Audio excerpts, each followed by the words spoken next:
center falls, a team gives in, they put it on, let blood begin. His voice a whisper in the brain, kill for mother, kill again.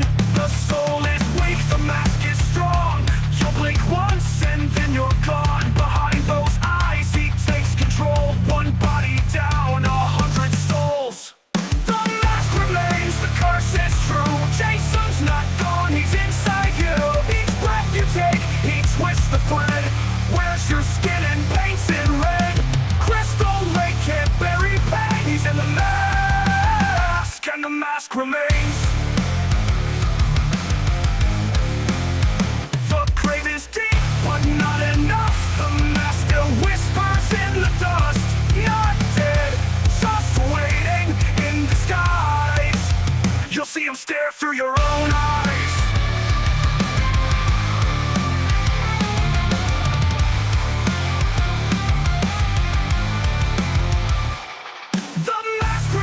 He's never through. Jason's wrath is born in you. Burn the woods, flood the lake.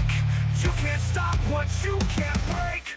Crystal Lake still chants his name. He's in the mask, and the mask remains. By Eric Morse. Book number 3 from the Camp Crystal Lake series. Chapter 1. Welcome to the Funhouse. At 10:30 on a warm June morning, a caravan of trucks rumbled through the tiny town of Crystal Lake. The large white trucks followed one after another like a parade of elephants. On the side of each truck was the same faded red and blue lettering, Vince Fantana's Traveling Funhouse and Carnival. And underneath that, printed in script, was the cheerful message, "Yes sirree, folks, here comes the carnival." Sure enough, right behind the trucks came a string of huge mobile homes and trailers. And strapped onto the trailers were the pieces of the amusement rides. Here were the cars for the Tilt-A-Whirl, the rusty metal arms for the Scrambler, the tracks and metal frames for the huge roller coaster known as the Monster. The parts of the rides looked like the broken limbs of giant robots. The truck drivers had been instructed to blast their air horns as they drove through town. But despite the noise, the townspeople of the tiny backwoods village of Crystal Lake didn't come out of their houses to see who was arriving. The drivers didn't even see any curious faces peering out of their windows. Not a good sign, thought Mitch Deaver, who was driving the 5th truck. Lazily, he moved a soggy toothpick from one side of his long, thin slash of a mouth to the other, and back again. Then he looked back down at the girly magazine, which he had spread open across the truck's steering wheel, and he honked the horn again, long and loud. Chief mechanic for the traveling carnival, Mitch was a tall and powerful man in his late 20s. He wore his greasy black hair combed straight up and back. His wide sideburns angled far down his cheeks. Green and red tattoos covered his muscular arms, and he had knifed the sleeves of his t-shirt at the shoulder to show off the artwork. Snakes were his favorite design. Their lifelike green bodies coiled and slithered all over the ropes of his thick muscles. But there were also daggers, skulls, hearts, and girls' names. Mitch liked to boast that he had a tattoo for every girl in every town he'd ever made time with. Then he'd point out that they weren't too many blank spots left on his arm. Sitting next to Mitch on the seat was Stump, his large, powerful Rottweiler. Mitch had given the dog his name because he had bobbed the dog's tail himself. The dog was resting his square head on the thigh of Mitch's grimy black work pants. And when Mitch unfolded one of the larger pictures in his magazine, the dog opened one dark brown eye, as if he too were interested in the photo. Mitch cackled and slapped the dog hard on the back. But where the hell were they going? The long lines of trucks were bouncing over dirt roads now, roads that seemed to lead further and further into the dark woods. Mitch cursed. It hadn't been a good year for the carnival. In April, in Jessup, Georgia, a kid had fallen off the Ferris wheel. The operator had been drunk and had forgotten to check that all the passengers' safety bars were latched in place. The girl had broken a leg, and Vince Fantana, the owner, had lost his insurance. Since then, Fantana had to change the carnival's entire schedule. He had to schedule fair dates in more and more remote places where the carnival's reputation wasn't known. But this? The dirt road they were now driving on wasn't much more than a logging trail. Mitch couldn't see through the thick green woods that pressed against the truck on either side. Then he spotted an old wooden sign planted in the overgrown weeds. "Welcome to Camp Crystal Lake." Read the carved letters in the dark wood. Somehow the sign didn't make Mitch feel welcome. It seemed more like a grave marker. Mitch spat out the window as they drove by. It was a gloomy, overcast day. The dark sky made everything, even the green trees, look gray. On his left, though, through the trees, Mitch started catching glimpses of a vast lake. Not a soul in sight. No one swimming, fishing, boating, nothing. Mitch couldn't blame the locals for avoiding the place. There was something ugly about that lake. Then the trucks were turning right into a wide open field of overgrown grass and weeds. Trucks were parking. Vince Fantana, that nasty old gopher, was strutting around with his walkie-talkie, barking orders. So this was it. This was the site. It would be the carny workers' job to turn this god-forsaken hellhole into a festive fairgrounds. Mitch jumped down from the cab of the truck and held the door open for Stump. The dog leaped out and bounded around, sniffing and peeing everywhere, marking the place as his own. "Hey, Deaver!" One of the lot supervisors was yelling at him. "Over here!" Mitch stretched, taking his sweet time. He cracked his knuckles, then his back. He bit the end of his toothpick, making the little stick go end over end in his large mouth. Then he spat it into the grass. After all his years in the carnival biz, Mitch knew the fair setup routine by heart. His first job would be setting up the ride they called the House of Death.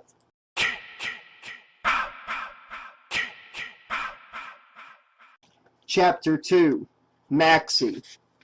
30 miles away in the town of Holloway, Massachusetts, 3 girls were walking tightrope style along the narrow curve on Porter Avenue. Porter Avenue was a straight 2-lane blacktop that connected Holloway with Craneville, Hawthorne, Crystal Lake, and other nearby towns. Along this particular stretch of road, anyways, there was nothing much to look at except a few auto body shops and a lot of grass. So the drivers of the passing cars could be forgiven if their heads turned sharply to watch the girls. It was the girl who was leading who caught their eye, Maxie Wagner. Her full name was Maxine, but nobody who knew her even slightly called her that. She was 17 and tall and thin. She had shoulder-length dark hair, large, dark eyes, and long legs that seemed to go all the way up to her head. She moved with the grace of a deer. Maxie's long arms teetered, and she stepped off the curb into the street. A pickup truck was speeding toward them. Maxie stuck out her thumb. As the truck whizzed by, she caught a glimpse of the heavy-set driver, glaring at her with cold, dark eyes. Despite the heat, she shivered. "Are you crazy?" Maxie turned. Her short friend Wendy was glaring at her, hands on wide hips. "What are you sticking out your thumb for? I mean, what if he stops?" "Then we get a ride?" Maxie said. Her voice was low and sultry. That from time to time, girls accused her of faking it, just to act sexy. It wasn't true. It was her natural voice. "A ride?" Wendy wailed. "He wasn't even going our way." "So? What's so great about where we're going?" It was Monday morning, the beginning of another dreary week of summer school at Harriet C. Carson Community College. Since they had a long gap between math and English classes, Maxie had insisted that her friends Wendy and Casey go into town with her to get ice cream floats at Woolworth's and shop for makeup. The various pockets of Maxie's white painter pants were now crammed with Maybelline indigo blue eyeliner, strawberry and pink bubblegum lip gloss, cover stick, CoverGirl foundation, black nail polish, and a tube of desert sand blush, none of which she had paid for. Maxie was an only child. Her dad was the president of a small but highly successful computer company. He gave Maxie enough money to buy anything she wanted, but that was no fun. That's why she always shoplifted. Only trouble was she never got caught. That was no fun either. "Wendy's right," Casey said softly. The pretty ash blonde was standing between Maxie and Wendy. Her weight shifted to 1 foot. She was smiling shyly at Maxie. That was one of the many annoying things about Casey, thought Maxie. She smiled even when she was saying something critical. You shouldn't hitch, Casey said. I know, agreed Maxie. That's why I do it so much. She picked up a stick and rapped it against a telephone pole. There was a colorful poster stapled to the pole's dark wood. Maxie glanced at it. Carnival, she said flatly. She couldn't think of anything less exciting. She started to walk on, but Casey said, A carnival? She clapped her hands. I love carnivals. Hey guys, why don't we go? You want to go? Gag me with a spoon, Maxie said.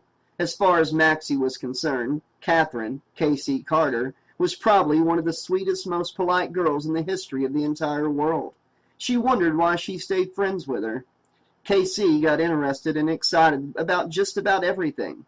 If a killer told Casey he was going to shoot her, she'd probably say, Cool, is there anything I can do to help? When's the fair, Wins? Casey asked. Did we miss it? Wendy leaned forward, fingertips jammed in her jeans front pockets, and studied the poster up close. Guys, Maxie said, come on, I'm sweating bullets here. I just want to know when it is, Casey said, wrinkling her pert nose in an expression Maxie had told her more than once made her look like a gerbil. When's? Casey asked again. Wendy was squinting at the poster. Wendy worked out about an hour a day and didn't have an extra ounce of fat on her, but because of her body shape, she still ended up looking like a pear. With her pug nose, big apple cheeks, and the acne on her forehead, Wendy was not what anyone would call a looker. As a result, she was always worried about her appearance, and she refused to wear her glasses. To read, she had to hold things right up to her eyes. It starts this weekend, she said finally, complete with fireworks for the 4th of July. Really? Cool, Casey said. She gave Maxie a questioning grin. What do you say? A little carnival action? The D word, Maxie said. Casey squinted at Maxie. Delightful, she guessed. Darling? Delicious? Dull, Maxie said. Come on. Wait a minute, Wendy said, peering at the poster once more. Oh, wow, you're right. Forget it. Frowning, she started to walk down the street again. What's wrong? Casey asked her. Nothing. When's what? The carnival's being held in Crystal Lake. Oh, God! Maxie, who'd been walking up ahead, now turned and walked backwards a few steps. Really? She couldn't help it. Her pretty red lips curled upward in a smile. Look at her, Wendy said, shaking her head. Now she's interested? Listen, Maxie, let me tell you something right now so we have it on record, and there's no mistake about it later. I'm not going to that carnival. Not in a million years, okay? So don't waste your breath, girlfriend. Maxie laughed. I just said we weren't going. I know, but I could tell what you were thinking. You were thinking we were going. No way, Maxie said. It's going to be the B word. Beautiful? Guessed Casey, who loved this game but was never any good at it. Boring, Maxie said. Besides, I'm sure we can find something better to do on a Friday night. Maxie made an obscene gesture to indicate something better to do on a Friday night. I agree 1,000,000%, Wendy said, visibly relieved. A carnival is the last thing we ought to do. Both Wendy and Casey were 16, 1 year younger than Maxie. They were only in the same class before Maxie had gotten kicked out of the school for smoking dope in the bathroom in the 9th grade. Though she was only 1 year older than her friends, most of the time it felt more like 10 years. Look at you, Maxie told Wendy. She clicked her tongue. You're such a coward. That's right, but I'm an alive coward, and I'd like to live to be an old coward someday. Maxie shook her head. Most kids in Holloway were scared witless at the mere mention of Crystal Lake. Not Maxie. She loved living so close to the famous town. Crystal Lake, murder capital of the world. A number of years ago, a boy named Jason Voorhees had drowned in the lake because of the carelessness of some camp counselors. Ever since then, the place had been cursed. Every horrible thing that could happen. from a hunting accident to a maniac going on a wild killing spree, happened in Crystal Lake. Out for revenge for her son's death, Jason's crazy mom had been the first killer, but folks believed that it was Jason himself who caused the rest of the trouble. They said that the dead boy kept coming back from the grave. They said that Jason was all grown now, that he wore a white hockey mask to hide his rotted face. They said Jason wanted revenge. All pretty silly as far as Maxie was concerned, but when things got really tedious around Holloway, which was pretty much all the time, she liked to go sightseeing, as she called it, around the infamous lake. To tell the truth, there was nothing to see besides some old run-down cabins, but afterwards, whenever she told her mom where she'd been, Mrs. Wagner had a hissy fit, and then her mom would tell her dad, who wouldn't do a thing. The mere thought of her father released a bitter bile in Maxie's stomach. It literally gave her a bad taste in her mouth, and she hawked and spat. "Gross!" Casey cried. "Maxie!" "Hey, you know what Jesse Kramer told me about Crystal Lake?" Maxie asked. "I don't want to hear it," Wendy said. "He heard it's like the Devil's Gateway, that if you dig down deep enough, anywhere around there, this invisible vapor starts seeping up and out of the ground." Maxie waggled her fingers to indicate fumes. "The vapor turns you meaner and nastier the longer you breathe it in. And if—" Okay, Casey pleaded. "That's enough. I'm getting the willies." "There's more," Maxie said happily. "Billy Robbins says that Jason's mask is buried somewhere around Crystal Lake, and whoever puts it on—" Instead of finishing her sentence, Maxie suddenly turned her face into a mask of rage and whirled on Wendy and KC. Both girls shrieked. Wendy dodged out into the road. A passing car honked, her back to the curb as it screamed by. Maxie laughed. She was strolling past another telephone pole and another Carnival poster. She reached out one long arm and ripped the poster down without breaking stride. "Maxie," Casey said, shocked. "Someone went to a lot of trouble to put that up." Maxie snorted. Wendy was frowning, her red eyebrows knitted together. "If you're taking that thing because you think we're going to the carnival," she said, "I swear to you, Maxie, I'm not playing—" "I just like the colors," Maxie interrupted. She wasn't even looking at the poster in her hands. She flapped it against her thigh as she walked. Wendy was sweating heavily now from the fast pace that they were setting. She looked up at Maxie, who grinned and slapped the poster down on her head. "The S word," Maxie said. "Silly?" guessed Casey. "Scaredy cat." "I'm not going," Wendy repeated grimly. Maxie only nodded.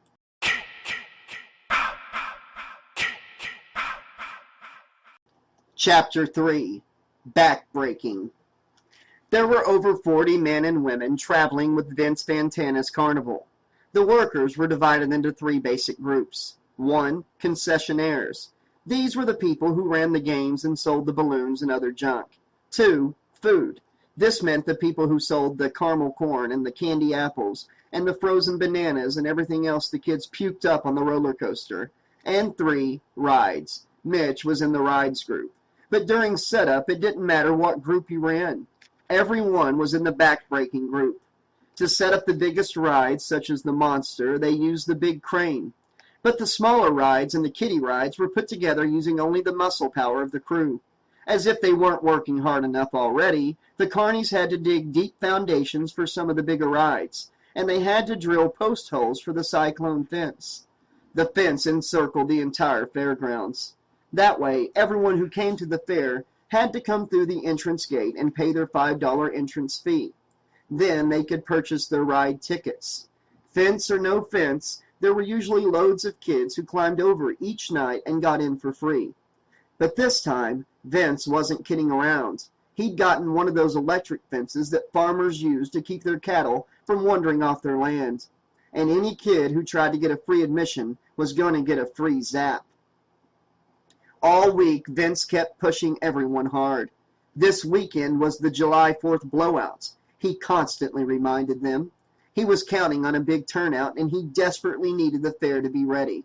So all week, the woods of Crystal Lake resounded with sawing, banging, hammering, shouting, cursing, and it was a strange thing. The longer they spent at Crystal Lake, the nastier the carny workers became.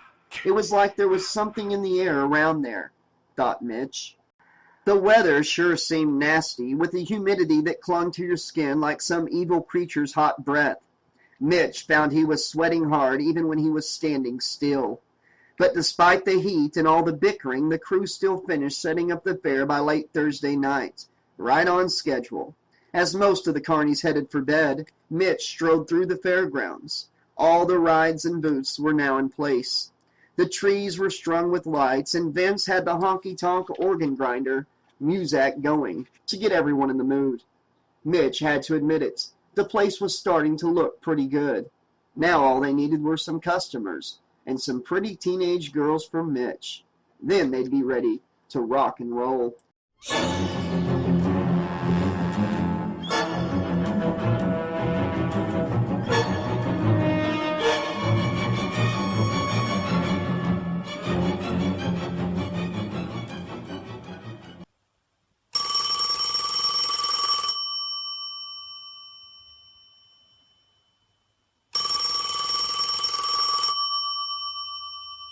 Chapter 4, Go Fetch. When the phone rang on Thursday night, Maxie didn't move.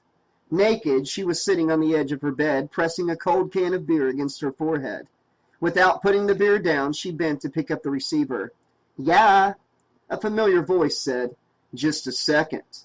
Then there was all this rustling, followed by clicking sounds and static. And then the Pearl Jam song, Go, started blasting over the line. "Maxie?" "Yeah." "You hear the music?" "Uh-huh." She was practically shouting. "Good. This is Greg, by the way." "I know." Greg Dillon was a senior from the nearby town of Hawthorne, who was enrolled in Maxie's summer school. The guy had been mad about her since the first week of classes. He was always pulling these crazy, romantic stunts, like playing his electric guitar right outside her window at her parents' house late one night, and crooning his own rendition of the reggae hit Maxie. The only trouble was, it wasn't Maxie's window. It was her parents' window. Her father was not amused, which was the first thing that had really endeared Greg to Maxie. She had grown even fonder of him over the last month. She was sorry she didn't feel something more. Not only was the guy a real sweetheart, he was also a sad case. His parents had both died in a car crash the day after his 13th birthday. "So listen," yelled Greg. "You want to know why I'm playing this music? See, I have this theory. Did you ever—" "Greg, wait, just let me finish." "Okay, but could you turn the music down a little? I'm having a kind of a hard time hearing what you're—" "Oh, yeah, hold on. There, is that better? Anyway, did you ever think about why movies are always so romantic? I've got it figured. It's because the music. See? Whenever anyone in the movie says something romantic, it sounds great because there's still all this music behind it. But in real life, if you say the same things, you sound like a dork. Am I right? Of course I'm right." "So you're doing your own soundtrack?" Maxie asked. "Right. Oh, hey, by the way, am I calling you too late?" Maxie glanced at the clock. It was after midnight. "Yeah, you are. But it's too hot to sleep, so you're okay." "Oh, good." So, how are you? I mean, I haven't seen you in like hours." "I'm fine. I think I'm sweating to death is all." Greg laughed some more. Maxie popped the top on the beer and took a swig. "Okay," Greg said. "So here's what I called to talk to you about." Excuse me." He cleared his throat several times. You see, there's a carnival in town," he said at last. He was losing his voice. Maxie glanced around her dorm room. It was a small single with dark wainscoting that went halfway up the walls. The rest of the walls were bare plaster, which was painted an ugly, institutional yellow. Unlike Casey and Wendy, Maxie had insisted that her dad foot the bill for her to stay on campus this summer so she could get away from her house, which made her insane. But even though she had spent as much time as possible in her dorm, She had done nothing to decorate the room. There were no curtains and no posters until now. The ripped Carnival poster was thumbtacked right into the plaster, against dorm rules, in the center of the room. Yeah, I know about the Carnival, Maxie said gently. She also knew where this was all leading now, and wished she could lead him off, or head him off, or at least find some way to let him down gently. Greg, and, hold on, I was wondering if maybe... Greg, listen. Would you go with me, Maxie? Maxie sighed. When? Greg seemed to be getting more and more nervous as he went along. Tonight? I mean, what am I saying? Tomorrow night. Maxie frowned. Greg, I'd really love to go, but the thing is, I promised my girlfriends we'd... She stopped short. If she told him about the party at Jeff McGuinn's tomorrow night, he'd invite himself, or just show up. I can't, she said. Sorry. Even over the phone, Maxie could feel Greg's intense disappointment. It made her hot skin prickle. Most of the time, she walked around with the feeling of disappointment as hard as a rock. The thought of disappointing someone else made her feel even worse. Okay, sure, he said dejectedly. Yeah, maybe some other time or something. Whatever. Maxie bit her lip. Yeah, definitely, she lied. She stretched out on the bed. The pillow was damp with her sweat. Listen, Greg? Uh-huh. She paused, wondering if what she was about to say would help Greg or only make things worse. She couldn't decide. The hell with it. Can I say something here? She said abruptly. Greg, give up on me, okay? Now the silence on the other end was electric. I'm not worth it. For one thing, I'm sad pretty much all the time. I'm like this big downer, and I couldn't even tell you why. That was another lie. She knew what she was down about, the P word, her parents. But she wasn't about to get into that now. She rushed on. I mean, I get so down that I'm mean to everybody, even my best friends, just as a way of passing time. You know what I mean? There was no response. Hello? They've got... Listen, Maxie, they've got the largest traveling roller coaster in the world, Greg said, and there's going to be fireworks. Yeah, well, whoop-de-doo, Maxie said. She was sorry she said that right after she said it. But then, of course, it was too late. She sat up again. See what I mean? I'm a lousy person. I swear to you. Anyway, I probably should get off because I thought you were such a daredevil, though, Greg said slyly. Don't tell me you're afraid of a little excitement. What? You're scared of a few rides? Maxie laughed, as Greg knew Maxie loved and craved thrills and chills. Like the time she was playing Truth or Dare, her favorite game, with Casey, Wendy, and a bunch of guys, and somebody dared Maxie to drive into town blindfolded. She did it, of course. Not all the way into town. She totaled her shiny new Lexus, a birthday present from dear Daddy, about halfway down the block, smashing it into an oak tree.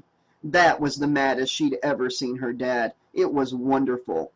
Anyway, compared to stunts like that, a carnival seemed like so much kiddie shit. Way too safe to be exciting. I haven't been to a carnival since my mom and dad took me, Greg said. I've always promised myself that I'd go back and... He trailed off. Maxie couldn't think of anything to say. Greg had never talked to her about losing his parents, and she had never asked. She was suddenly terrified he was going to start crying and spilling his guts out. Look, Greg, I guess I better... Okay, he cut her off. I'm going to ask you one more time, and that's it. Will you go with me? Maxie tried to make her deep voice sound as kind and light as she could. I told you, I'm committed. Which was true. Besides, the party was going to be awesome. Jeff's parents were going away on vacation. They'd have the whole house to themselves. Well, Greg said grimly, I'm going to the carnival.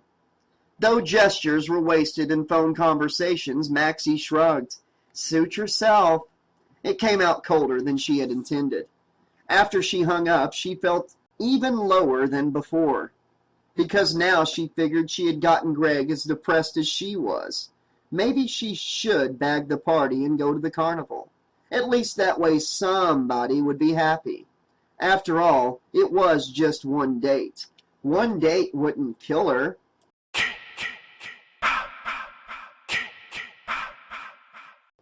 Mitch sat on the steps of his trailer trying to cool off and unwind. His ripped black Fantana's Funhouse t-shirt was drenched with sweat. He had a bottle of beer in his hand. It was his fifth.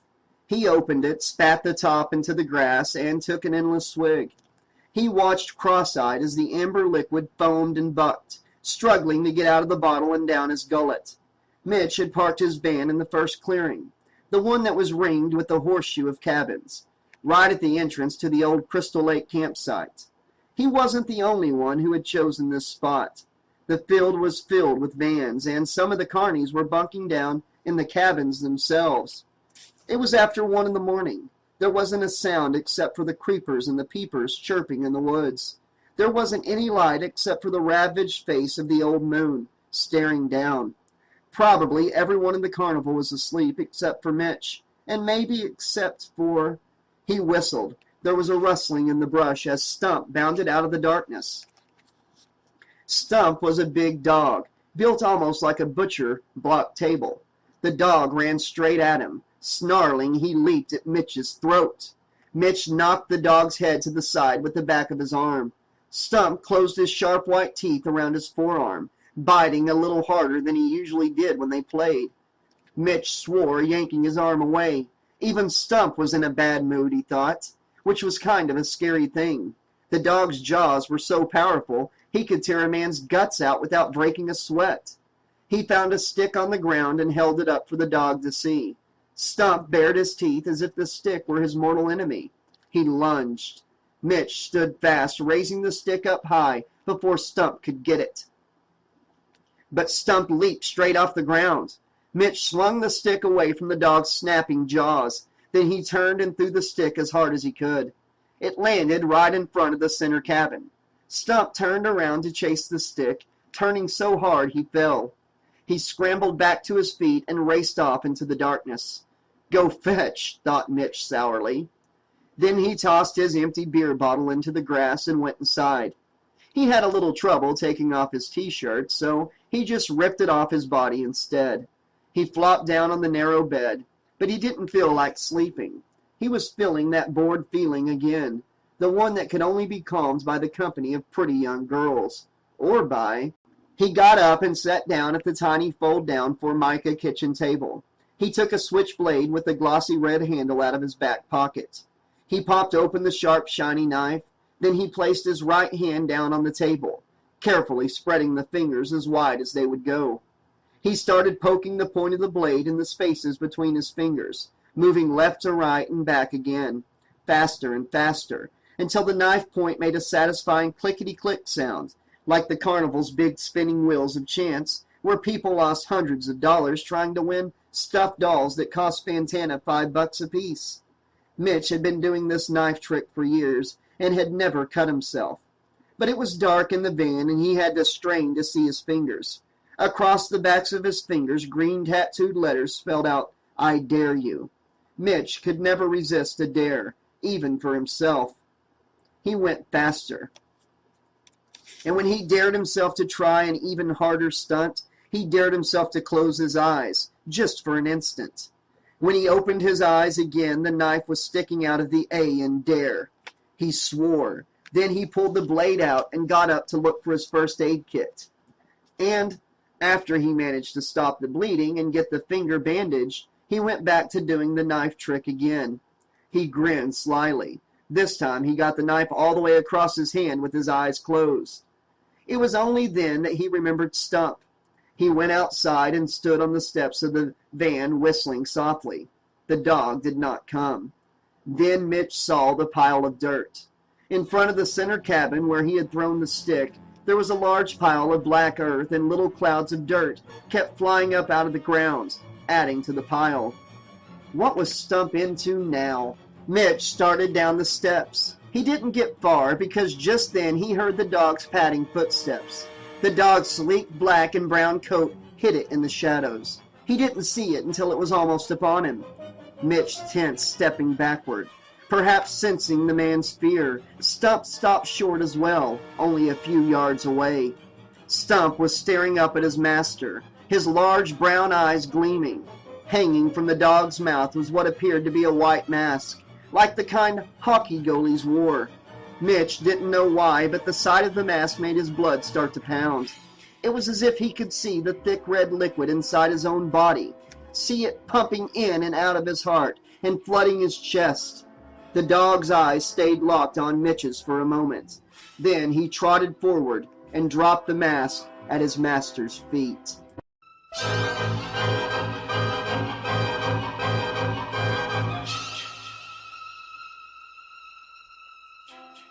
Chapter 5. Bad Vibes. Bzzz. Early Friday morning at Crystal Lake, no one was up except the mosquitoes, one of which was buzzing around the electric fence that circled the fairgrounds, and snap! There was a loud cracking sound as the bug flew too close to the metal links. Like an electronic bug trap, the fence zapped the bug. Meanwhile, Maxie opened her eyes, staring up at the ceiling of her dorm room. That's odd, she thought. She didn't usually sleep on her back. She yawned luxuriously, then smiled.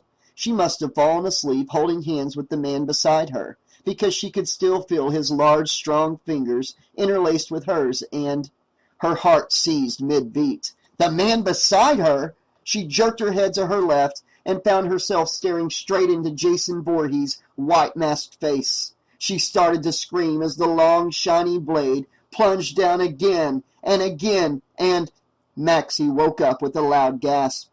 She sat bolt upright, her chest heaving. She had to say the words aloud. Just a dream. Then she started to laugh. She turned to look at her tiny digital alarm clock, just as the 5:59 flipped over into 6 a.m. Wow, early. She knew she wasn't going back to sleep either. Not after that nightmare.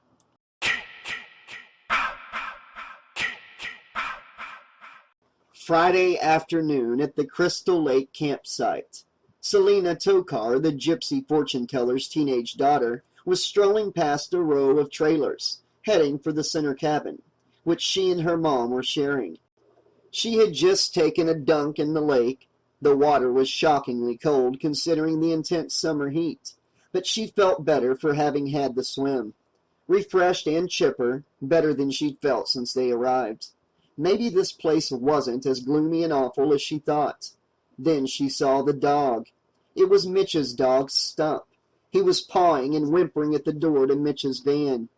There was something mournful and desperate about the way the animal was whining. More like a crying child than a dog.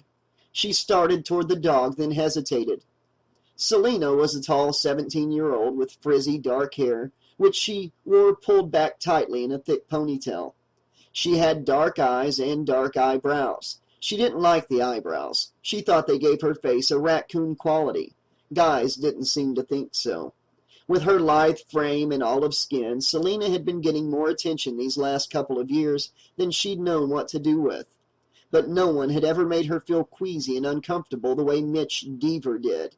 The way he leered at her. He made Selina feel dirty, like they had already done something together, something filthy. Which is why she hesitated when she saw the dog. She didn't want to go anywhere near Mitch's van. Poor dog, she said. Stump turned to look at her, panting, then turned back to paw the door some more. The dog turned back so quickly Selina didn't see the red foam around Stump's mouth. Here, Selina said, as she stepped over to the door. Stump went nuts, nearly knocking her over. She tried the knob. The door was locked. Sorry, she told the dog. I can't help you. She tried to pat the dog's head, but the animal pulled away as if frightened. Shrugging, Selina started on through the clearing, heading toward the center cabin. She was halfway across the field when she heard rusty hinges rasping and, looking up, saw her mother opening the cabin screen door. Though it had only been a few hours since she'd seen her mom, Selina whistled and waved. Like her daughter, Madame Zaviria, her real name was Helen, wore her dark hair pulled back tightly. But while Selina tied her hair with the sunny piece of orange yarn, Madame Zaviria used a black plastic butterfly clamp. She was a striking woman, but years of scowling had marred her beauty. She stared blankly across the field at Selina, as if she didn't recognize her own child. And as Selina came closer, she saw that her mom's face was almost gray. She felt a sudden panic grip her, cold fingers closing around her throat. She started to run. "Mom, what is it?" She hurried to her mother's side, reaching out to her, but Madame Zaviria pushed her away. She sat down heavily on the wooden porch's bottom step. She got up again almost immediately, walked unsteadily around to the side of the porch, and, dropping to her knees in the grass, began to vomit. Selina held her mother while the poor woman retched. After a moment, Madame Zaviria stood up again. She was looking even paler than before. She wiped her face with her olive-skinned hands. Selina's heart was pounding. "Mom, are you okay?" Selina said. What is it? Something you ate?" Madame Zaviria took her hands down. Her eyes were yellowish, her face pasty. "I was just lying down for a second, and I started getting these stabbing pains." "Jesus, where, Mom?" "All over, but one after another, like they really was someone stabbing me, you know.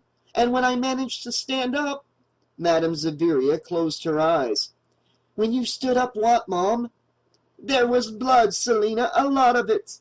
"Oh, God, blood! You're bleeding? Where?" Her mother shook her head. "No, not my blood. It was all over the cabin." She sighed heavily. "People have died in that cabin, more than one." Selina stared at her mother for a moment, then patted her shoulder. "Hold on." She clattered up the rotting wooden steps and charged into the dark cabin. The smell of old wood and dank air hit her hard. The air was so thick in here, it was almost like a presence. Her eyes flicked around quickly. The metal bunk beds, her black trunk, her sneakers. She started. The sneakers were sitting on the floor about a foot apart, toes splayed outward as if someone, a ghost, was standing inside of them. The illusion lasted only an instant. Then once again they were just a pair of ratty old Converse sneakers. There was no blood anywhere. She came back outside, grabbing the screen door before it could bang shut. Her mother was sitting on the bottom step, her back to her. Madame Zaviria was only in her 40s. But right then, looking down at the woman's slight figure, Selina felt a horrible pang at the thought of ever losing her. "Looks okay now, Mom," Selina said. "Listen, you know what I think we're looking at? It's the heat. It's making everyone sick. Come on, I'm taking you to Molly." Molly Meacham was, for obvious reasons, the fat lady in the Carnival sideshow display of freaks. But she was also a kind and talented nurse, and she ran an infirmary for the other carnies out of her van. "No, no," Madame Zaviria said vaguely. "I'm really—" "Yes," Selina interrupted firmly. She gripped her mother's arm and helped her to her feet. In front of the cabin there was a hole, freshly dug. Looked like Stump had done some digging, Selina thought. She led her mom around the hole and across the clearing, making a beeline for Molly's red and tan truck. They were only partway across the clearing when Madame Zaviria pushed her daughter's hand away and stopped short. She turned, staring back at the cabin. "What?" Selina asked. "You see something. What?" But her mother didn't answer. Selina took her hand and, gently tugging, led the gypsy away.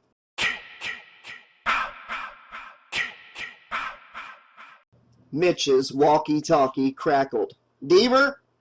Mitch wiped the sweat from his forehead with one hairy forearm. He pressed the talk button. "Yeah?" "Get over here by the carousel, would you? Over." Mitch sighed. The last thing he needed right now was another problem. He pressed the talk button again. "What's up?" "Oh, Stu and Carl had a fight." He grinned. Unbelievable. It was the third fist fight today. "All right," he said. "Anybody die?" "Very funny. Stu pushed Carl into the fence. Carl's got these horrible burn marks all over his back. Fantana's screaming bloody murder. Says you set the voltage on the fence too high." It wasn't the first complaint Mitch had gotten about the fence. He had checked the power setting on the fence 2 times already. It was set on low. On the other hand, Mitch had brushed against the fence a couple of times himself, in the course of moving things around the cramped fairgrounds, and damn if he hadn't gotten a bigger shock today than he had yesterday. Much bigger. It was like the fence was drawing power straight up out of the ground. It wasn't just the fence Mitch had to worry about. Rides kept breaking. First, the block slipped on the water slide, so the ride wasn't level. Then the scrambler had a power surge and shorted out. As soon as Mitch fixed one thing, his walkie-talkie barked out an order for him to fix something else. Right now, he was standing outside the House of Death, the Carnival's fun house. According to the operator, the guillotine in the Chamber of Horrors had jammed. "I checked the fence," Mitch said into his walkie-talkie. "Well, check it again, damn it! Over!" Mitch shook his head and raised the walkie-talkie over his head, cocking his arm to throw it with all of his might. Then he saw the funhouse ride operator watching him, grinning. He slowly lowered the walkie-talkie and snapped it back onto his wide leather belt. He climbed into the funhouse's first car and waved. A moment later, the car jerked forward. The quickest way for Mitch to get to the Chamber of Horrors was to go through the haunted house's maze of tunnels and catwalks, but Mitch was too tired for that.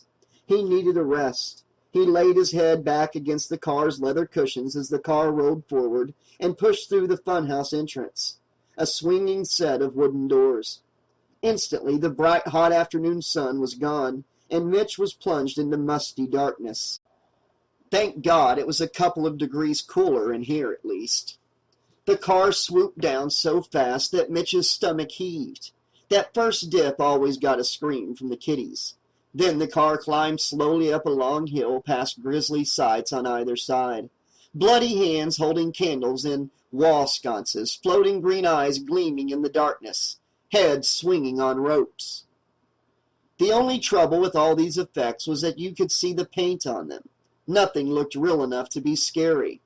"Welcome to the House of Death," intoned a deep voice over a nearby speaker. The voice laughed wildly. Also rinky-dink, thought Mitch. At $1.50, 6 ride tickets, the ride was way overpriced. That's why, when Mitch had time off, he liked to hang out in the haunted house's first room, the Wax Museum. As the sound effects tape announced, some of the world's greatest monsters were displayed here. Frankenstein, Dracula, Wolfman. Mitch liked to hide among the wax figures, sitting deathly still and staring straight ahead as each car went by. Then he'd turn and scream right in the kids' faces. Those kids got their money's worth, that was for sure. Mitch chuckled just thinking about it. Hell, they should have someone in here doing that all the damn time. After the Wax Museum came the Vampire Bat Belfry, where furry strips hung down from the ceiling and slapped you softly in the face. A few small bats hung upside down in the crevices of the walls, their wings mechanically opening and closing. Overhead, a huge black vampire bat wheeled jerkily through the darkness on a wire, its fangs painted red. But the artist had done a sloppy job. There was a big splotch of white plastic showing on the bat's head. Bogus. Totally bogus. Mitch leaned back, letting his aching body relax as he rode through the funeral chapel. Here, the arrival of the car depressed a lever, which in turn made the lid on a coffin creak open. Out rose a skeleton, his jaw opening and closing to match the soundtrack of ghastly laughter barking from the room's loudspeaker. Off to the side, a man in a dark suit played funeral music on an organ. As the kiddies rode by, he slowly turned his head. His face was a rotted skull. Plastic, of course. The car took another dive, swooping down toward a glass mirror. The car stopped short. Blobby red ghouls appeared in the mirror, bobbing up and down right behind Mitch. They looked more like marshmallows than monsters. "Hi, guys," Mitch said casually. The car rolled on. On to the torture chamber. Mitch loved the torture chamber. Here were lifelike models of a man on the rack, a man being tortured with thumb screws, a man suffering water torture, a man being pressed to death with rocks, and a few other delights. Old-fashioned weapons from an axe to a cat-o'-nine-tails decorated the walls. As always, Mitch ogled the weapons eagerly. Then, The car swerved slowly on the metal track, carrying the mechanic into the final room, the Chamber of Horrors. Here, a large papier-mâché statue of Jack the Ripper stood frozen in the act of slicing open a prostitute's throat. The Boston Strangler choked a victim till she was blue in the face. And best of all, Marie Antoinette lay on the guillotine, her painted eyes filled with terror as she stared up at the long blade about to drop down on her plaster neck. And just as you rode up to the guillotine, thwack! The blade dropped. At least that's what was supposed to happen. Mitch swung a leg out of the moving car and jumped out nimbly. He let the car ride by as he moved toward the guillotine. The blade was resting in an odd angle, jammed into the wooden groove on one side of the guillotine's long vertical track. He tried to force the blade straight. As he worked, something, a sound, a movement, made him look up. He looked at the statues. They were all in their usual positions, staring straight ahead, lifeless. But it was the strangest thing. He'd gotten the feeling he was being watched. Shrugging, he went back to work, and after a moment, he worked the blade loose. He moved it up and down, letting it drop down several times into the slash in Marie Antoinette's neck. Then he positioned the blade up near the top again, set the latch, and waited for the next empty car to rumble through. This time, when the car hit the lever, the blade dropped down perfectly. Whack! Mitch grinned. After the car passed, the blade started to rise once more, getting ready for the next customer. Mitch waited until the blade had worked smoothly for 3 cars. Then he climbed into a passing car and rode out of the room. Mission accomplished. He closed his eyes. The track led you out through another set of double doors, dropping its riders off behind the haunted house while the car circled around to the front again for the next customer. Mitch sat in the car until it started to move. Then he stood, swung a leg out, and stepped down to the ground, taking a few running steps before he was able to slow down. "All fixed!" he yelled to the ride operator as he strolled around to the front. He didn't wait for a response, just headed on to his next job, the bumper cars. They were running faster than normal. So far, Mitch hadn't been able to figure out why. As he walked away, the operator for the haunted house shut off the power, bringing the ride's cars to a halt. The funhouse's eerie soundtrack clicked off. The mechanical shutters on the funhouse front wall stopped banging. And in the murky darkness of the Chamber of Horrors, a dusty and powdery hand took hold of the guillotine blade. The hand jerked the blade slowly, but surely, out of position.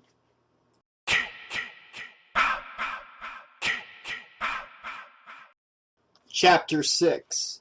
Black Toenails. Wearing only her underwear, Maxie sat on her dorm bed, carefully pushing cotton wads between her toes. Someone knocked softly at the door.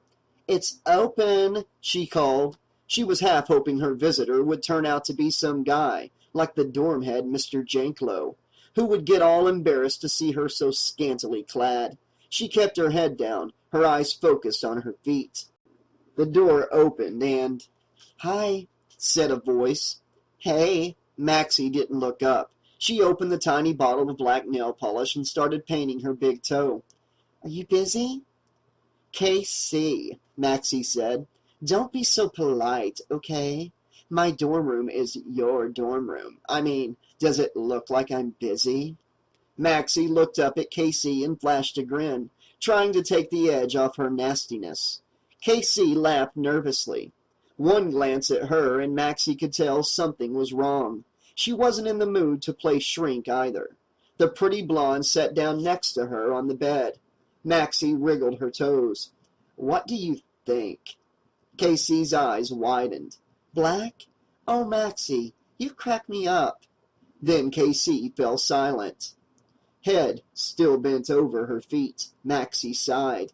Here we go again, she thought, but she asked anyway. "Okay, what's wrong?" "Nothing. What do you mean?"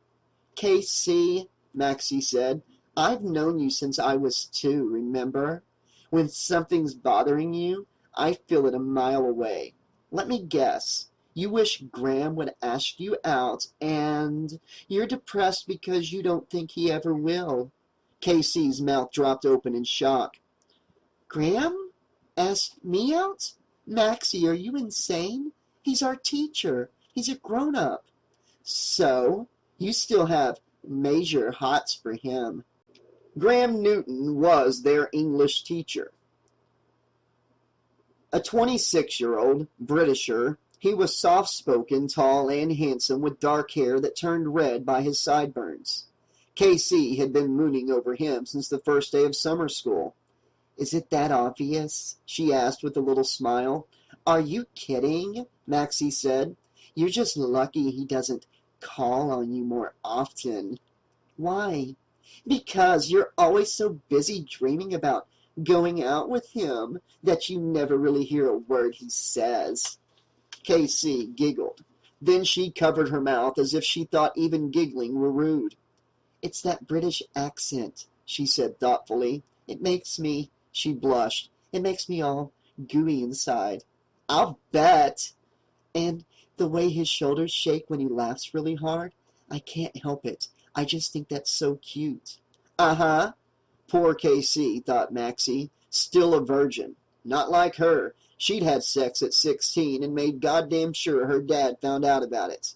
Sure, the sex itself had been totally meaningless and depressing, since she didn't care about the guy even slightly, but it sure had been worth it to see her dad hit the roof. Casey fell back on the bed, covering her mouth again, then sat up just as abruptly. Oh, God, Maxie, what am I going to do? Her eyes narrowed suddenly as she studied her friend. What about you? Maxie, have you got a crush on Graham? Or Mr. Newton? Maxie smiled wanly. Nope, you know me. I've never had a crush in my entire life. This was true. She'd always had a slew of boyfriends. This summer was the longest she'd ever gone without. But Maxie was beginning to think there was something wrong with her. She had yet to meet a guy who could really make her heart flutter. Well, Casey said, I think all the other girls feel like I do. Wendy told me yesterday that she's got a wicked crush on him. She said she'd give him everything she's got in the bank just to spend one night with him. Maxie guffawed. I don't think she has enough in the bank. Casey looked shocked, but she laughed. You're so mean. Listen, Casey, this is going to sound really off the wall, but did you ever think about flirting with the guy? Oh, no, never. I mean, I couldn't. Name one reason why not. Casey didn't answer. Instead, she hung her head. Anyway, he would never ask me out. Her voice was even softer than usual. Maxie carefully capped the nail polish, then turned to face her friend. Casey, listen to me. You've got to change your attitude, because it's driving me crazy. You're very pretty, and that's... There was a knock at the door. Wendy came in holding a large pile of books. She held her breath and dropped the books right on the floor. Notebooks and papers scattered everywhere. You're kidding me, she said. Maxie followed her gaze. She was looking at the carnival poster. Just decoration, she assured her with a laugh. It better be. Did I mention that I'm not going to that carnival? Maxie smiled. I think you did. Good, 'cause I'm not. Hi, Casey, she said. Hi. Wendy grunted as she bent to gather her stuff. I think I'm going to flunk bio all over again, she said. What happens if you flunk summer school? Do you have to go to winter school, or can you just go back to regular school? You're such a liar, Maxie said in her voice. You're way too smart to flunk anything. Oh, right, Wendy said. That's what you're always telling me. That's how I ended up in summer school in the first place. Wendy Denberg thought Maxie another sad case. Wendy collapsed onto one piece of furniture Maxie had bothered to transport from her house, an old black leather beanbag. A handful of white beans leaked out onto the floor. Why don't you just rip that thing up in the process? Maxie suggested dryly. It was already ripped, Wendy insisted. Maxie was about to contradict her, but before she could, a Marky Mark rap song started blasting in the distance. The sound got louder and louder until the music seemed to be pouring straight through the room's wide-open windows. Tires squealed. All three girls looked up in surprise. "What the?" Wendy said. Casey hurried to the window. "Oh, wow, Maxie, it's Greg Dillon. He parked his car right on the grass." The music shut off abruptly. "Hi, Greg." She waved, then ducked her head back inside the room. "He's coming, Maxie. You better put on some clothes," Casey continued. With a lazy flick of her hair, Maxie got up off the bed. She pulled a crumpled white blouse out of the box of clothes on the floor and slipped it on. She took her time buttoning the shirt, and the front door started to open before she was half finished. Wendy hip-checked the door shut again. "Just a sec," she cried. Maxie chuckled. "Easy, Wendy. You'll break the poor boy's what's-it." "Maxie?" a voice called from the hall. "It's Greg." Maxie rolled her eyes. "Like we didn't notice his arrival." She pulled on a pair of baggy black gym shorts. "Okay, you can let him in." Wendy opened the door. Greg was standing outside with a nervously hopeful look on his face. He was so tall and gangly, and he had close-cropped hair that looked all choppy, as if he had cut it himself, which he probably had. He was holding a large bouquet of long-stemmed red roses. Wendy grinned at him as if she were the one he had come to see, but he looked past her, at Maxie. "Maxie?" Greg said, shivering slightly, as if he had just come in from the cold, not from the sizzling July heat.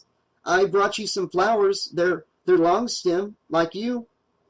"They're beautiful," Casey gushed. "Isn't that romantic?" cooed Wendy. Maxie smiled.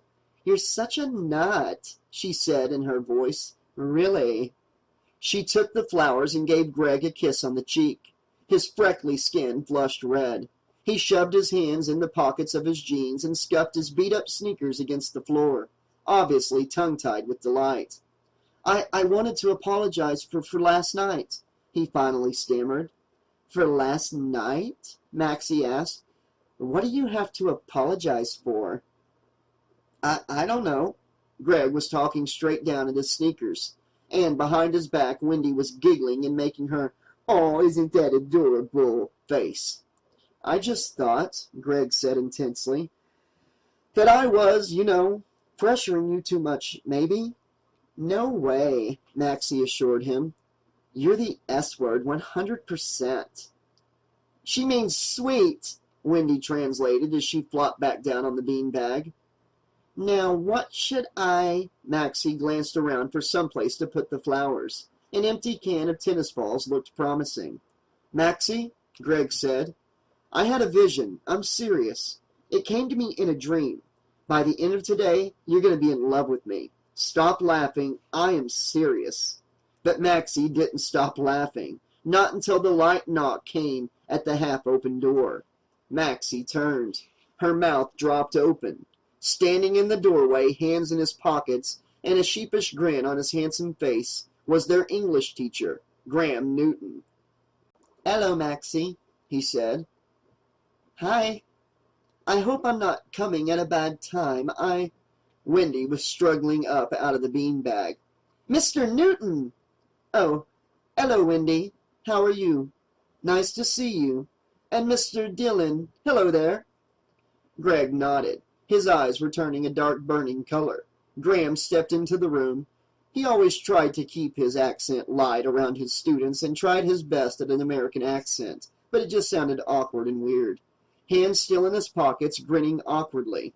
"I'm sorry to barge in on you like this, Maxie. I tried calling, but—" "I took the phone off the hook," Maxie admitted. "Ah!" Graham glanced around. Everyone was standing frozen like statues. "So this is dorm living, eh?" "Yeah," Maxie said. "You like the way I've decorated the place?" Graham laughed hard, his shoulders going up and down. Yes, very much. Minimalist, eh?" "Huh?" Maxie asked. Graham was always saying things she and the other students had never even heard of. He was probably some kind of genius or something. Casey was blushing deep red. "You came to see Maxie?" she asked, and then blushed even redder. Uh-oh, thought Maxie. Jealousy City. Casey's smile was stuck on her face like a mask. "What?" Graham asked. Oh, yes, He gave Maxie a quick glance. I have something I need to talk to you about, Maxie, but it can definitely wait for another. He was edging back toward the door when Greg, his dark eyes gleaming with suspicion, finally found his speaking voice. So what are you doing here exactly? It came out sounding pretty rude, adding to the tension in the room, which was already enormous. Maxie was shocked. Greg was usually such a polite and respectful guy. He just said he had to talk to me about something, Maxie told Greg quickly. What is it? She asked Graham. Is there something wrong with my term paper? No, Graham said. Well, yes, actually, that is it. It's about your term paper. But there's nothing wrong, exactly. I just wanted to talk to you about it. He clapped his hands together. Anyway, everyone was staring at the teacher. Well, I'll be off then. But say, Maxie, if you could come by my office sometime later this afternoon, that would be a great help. He backed through the doorway. Casey and Wendy gave him a farewell chorus of goodbye, Mr. Newton, and then he was gone. There was a stunned silence. Maxie looked down, surprised to see the bouquet of roses still in her hand. She'd forgotten all about them. It never stops, she thought. This spring, because she was acting up so much, her dad had made her go to a psychiatrist. He gave up on that idea after Maxie told him that the shrink had asked her out. Now it looked like Graham would do the same thing. Can you believe that bastard? Greg said, storming around the room like he was looking for someone to hit. Who? Casey asked wide-eyed. Mr. Newton, Greg said. He sat on Maxie's desk for a moment, then jumped up again. Of all the sleazeballs! Casey's lower lip started trembling. He's not a sleazeball. She said it quietly but firmly. Maxie wouldn't have been surprised if Casey started crying in a second or two. And don't cuss, Casey said. You know I can't stand it. Casey was a regular churchgoer. Dang it, was as close as she would ever come to real swearing. Fine, Greg snapped. He's not a sleazeball, but teachers aren't supposed to hit on their students, you know. He wasn't hitting on me, Maxie said, glancing at Casey. You heard him. It's about my paper. She didn't believe that for a second, but if Greg would just shut up for a minute, maybe she could get Casey to believe it. Bull, Greg said. He took a pencil from Maxie's desk and flipped it up so that it stuck in the ceiling's soft tile. Well, that's enough excitement for me for one day, Wendy said. I'm going to go home and do some studying. She looked much more glum than usual, which was pretty glum. Maxie suddenly remembered what Casey had told her about Wendy's crush on their teacher. Come by here around 7, Maxie told her. Right, Wendy said miserably. Then we party. Hearing the word party, Greg's head jerked up. He stared at Maxie, deep hurt shining in his big puppy dog eyes. I told you we had plans, Maxie pointed out. Wendy looked at Maxie, then at Greg, and said, Hey, why don't you? Maxie grabbed Wendy's arm and marched her toward the door. 7, she repeated, glaring at her. Don't be late. Casey left next. She looked even more morose than Wendy had. Still holding the roses at her side, Wendy walked out into the hall with her and shut the door behind them. Casey, he really did come by about the paper. Yeah, right. He did. Casey was drifting down the hall. Maxie followed her. Where are you going? She whispered fiercely. Come on, don't leave me alone with... She nodded her head back at the room. Him. But Casey wasn't paying any attention. See you tonight, she said, lifting a hand limply goodbye. She barely managed to smile. When Maxie came back into the room, Greg was crouched down reading the Carnival poster. The guy just couldn't take a hint, now could he? He looked up, gave her a jagged smile. I'm here to give you one last chance. Come with me to the carnival tonight. His voice broke. Maxie smiled, but shook her head.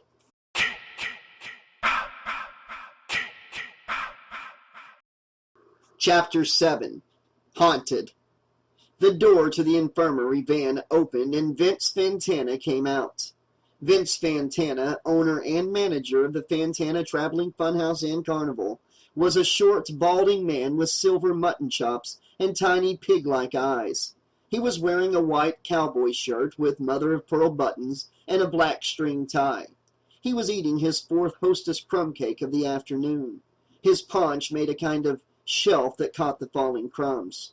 At the sound of the door opening, Selina Tokar, who'd been waiting on the van steps, jumped to her feet. "She's going to be fine," Vince told her, wiping his hands on his stomach. "Nurse Molly says she's just a little tired from setup. Nothing she can't fix, believe me." He winked. Fantana winked so often some people thought he had a twitch. "I want her to go to a hospital," Selina said firmly.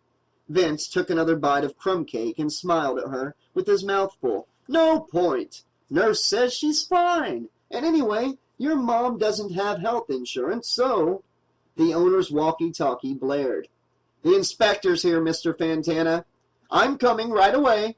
He was about to go, but he turned back to Selina. "Trust me, okay?" He gave her a brief smile, crinkling his piggy eyes, then hurried off. "Mr. Fantana?" The owner stopped and turned. "My mom was saying, before she fainted." "Yes?" "Well, I don't know how to say this, but—" "Just say it, Selina, 'cause I'm in a real hurry." "Okay, well, it seems like Mom thinks this whole place is haunted or something." Selina blushed, aware of how silly that sounded. Mr. Fantana grinned. "Your mother!" he chuckled. "I can see the headlines now." Swiping the air with one stubby hand, he indicated a banner headline. "Psychic becomes psychic," he laughed. If your mom would start giving people nicer predictions, she'd get more business." He winked at her, but Selina frowned. "Look," Mr. Fantana said, "I'll tell you what. If she doesn't feel up to it, you can run the booth tonight. How's that?" "That's great," Selina smiled, feeling somewhat relieved. Fantana pointed a stubby forefinger at her and made a clicking sound with his tongue. "I'm counting on you, Selina." Selina watched as the short old man hurried off through the campgrounds, waving greetings at all the carnies he passed. She continued to watch as he walked past Mitch's trailer, where Stump was still barking. "Somebody tell Mitch to shut that damn dog up!" Vince yelled. But the dog kept barking and barking. And inside the van, the white mask still lay where Mitch had tossed it the night before, on the metal counter next to the trailer's kitchen sink. Though there was little light in the van, the mask was gleaming.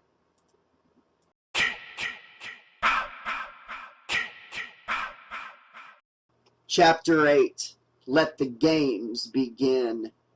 That evening, at exactly 6 o'clock, the Vince Fantana Traveling Funhouse and Carnival opened for business. Vince had rented 2 huge spotlights, which he set up near the entrance to the fair. The thick white beams revolved slowly, just barely visible in the dusky sky. Vince said the lights would attract townspeople and country folk for miles. Vince was wrong. From the first hour the fair was open, it was clear to Mitch Deaver that the turnout was going to be lousy. Lousy was actually putting it mildly, he thought, as he strolled through the half-deserted grounds. After a life spent around carnival machines, Mitch could tell what was wrong with the ride just by listening. Tonight he was hearing nothing but problems. Gears grinding, cars scraping against their tracks. Well, that was one good thing about the sparse crowd. He could shut down the rides whenever he needed to make repairs or do a lube job. Then, a little after 8, he spotted a nasty crack in the metal base of the scrambler. He needed his blowtorch for this one. He headed back to his van. It was about a 5-minute walk from the fair to the clearing through the thick woods all the way. Long before he got there, he could hear Stump barking. The huge dog was waiting for him right outside the van. When he saw Mitch, he started running back and forth from Mitch to the van, overcome with excitement. Mitch unlocked the van door and went in, the dog squeezing in beside him. Stump bounded over to the counter and put his paws up, barking at the white mask. Mitch laughed. So that was it. The dog was after its bone, the mask it had dug up last night. But Mitch had no time to play games. He found his cardboard box of tools, pulled out the blowtorch, and was reaching for his metal mask and green eye shield when he had a funny idea. He dropped the gray mask back into the box and crossed to the counter where the hockey mask lay. Stump was yapping like crazy now. He had to push the dog out of the way. He put down the blowtorch, then he lifted the mask. With its black eye holes, the mask seemed to stare back at him like an evil face. Mitch flipped the mask over, wondering if the white lucite was strong enough to protect him while he was welding. What the hell? He'd try anything once. He positioned the white disc over his face and carefully fitted the plastic strap in back of his greasy head. Then he picked up the blowtorch and turned to go when something made him stop cold. It was faint at first, like that first instant of queasiness when you know you're going to throw up. But something deep inside of him felt different. Barking loudly, Stump kept jumping up and planting his paws on Mitch's chest. He looked down at the dog staring at him through the mask. Instantly, Stump skittered backward, pressing himself up against the bed, whimpering with fear. That's strange, thought Mitch. Why would Stump be so scared? Then he felt it. His skin was crawling. He looked down at his long, muscle-bound arms. The tattoos were moving. Green, inky snakes slithered all over his flesh. Then he felt the first bite. The snakes bit hard and deep into his stomach, his arms, and his legs. He opened his mouth to scream, but a snake slid right in, the leathery skin gliding across his teeth. He started choking as the snake coiled down his throat and into his body. He could hear tiny jaws snapping. He was being eaten alive, inside and out. And then, just as suddenly as it had started, the creature stopped biting. The tattoos became tattoos once again. Mitch was drenched with sweat, but other than that, he was whoomp. Though he hadn't lit it, the blowtorch sprang to life in his hand. The torch's blue spear of flame blazed in the darkness of the van. Behind the mask, Mitch leered happily, his eyes reflecting the torch's blue light.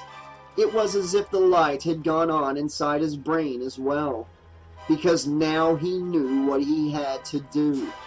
Hey, tonight was going to be more fun than he ever thought. Chapter 9. Merry-Go-Round. It was a good thing Vince Fantana ordered his workers to put up carnival posters far and wide, because nobody from the town of Crystal Lake came to the carnival at night. Nobody. The few customers they got came from much farther away, like the Barfield family. The Barfields drove an hour from their vacation bungalow near Tanglewood, where they had come to hear the famous outdoor concerts of classical music. Instead, they went an hour out of their way because little Bobby wanted to ride what he called a merry-round. Mr. Barfield gritted his teeth. He had a few choice comments in mind for his wife the next time they were alone about the importance of disciplining their only child. But right now he just wanted to find the damn carousel and be done with it. The Crystal Lake Carnival was a big fenced-in rectangle, about the size of a football field. Near the entrance stood a little white gazebo where customers could buy non-refundable ride tickets at 25 cents apiece. To be safe, Mr. Barfield bought $10 worth. The rides and booths were positioned in long rows, creating a maze of narrow, grassy lanes. Most of the lanes were dominated by game booths. The barkers yelled at the young couple from both sides. "Step right up! Check it out! Win a prize for that cute little boy! Come on, mister! Don't be a tightwad!" Mr. Barfield ignored all of their pleas, because the cute little boy had already made his intentions crystal clear. It was merry-go-round or bust. Who knew how Bobby had gotten the idea in his head? But once it was in there seemed to be no way to distract the 3-year-old from his goal. But where was the carousel? The possibility that the carnival might not even have one filled Mr. Barfield with a deep dread.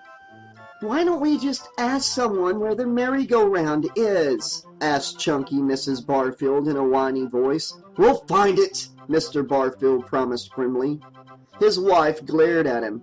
"Why are you so afraid of asking directions? Could you answer me that?" Mr. Barfield was carrying Bobby on his shoulders. Instead of answering, he tightened his grip on his son's pudgy thighs as they dangled around his head. "Merry-round," Mr. Barfield said. "Merry-round," he heard Bobby say above his head. Even after all these hours of crying, there was still a catch in the toddler's throat, like he might start bawling again any second. And then, as they turned the corner, Mr. Barfield finally heard it. Mixed in with the organ grinder music of the fair was a sweet, tinkly tune. His heart leaped at the sound. Sure enough, up ahead he saw the wooden horses, riding in a slow circle, gently bobbing up and down. "Merry-round!" cried Bobby. He was clapping his hands and digging his toddler-sized Reeboks into his daddy's throat. "Oh, thank God!" exclaimed Mrs. Barfield. "See, I told you I'd find one," Mr. Barfield said. He permitted himself one huge I-told-you-so grin. Then he lowered his son to the ground. Bobby ran forward so fast that Mrs. Barfield had to chase after him. While Mr. Barfield gave the carny operator his ride tickets, Mrs. Barfield positioned the boy on the wooden saddle of a large white stallion. The horse's wooden body was slightly reared. Its mouth was gaping open, as if chomping at the bit. "James, come on!" Mrs. Barfield yelled at her husband. "I'll stay out here," he said, "and take some shots." The carny stepped into the control booth and started the ride. Slowly, the horses began to move faster. Mrs. Barfield and her son were the only ones on the ride. The heavy-set blonde woman was standing behind her heavy-set young son, making sure that Bobby kept his little hands on the wooden handles that jutted out of the horse's head like Frankenstein bolts. Bobby looked so serious, thought Mr. Barfield. "Smile!" he yelled from behind his camera. Mrs. Barfield smiled and waved, but not Bobby. Mr. Barfield cussed. You would think that after driving them crazy for 4 hours, Bobby would at least have the decency to act happy. As he snapped the pictures, Mr. Barfield kept adjusting the focus. But every time he focused, the image blurred again. "James!" Mr. Barfield pulled his eye away from the camera. Right away, he saw why his wife had yelled. The merry-go-round was going too fast, rising and falling. The wooden horses plunged forward wildly, their wooden jaws gaping. His wife called again.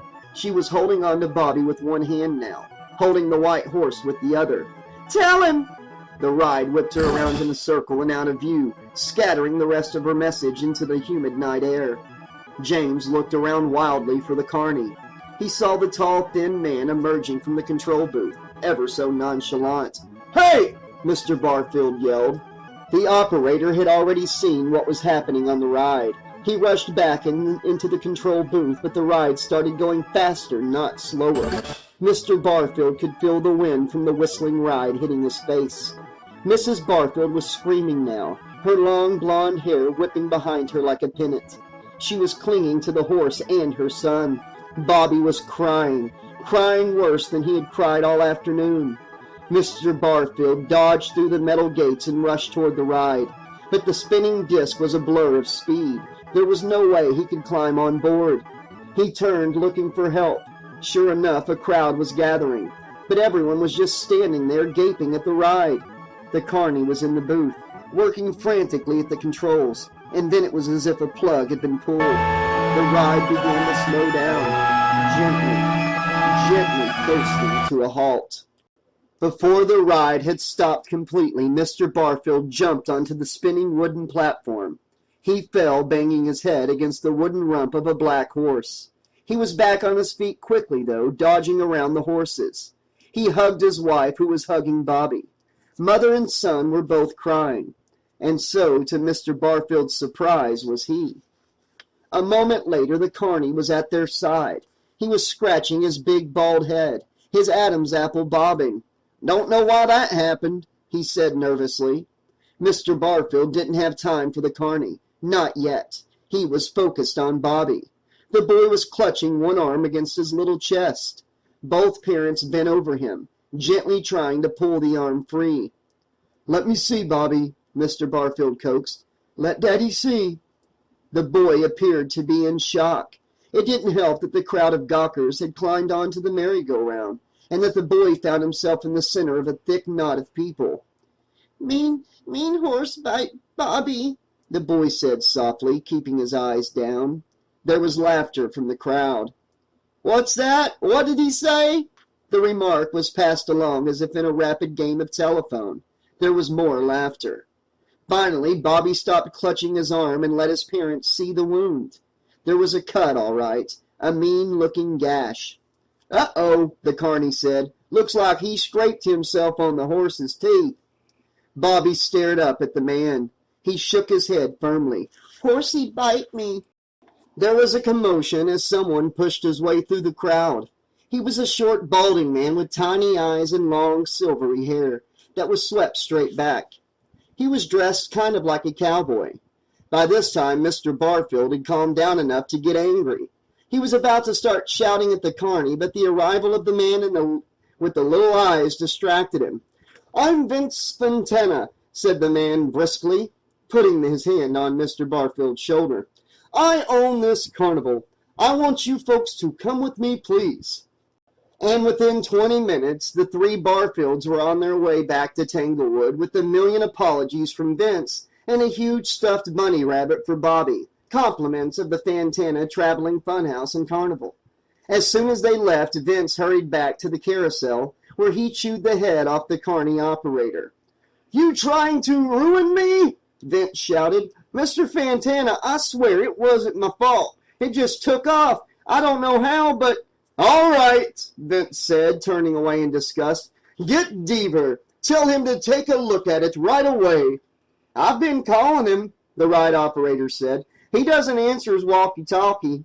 Mr. Fontana kept walking away. The ride operator could see how furious the old man was by the set of his shoulders. "Just get him," Fontana ordered, without turning back. "Now!"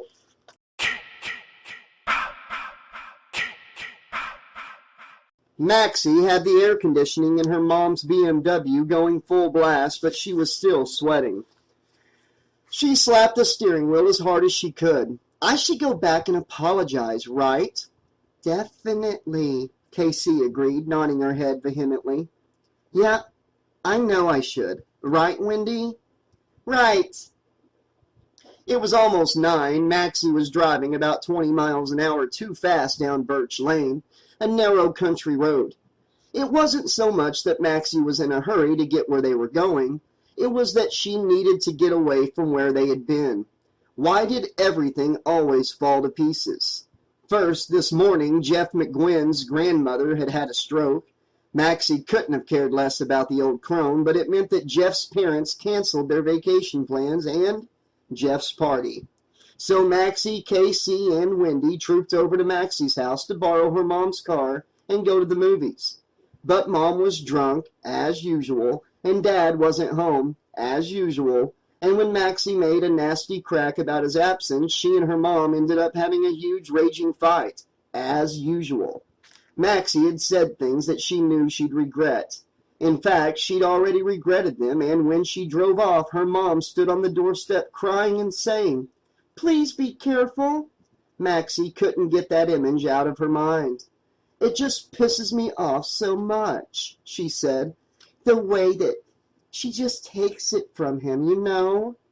"What's she supposed to do?" Wendy asked. She was in the back seat, but she was leaning forward, and she was talking right in Maxie's ear.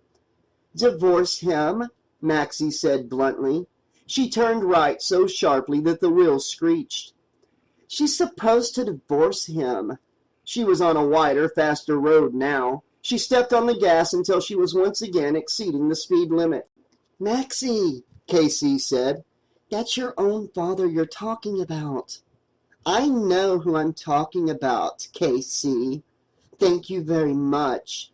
What'd you think? I was talking about your father?" Maybe she doesn't want to divorce him, Wendy said. I mean, she does have some problems of her own, you know. And if you don't mind driving a little slower, Maxie, I'd like to live to be 18. The F word, Maxie said, followed by the Y word. If anyone translate that, I'm getting out of this car and walking home, Casey threatened. She's such a coward, Maxie said through gritted teeth, ignoring Casey entirely. She is such a coward. I mean, everyone knows what's going on. Everyone. So, what does she do? She gets plowed. She's an alcoholic, Wendy observed gleefully. I mean, what do you expect her to do? Yeah, Maxie said. She's an alkie. And how did she get that way? She got that way because Dad is a total workaholic. He's never home, ever. How else is Mom supposed to spend her time? Excuses, excuses, Wendy said happily. She always got happy when they talked about the troubles in Maxie's life. I mean, she said, did you ever think that part of the reason your dad works so much is to keep away from your mom? Maxie didn't answer. The thing was, she was terrified that Wendy might be right. Truth or dare, she told herself. Did her mom share some of the blame for the mess at home? Rather than answer that question, Maxie gave herself a dare and took it. Maxie! Casey screamed as Maxie swerved into the left lane, right into an oncoming truck. Chapter 10. Fate. The truck's air horn blared. The huge silver front grille zoomed toward them like a monster's face. Maxie turned the wheel hard, making it back into her lane at the last possible second. KC was shaking. Wendy was screaming, "Are you out of your mind?" "Sorry," Maxie said casually. "Lost my concentration there for a second." She couldn't hold it in. She started laughing. She ended up having to apologize all the way to the movie theater and having to talk KC and Wendy out of going home about 3 times apiece. It was worth it. The close brush with death had knocked her fight with her mom right out of her mind, and by the time she pulled into the parking lot of the little strip of stores known as the Carrollton Mall, her friends were speaking to her again. Carrollton Mall was the largest mall for miles. It was tiny. It was also jammed. The movie's probably sold out, Maxie predicted gloomily. She parked the black BMW at an angle across the white lines, blocking another space. She suddenly felt very alone. She wasn't. The battered blue Ford Taurus, which had been tailing Maxie since she left her dorm, now nosed softly into the parking lot. Maxie slammed her door just for the hell of it. "Hey, don't lock it," she snapped at KC as she went about trying to lock all the doors. "I told you, dumbhead, I want it to get stolen." KC threw up her hands. "I can't do anything right." "Don't worry about her," Wendy said. "She must be getting her period. You're getting your period, aren't you, Maxie?" A few yards up ahead, Maxie called without turning back. "Go ahead, just shout out my menstrual cycle all over the parking lots. Why don't you?" As they headed toward the theater, the blue Taurus parked quietly on the other side of the crowded lot. The driver sat watching the 3 girls as they approached the ticket window. He was shaking. "What in God's name am I doing?" he asked himself. "This is insane, following her around like this. I'm a grown man." But it was as if he had lost control of his own body. It was as if he were possessed. The man shouted at himself to stay in the car, to drive away, but instead he turned off the ignition. Then he quietly opened the car door, just as Maxie walked up to the ticket booth. The woman in the booth was on the phone and didn't look up, not even when Maxie tapped on the glass. Maxie could feel her fury rising. She tapped a second time. This time the woman did look up, but she scowled angrily. She held up her forefinger and arched her eyebrows, obviously miming the message, "Wait." "Look at her," Maxie growled. "Why doesn't she just do her job?" "She's on the phone," Casey said, pleading Maxie. Maxie glared at her. Casey would wait on a line for hours rather than risk being rude to anyone. Finally, the ticket seller hung up the phone. She leaned forward to speak through the tiny microphone. "The 9 o'clock show is sold out. Sorry, ladies." Maxie slapped the glass in frustration. "Do you mind?" the woman behind the glass said, glaring. "I'm a person, you know. I'm in here." "Sorry." Maxie turned to her friends. "See what I mean? Nothing works out. Damn it." She took a hard kick at a brown Snapple bottle that was lying on the pavement. She missed, almost falling over. Wendy laughed. "The K word," she said. "Klutz!" "Oh, very funny." "The S word," Casey agreed, smiling. "The S word?" Maxie asked. "Serves you right," Casey said, her smile broadening. "That doesn't even make sense," Maxie said. "You don't know how to play." But Wendy was laughing harder now, and so was Casey, and abruptly Maxie found herself joining in. In fact, she started laughing so hard she had to hold her stomach. "You guys," she said, when she had finally stopped giggling enough to speak. She put a long arm around Casey's shoulders, then Wendy, pulling them close. "What would I do without you?" "Kill yourself, probably," Wendy said. "Thanks," but she grinned. She was having a memory flash like deja vu all the way back to when she was 9, and Casey and Wendy were 8, and they were seeing their first movie on their own at Carrollton Mall. They had laughed a lot that time, too. Laughed so hard, and not about the movie, that they had been thrown out. "Hey," she said, "you guys are great, you know that?" Maybe she was getting her period, thought Maxie, because her feelings were all over the place. One second she was laughing hysterically, now she suddenly felt like crying again. Casey was beaming at her. "You're the sweetest," she said. Casey was terrific at giving compliments, but they were often outrageous. Maxie, sweet? That was a laugh, Maxie thought. She leaned back against the white brick wall of the movie theater. She rocked on her heels so that her back bumped up against the bricks again and again. "So what are we going to do tonight?" "Hey," said Casey, "we can go bowling." "I'm not going bowling," Wendy said. I just want that on the record right now. Last time, I thought I was going to die of shame." "Wendy," Casey started in, "the owner was just mad because he said you were denting the lane when you kept dropping the "Here's what we'll do," Maxie interrupted.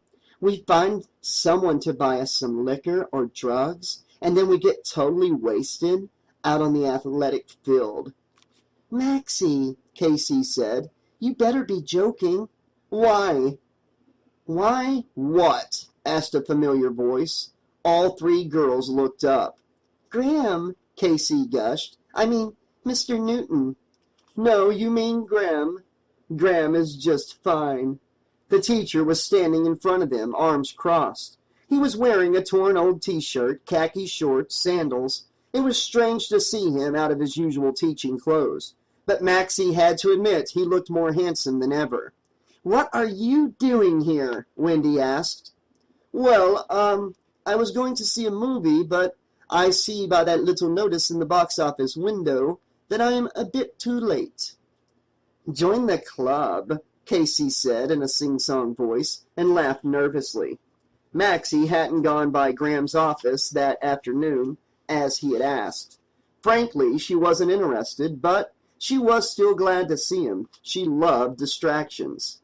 "So," she said, "how come you're all by yourself for the big 4th of July weekend?" Graham's eye twinkled.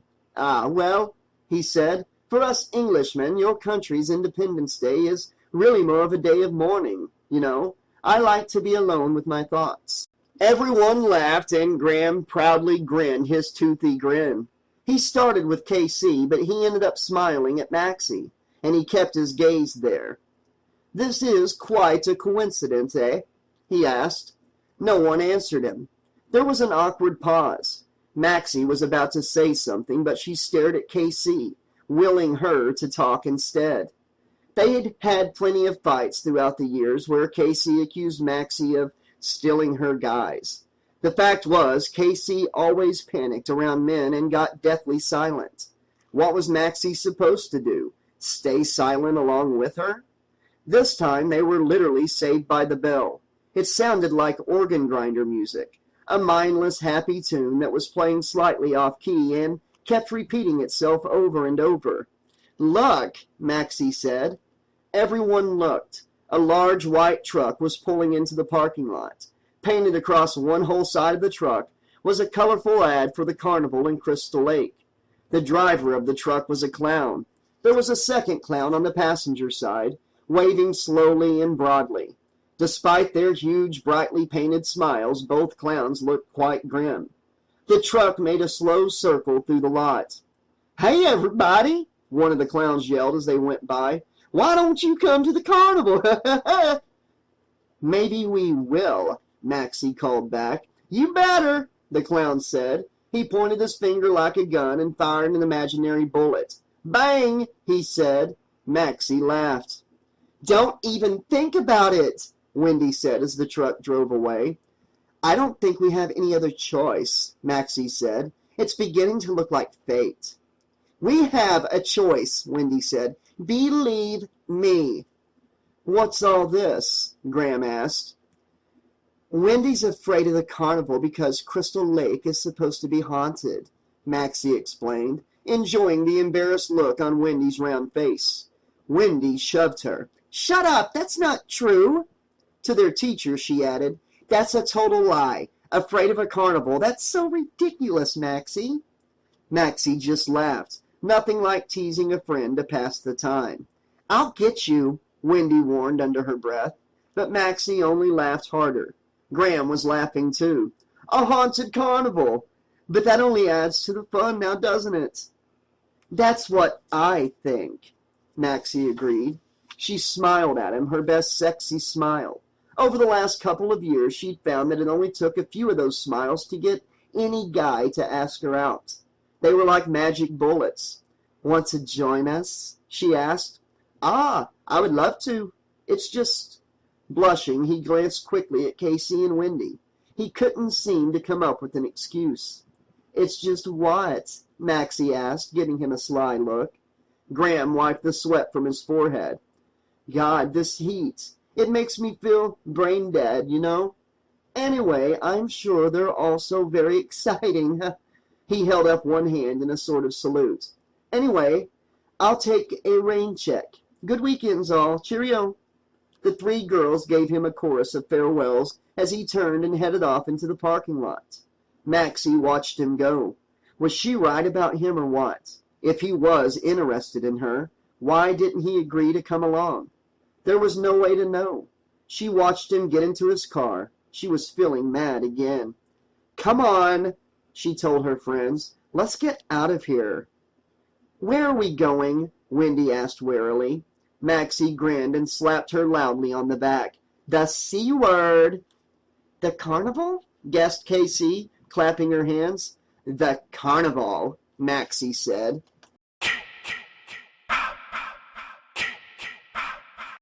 Chapter 11. A Free Ride.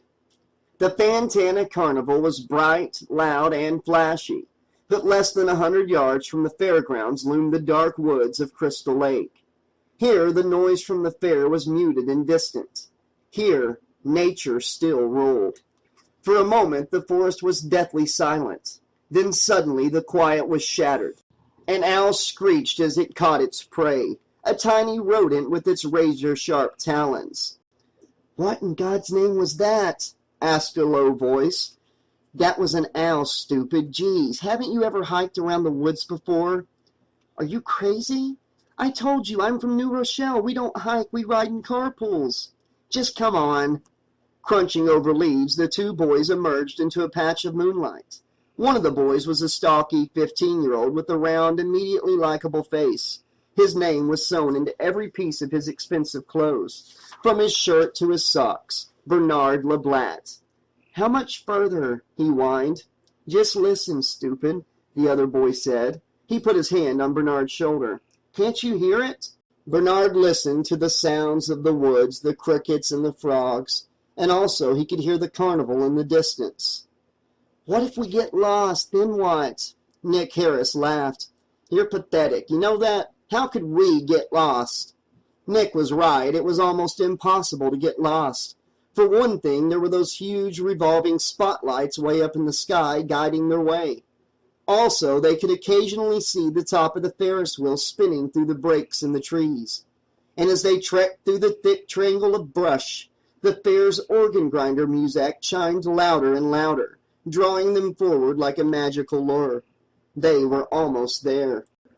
Okay, what if there's a fence? Bernard asked. There won't be a fence. You think they're worried about a lot of kids sneaking through these woods? No, nobody but us would be that stupid. There won't be a fence. But what if there is? Then we'll climb over it, duh. Bernard cursed and hissed. Wait a second, would ya? Nick stopped and waited, hands on hips, frowning with impatience. He watched as his stocky friend tried to remove the prickers from a vine that had stuck itself into his bare, flabby thigh. Head bent low, Bernard frowned with concentration as he performed his minor surgery. He cursed again. I told you to wear long pants, the other boy reminded him. Though he had already turned 16, Nick was shorter and skinnier than his friend. Unlike Bernard's brand-name outfit, Nick's clothes had a ratty second-hand look. They didn't have his name sewn into them either, but at least his worn-out old jeans protected him from the vicious, thorny vines that flourished in the woods of Crystal Lake. How did I lose my flashlight? Bernard moaned. Rich kids are dumb. You know what? What would you do with the big old flashlight once we're inside the carnival? What are we going to do inside the carnival without any money? Bernard and Nick were both from Camp Topeka in Cranville, about 30 miles away. That afternoon, one of Bernard's bunkmates had stolen his wallet. The camp director, Mr. Standiford, had personally vowed to catch the culprit. But in the meantime, Bernard was broke, just as broke as his skinny friend Nick, who was attending camp on a scholarship. Nick was shaking his head in annoyance. I explained all this stuff to you 100 times. Make it 101. Once we're inside the carnival, they'll figure we paid admission. Then you just say you spent all your ride tickets and, they'll feel sorry for you. You'll see. We'll get on plenty of rides. You look younger. You look like you're like 12. I've done this kind of thing all my life. And we'll have lots of fun, right? Right. Because I'm beginning to think this was a real dumb idea. Bernard had stopped to rest again, leaning up against the wide trunk of a big oak tree. With an annoyed sigh, Nick leaned back against the tree next to his friend, which meant that both boys were staring back the way they had come. Dumb, dumb, dumb, Bernard said with a sigh. He counted off his complaints on his pudgy fingers. First, we could get kicked out of camp if they do a bunk check and find out that it's our pillows that are stuffed into our sleeping bags instead of us.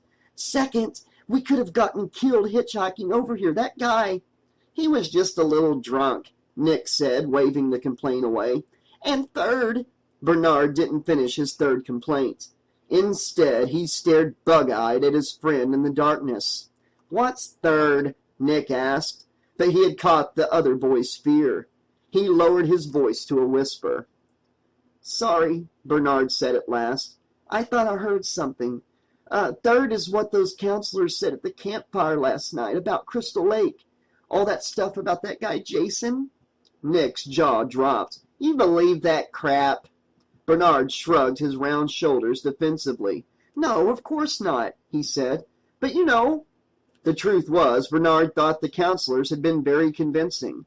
They said that Camp Topeka was the only camp within 100 miles of Crystal Lake, because people were so scared of all the horrors that had happened here, and this carnival music was not making him feel any more at ease.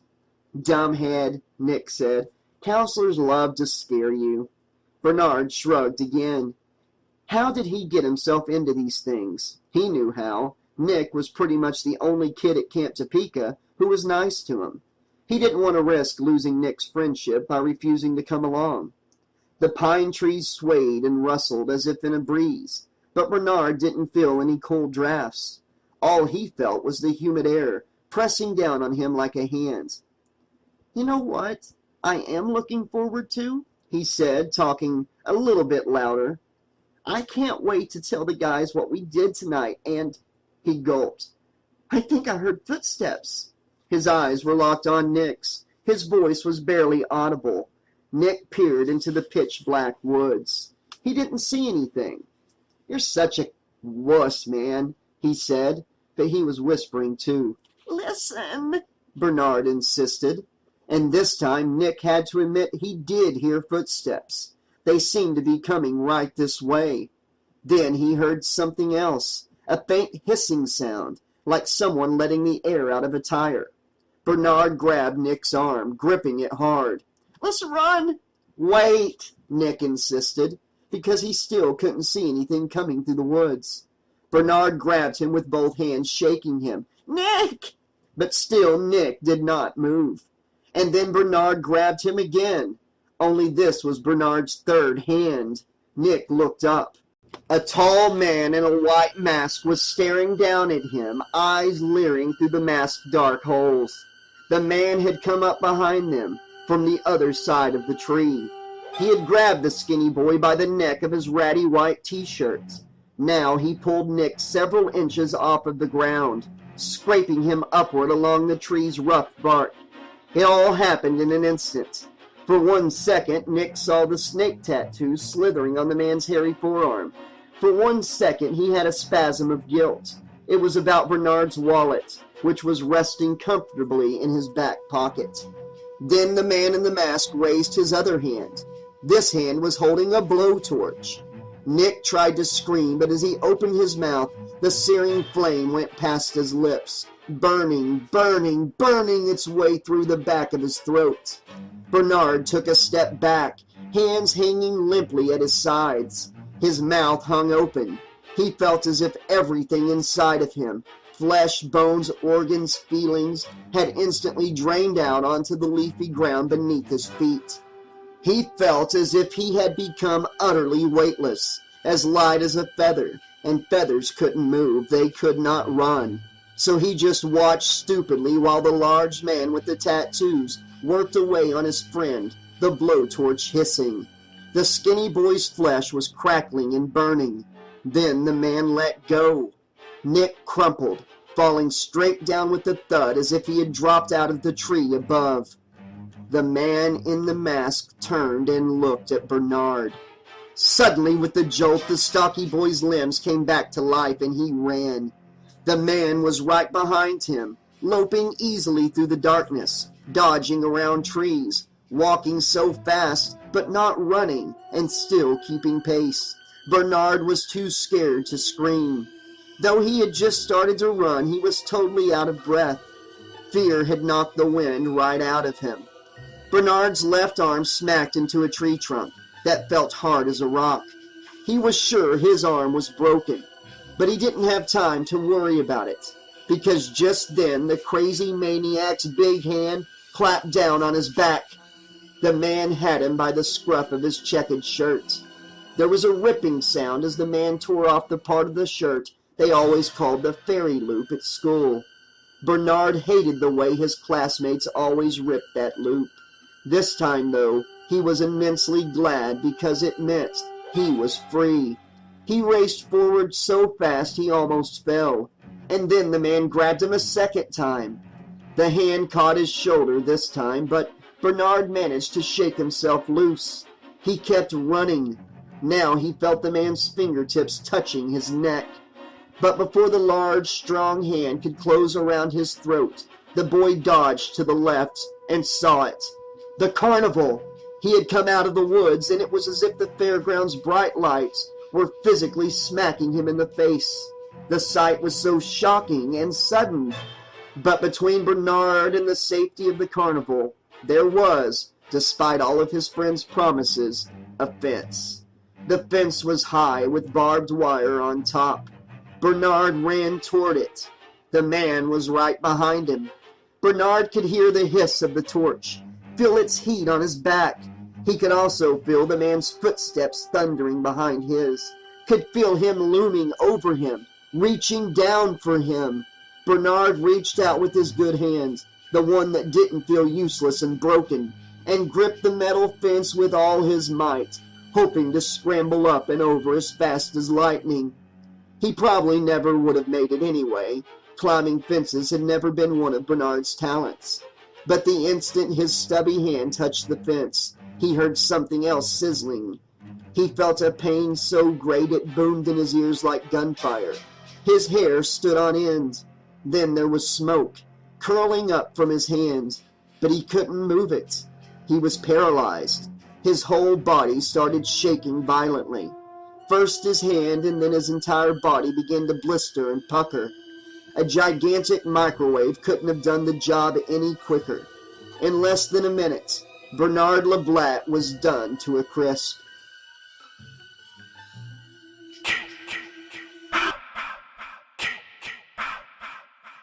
Chapter 12. The Monster. Maxie was peeling out of the Carrollton Mall parking lot, laying down some rubber when... "Maxie, wait!" KC grabbed Maxie's arm. Maxie hit the brakes. "Isn't that Graham?" Sure enough, there he was, sitting behind the wheel of his Ford Taurus. He was frowning, and Maxie heard the familiar whine and groan of a car motor that wouldn't start. "He's flooding it," Maxie said matter-of-factly. She felt strangely pleased. It served him right for trying to take off like that and ditch them. She turned right and circled back around the parking lot until she came up alongside Graham's car. She honked. Graham looked up. Surprised, he smiled weakly. "Wait here, guys," Maxie said. She left the motor running. She was aware of Graham's eyes on her as she strolled over to his car. She was used to men watching her, and though Graham didn't really do anything for her, she enjoyed the attention. She leaned in the window. "We've got to stop meeting like this." "Maxie," Graham hesitated. "What?" But the look in the man's eyes, the tone of his voice expressed his thoughts as clearly as if he had said them. So, Maxie thought, she'd been right about him all along. "It just won't start," he said sheepishly. "Well," she drawled the words lazily. "Looks like you have to come with us after all, now doesn't it?"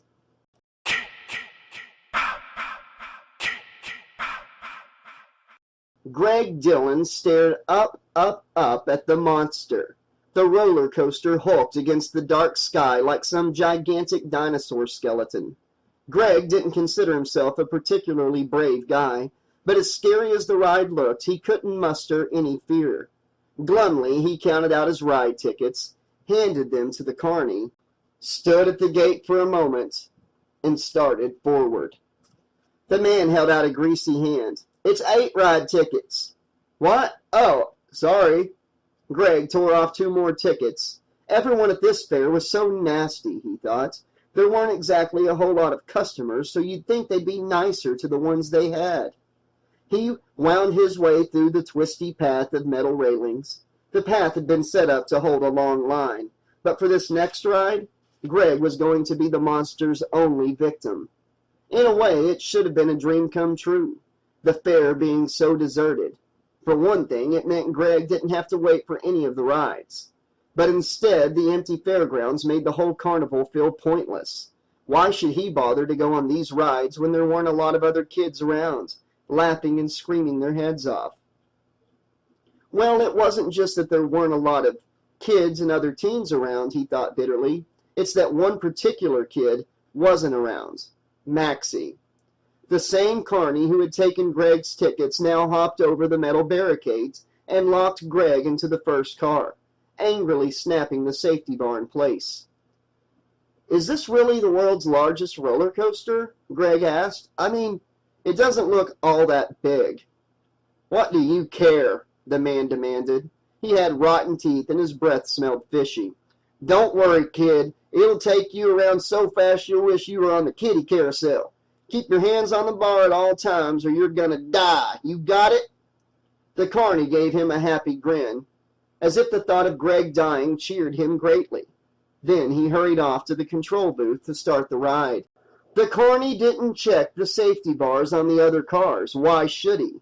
Those cars were all empty. At least that's what he thought. But in the rearmost car, a man had crouched down out of sight. Back in the control booth, the carny threw the lever that started the ride. During operation, he was supposed to keep his eyes on the ride at all times. To hell with that. He pulled a whiskey bottle from his back pocket, took a long slug, then bent his head over the day's sports pages. With a jolt, the long line of cars started their slow ascent up the coaster's first big hill. The chains of cars was like a caterpillar inching up a branch. Greg started singing, Maxie, softly to himself. He could picture her beautiful face so clearly, and once again the words that had become his mantra of the evening ran through his head. If only she were here. If Maxie were here, everything would be exciting. Just walking around the carnival with her would be 10 times more thrilling than riding this coaster. Of course, if Greg really wanted excitement, all he had to do was look behind him. The man in the back car was sitting up now. He had a mask on his face and an axe in his hand. Click-clack, click-clack. The cars kept clicking against the track as they rose endlessly upward. It sounded as if someone were winding up the tension on the ride. Click after clack. Greg looked down. He really was pretty high up, a lot higher than it had seemed from the ground.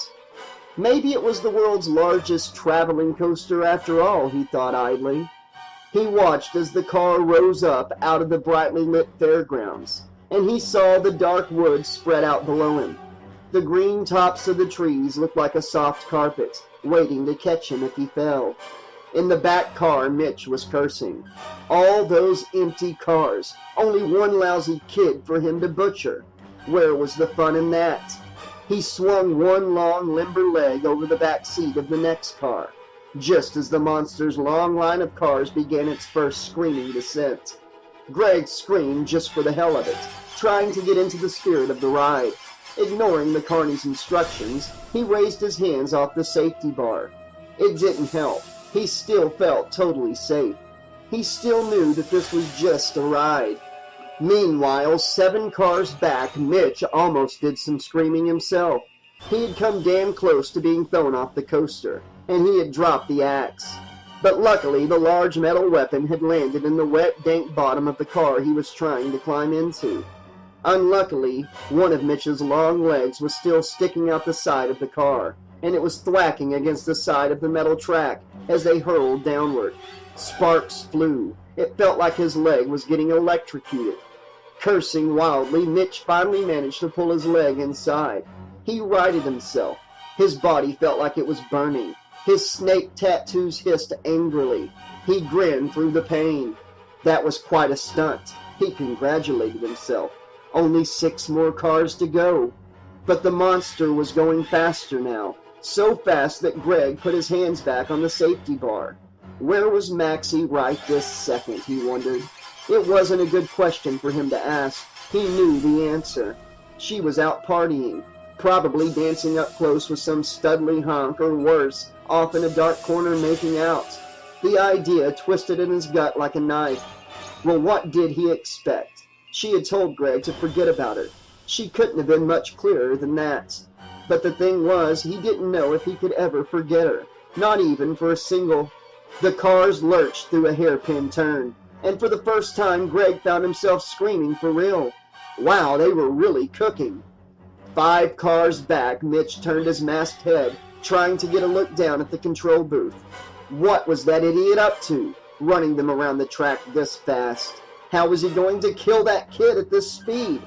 But instead of slowing down, the cars went even faster, and Greg was screaming his heart out now, because it was hard for him to believe this ride was still under control. The cars kept hurtling, dipping, diving, twisting. It was as if the car was trying with all its might to throw Greg to his death. Then he remembered the words of the man Carney at the gate. Don't worry, kid. I'll take you around so fast you'll wish you were on the kiddie carousel. So that was it. The bastard was trying to scare him. Greg made a silent vow. As soon as he got back on the ground, if he ever did get back on the ground, he would head straight home. Enough was enough. The thought offered only slight comforts. The cars were traveling so fast now that Greg's freckled face was shaking violently up and down as if his flesh were about to come off. He gripped the iron safety bar with all of his might, his knuckles turning bright white. He was screaming, screaming so loudly he couldn't hear Mitch screaming just 3 cars behind him. Mitch started climbing into the second car, just as the cars flew into the coaster's first loop-the-loop. Greg felt sure he was going to drop right out of the coaster. As the car spun upside down, pins, coins, and other loose stuff from his pockets went flying out. His screams were mixed with gurgles. He was throwing up, and still the cars kept going faster. Greg started praying, praying for the ride to end soon, praying that he would survive this nightmare. He shut his eyes just as Mitch reached the car behind his. Grinning broadly behind his mask, the mechanic slowly stood. The wind cut into his chest like a blade. It whistled blindingly through the eye holes in his mask. Struggling desperately to keep his balance, he raised the axe over Greg's head. "I'm a dead man," thought Greg miserably. "You're a dead man," thought Mitch happily. Then he swung his axe down with all of his might, aiming right at Greg's skull.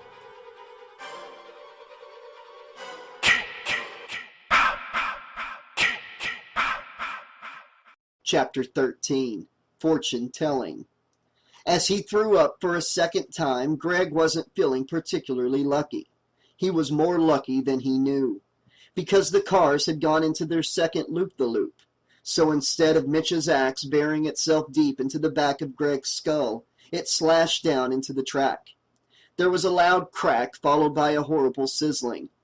The chain of cars spun through the loop really fast, raced partway up the next hill, then slid back and coasted to a halt. Greg sat stunned. Then he smelled smoke. There were shouts from below. He looked down. He could barely make sense of what he was seeing. It was the carny worker who ran the coaster. He was waving. "Stay where you are!" Where was he gonna go? Greg waited, his heart pounding, his breathing ever so slowly returning to normal. Then he thought to wipe his mouth against the sleeve of his t-shirt, and he felt the wetness there.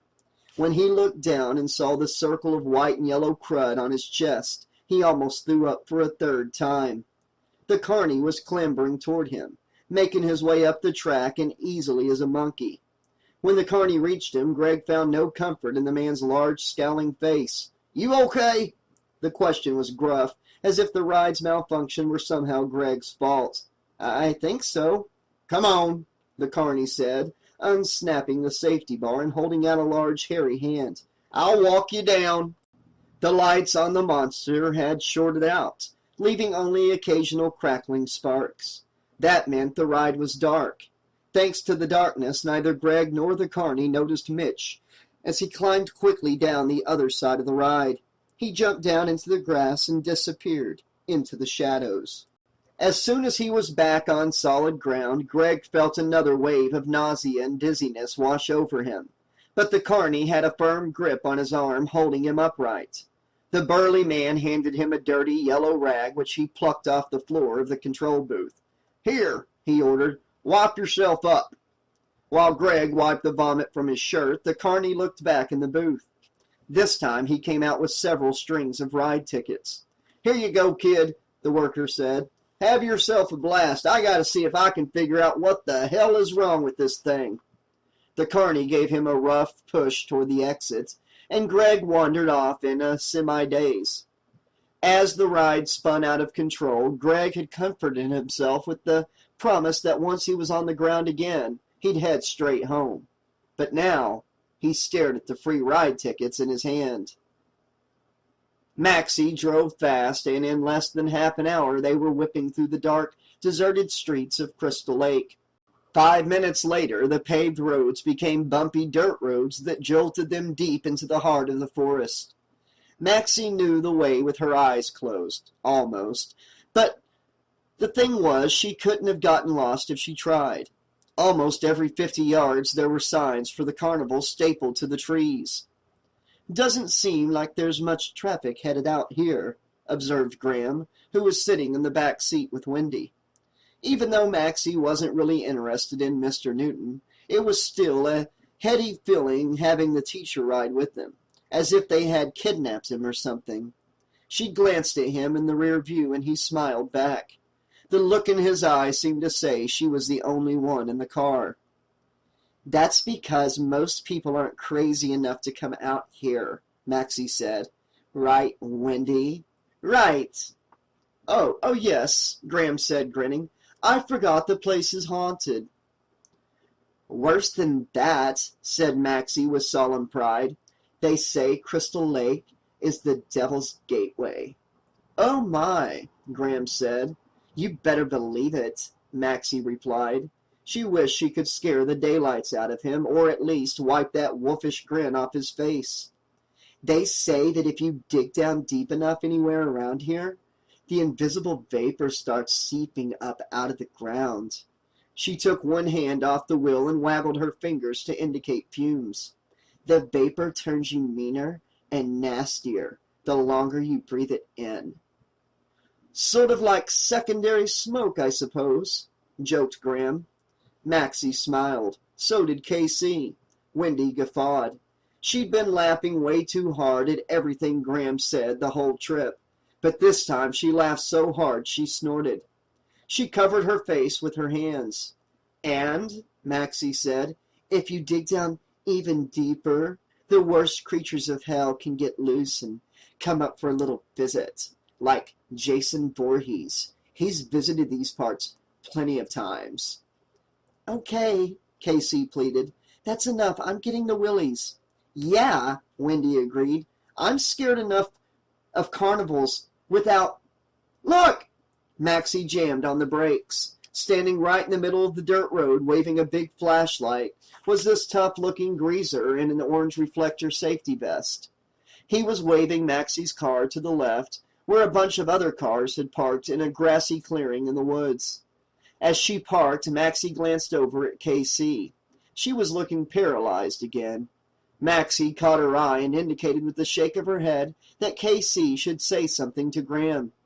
KC shook her head slightly to indicate that she couldn't, but Maxie widened her eyes in a silent command. "So," Casey said to Graham, sounding overly sweet and about 6 years old, "you've never told us how you ended up living here in Massachusetts." "What are you talking about?" cried Wendy. "He told us that the second day of class." Maxie shook her head. The girl was hopeless. Maxie was the last one out of the car. As she slammed her door, she spotted Wendy's camera lying on the back seat. Alicia Pendaflex in a tan leather case. Wendy had taken up photography about a month ago. She claimed it was because she was feeling artistic, but Maxie knew it was just another one of Wendy's hopeless ploys for meeting guys. It had not worked. Wendy was as boyfriendless as ever.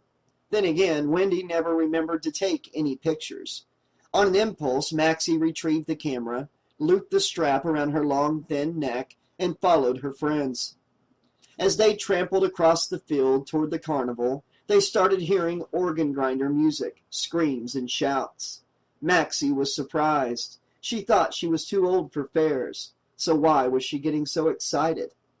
They trudged up a dirt road lined on both sides with thick, dark masses of bushes and trees. The beautiful pine smell of the woods was mingling now with the cheap, cloying smells of cotton candy and caramel corn. Then they turned the corner, and there it was. The brightly lit carnival loomed ahead of them, like the magic land of Oz. Casey gasped, then clapped her hands together and jumped up and down. "Oh, how beautiful!" "Grow up!" sneered Maxie. They walked up to the entrance gate. They were stopped by a burly clown who demanded $5 each. "Oh, come on," Maxie said. "You're not going to charge us full price. How much time is left for tonight anyway?" "The fair's open till midnight," the clown growled. "That's when the fireworks start." "So we missed half already?"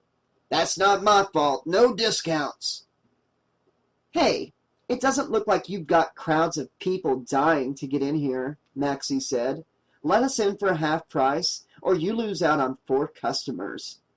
"Maxie, please," Casey pleaded, fishing through her wallet for a 5. "Don't be rude." "I'm not being rude, but it's almost 10 o'clock already, and they—" Graham said, "I'll pay." He handed over a 20. Maxie shook her head. She could have gotten them in for 10. She was sure of it. She went through the turnstile fast. The clown harshly gripped her hand and stamped it with a tiny black Ferris wheel. "That's so you can get back in if you go out," he explained sourly. Then came Graham, then Casey, and then Wendy. As each person pushed through the turnstile, the metal arm turned full circle and clicked. They were in.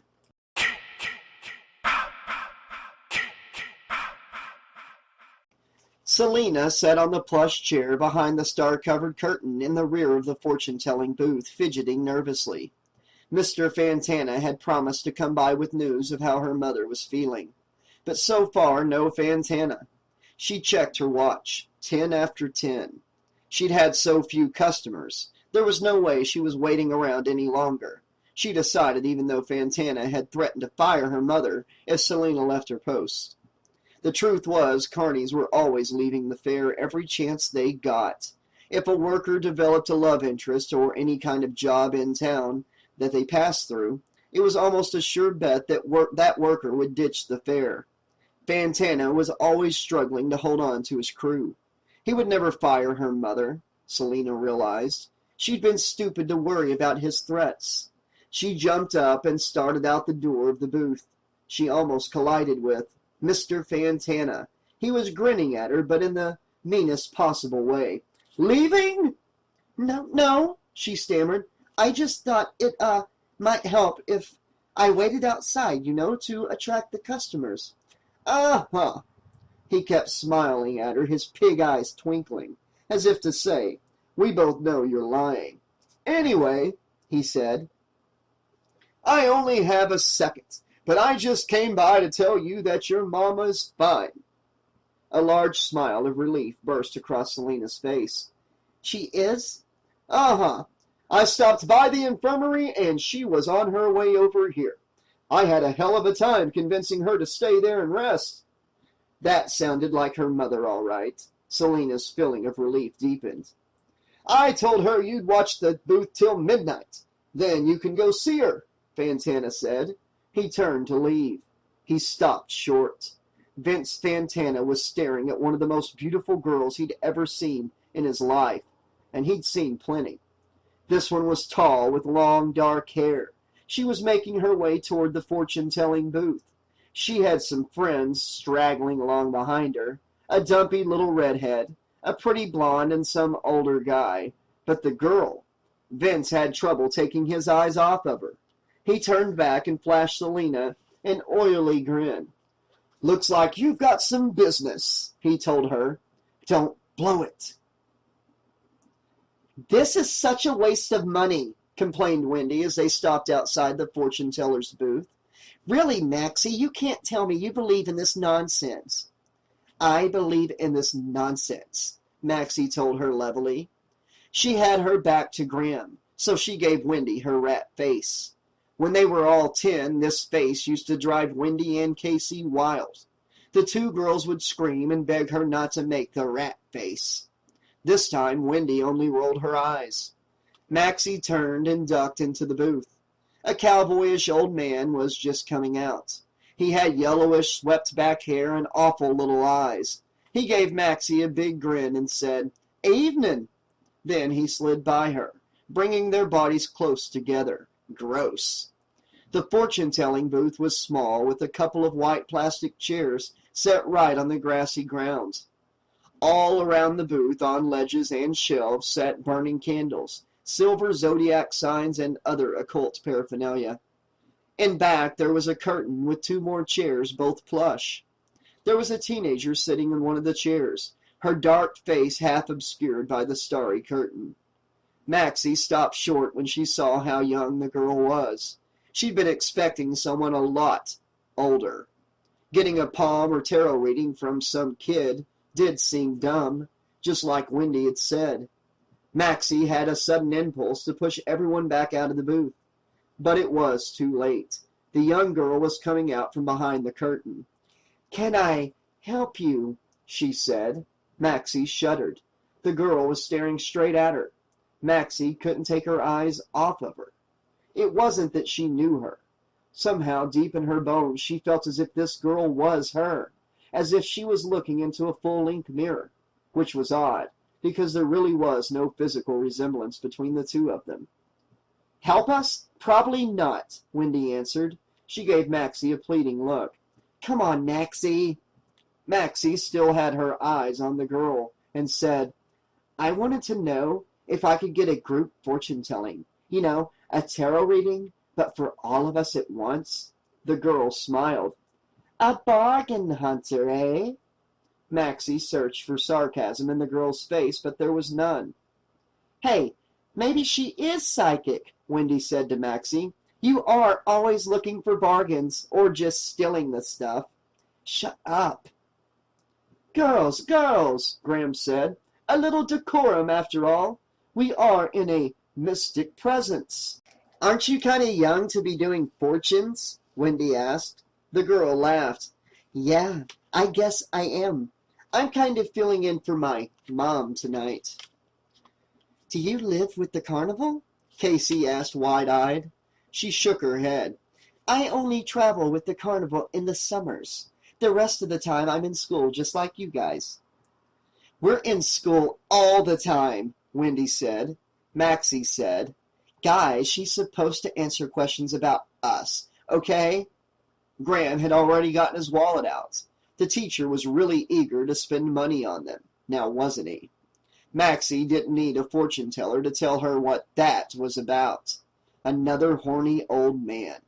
Graham handed $5 to Selena, who looked at Maxie for approval before she took it. Maxie nodded. "Okay," the girl said. "Let's get started. First of all, my name's Selena. And you are?" Everyone said their name in turn. Then Selena held open the curtain.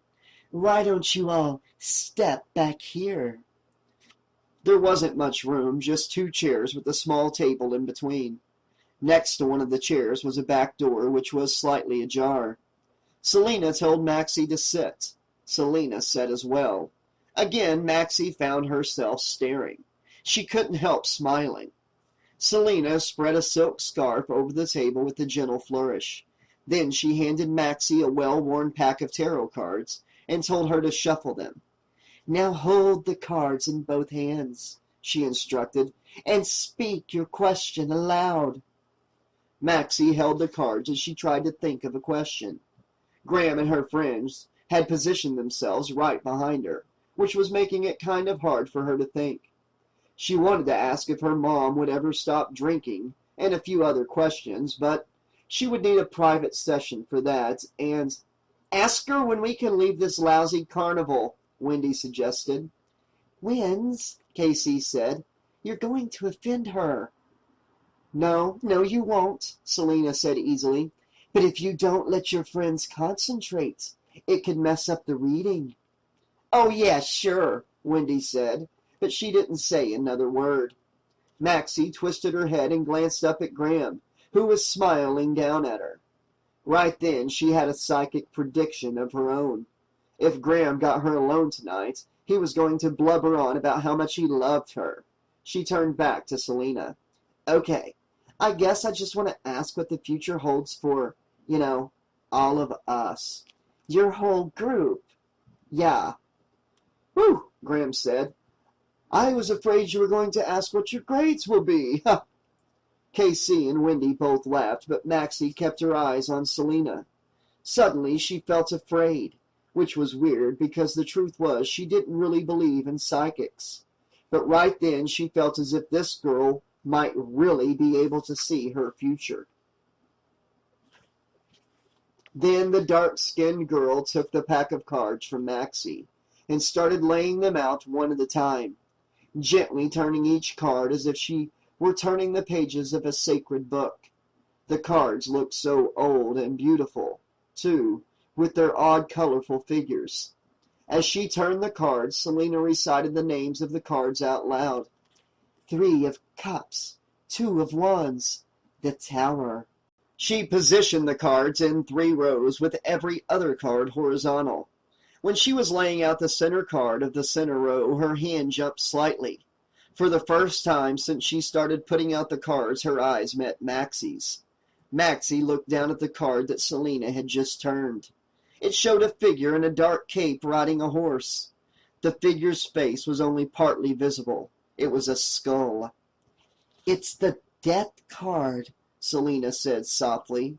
She went back to dealing, and when the cards were all laid out, she smiled at Maxie. "Well," she said brightly, too brightly, Maxie thought, "I see very good things." "You do?" "Yes." "Why do you sound so surprised, Maxie?" asked Graham with a chuckle behind her. He put his hand on her shoulder. "Of course she sees good things. We're good people." "Besides, it's great for business," Wendy joked. "First of all," Selina continued, "you're all going to have long lives." "More bad news," Wendy said. Both Casey and Wendy started giggling. Selina went on, seemingly undisturbed. "Mostly what I see is about you," she told Maxie, "because you were holding the cards. Understand?" She was really turning up the psychic character now. "Yeah?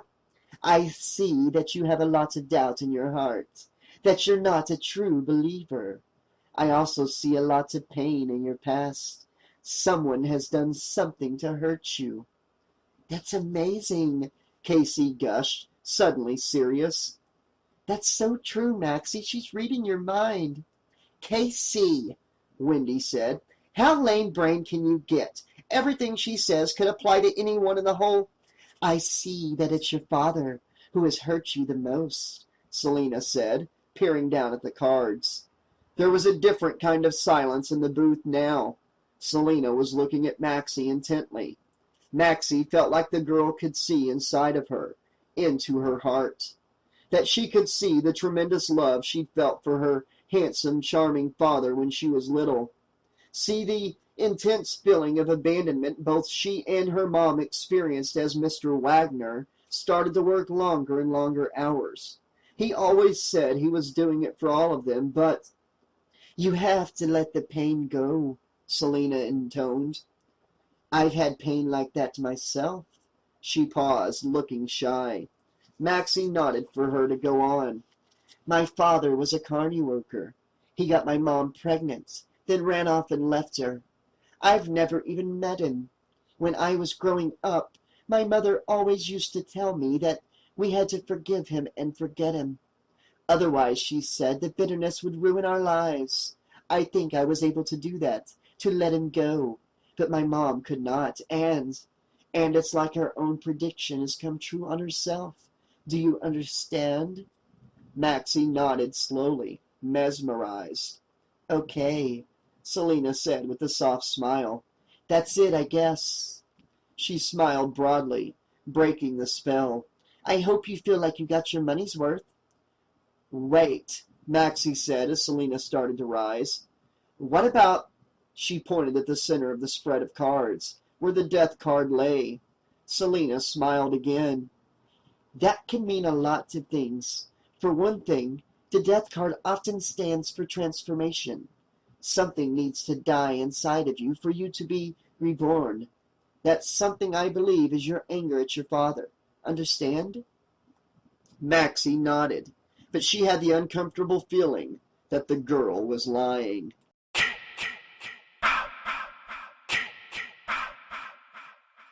Chapter 14, Truth or Dare. "That is so amazing," Casey said as they came out of the booth. "And you said it was made up." She cuffed Wendy's shoulder. "It was totally made up," Wendy said.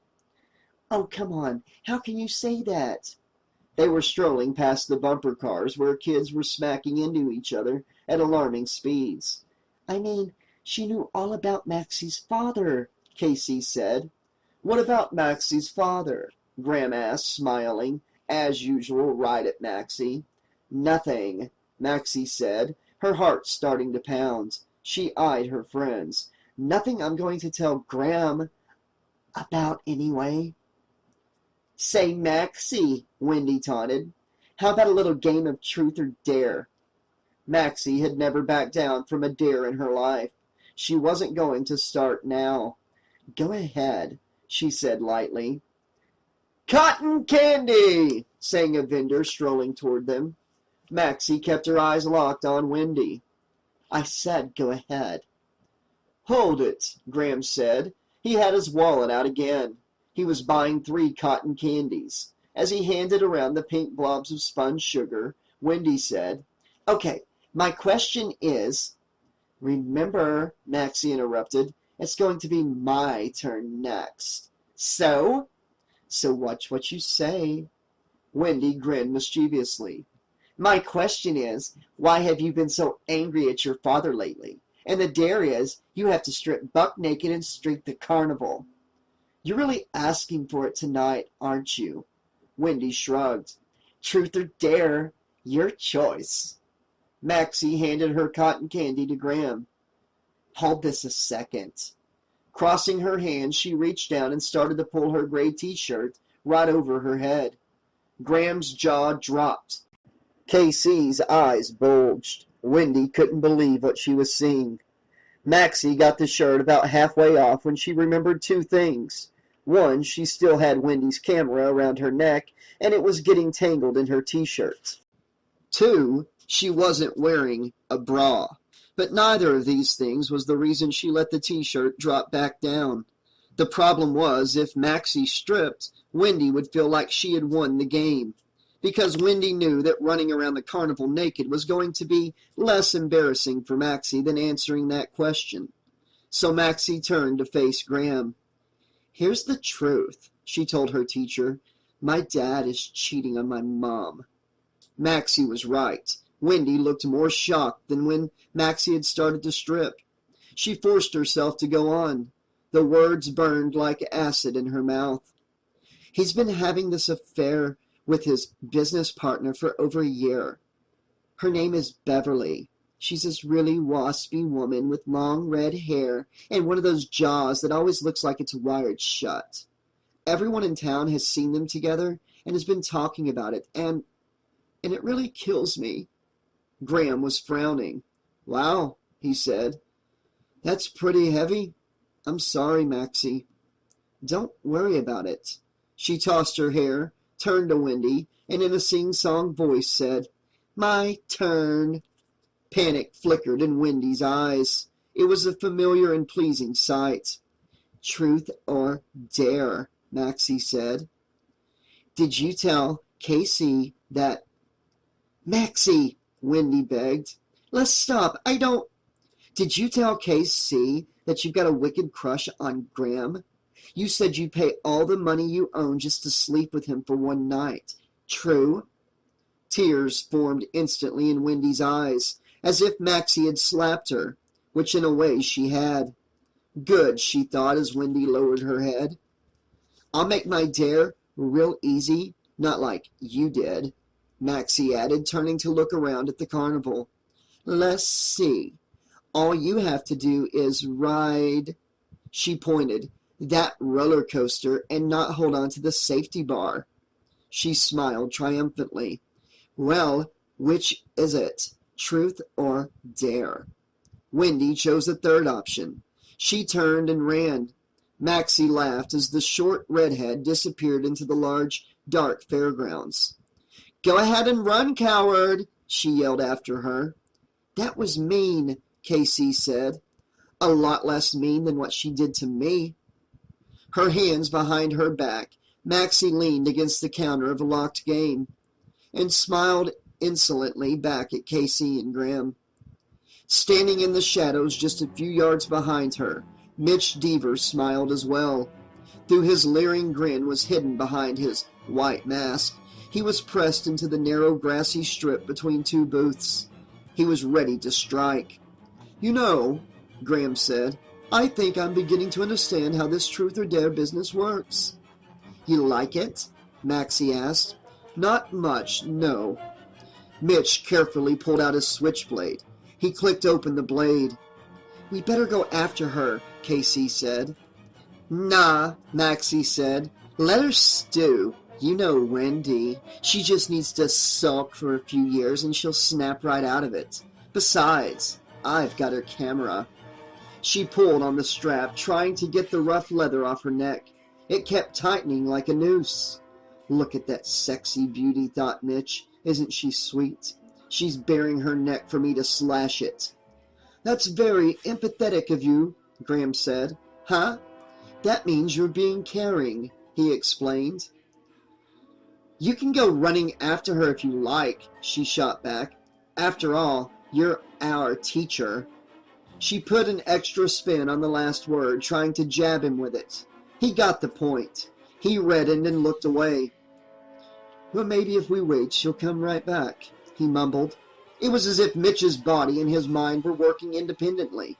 His arm slowly raised the knife over his head, but his brain kept admiring the tall girl's stunning figure. He was drooling into his mask. Maxie pushed off the wall of the booth. There's no point waiting. She's not coming back so fast. She took her cotton candy back from Graham and took a big bite, the sugar dissolving instantly in her mouth. It was so sweet she wanted to retch. She looked around for a trash can to throw the stuff away. She didn't find a trash can. Instead, she spotted an intensely familiar figure on the other side of the fairgrounds, a tall man with dark hair. He was just disappearing into the cyclotron, and next to him she saw a flash of coppery red hair glinting in the fair's night lights. Oh God, it couldn't be. She felt faint. Just then Mitch overcame his confusion. With a low moan, he stepped out of the shadows.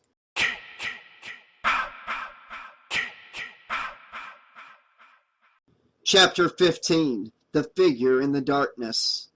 At the same moment, Maxie dropped the cotton candy on the ground. She started to run. It was awkward running with the camera around her neck, but that was the least of Maxie's problems. The carnival had seemed deserted. That is, until she tried to race through the fairgrounds. Suddenly, there were plenty of people in her way. She almost collided with the soda vendor, then a tall man on stilts, then someone in a big blue Sonic the Hedgehog suit. The carny worker at the cyclotron was just locking the entrance gate as she came running up. "Let me in!" she cried breathlessly, trying to push her way forward. The carny was strong, and one hand on her shoulder was more than enough to hold her back. He glared at her, then stuck out his other hand. 5 ride tickets. She stared at him uncomprehendingly, then slapped her pockets. Damn it, my friends have my tickets. She turned, staring back the way she had come. She couldn't even see them yet. Then, in the distance, she waved frantically. You'll have to wait, the carny told her, heading for the ride. Just let me on. They'll pay you the tickets as soon as... Hey! Without bothering to answer, the carny worker climbed inside the cyclotron. He closed the hatch behind him, and she heard metal bolts sliding into place. The cyclotron was a large ride designed to look like a spaceship. As it started to spin, the whole thing lit up in garish greens and reds and yellows. It did everything but take off into the night sky. Maxie started to pace. She was still out of breath, and now that she had stopped running, she could feel the waves of heat rising inside of her. The waves crested and washed out her pores as sweat. I can't believe it, she kept shouting at herself.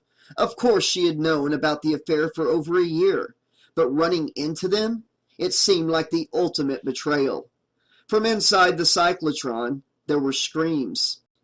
They're in there, she told Casey as her friend jogged up. Graham wasn't far behind. My father, she explained, and that... She couldn't find the right word to describe how she felt about Beverly.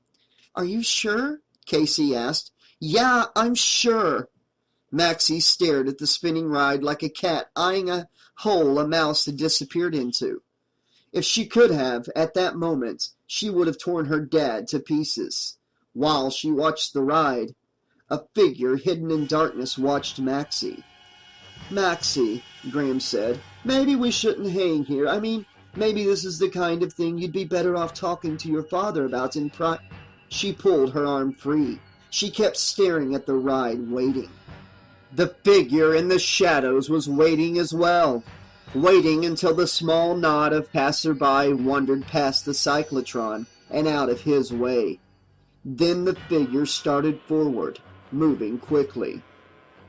You know, Maxie, we were far away, Casey said. It might not have been your dad at all. It was him, Maxie insisted, and her. Maxie, Casey, and Graham kept staring at the spinning cyclotron as if hypnotized, which meant that no one saw the figure approach. No one even knew he was there until his hands closed around Maxie's throat.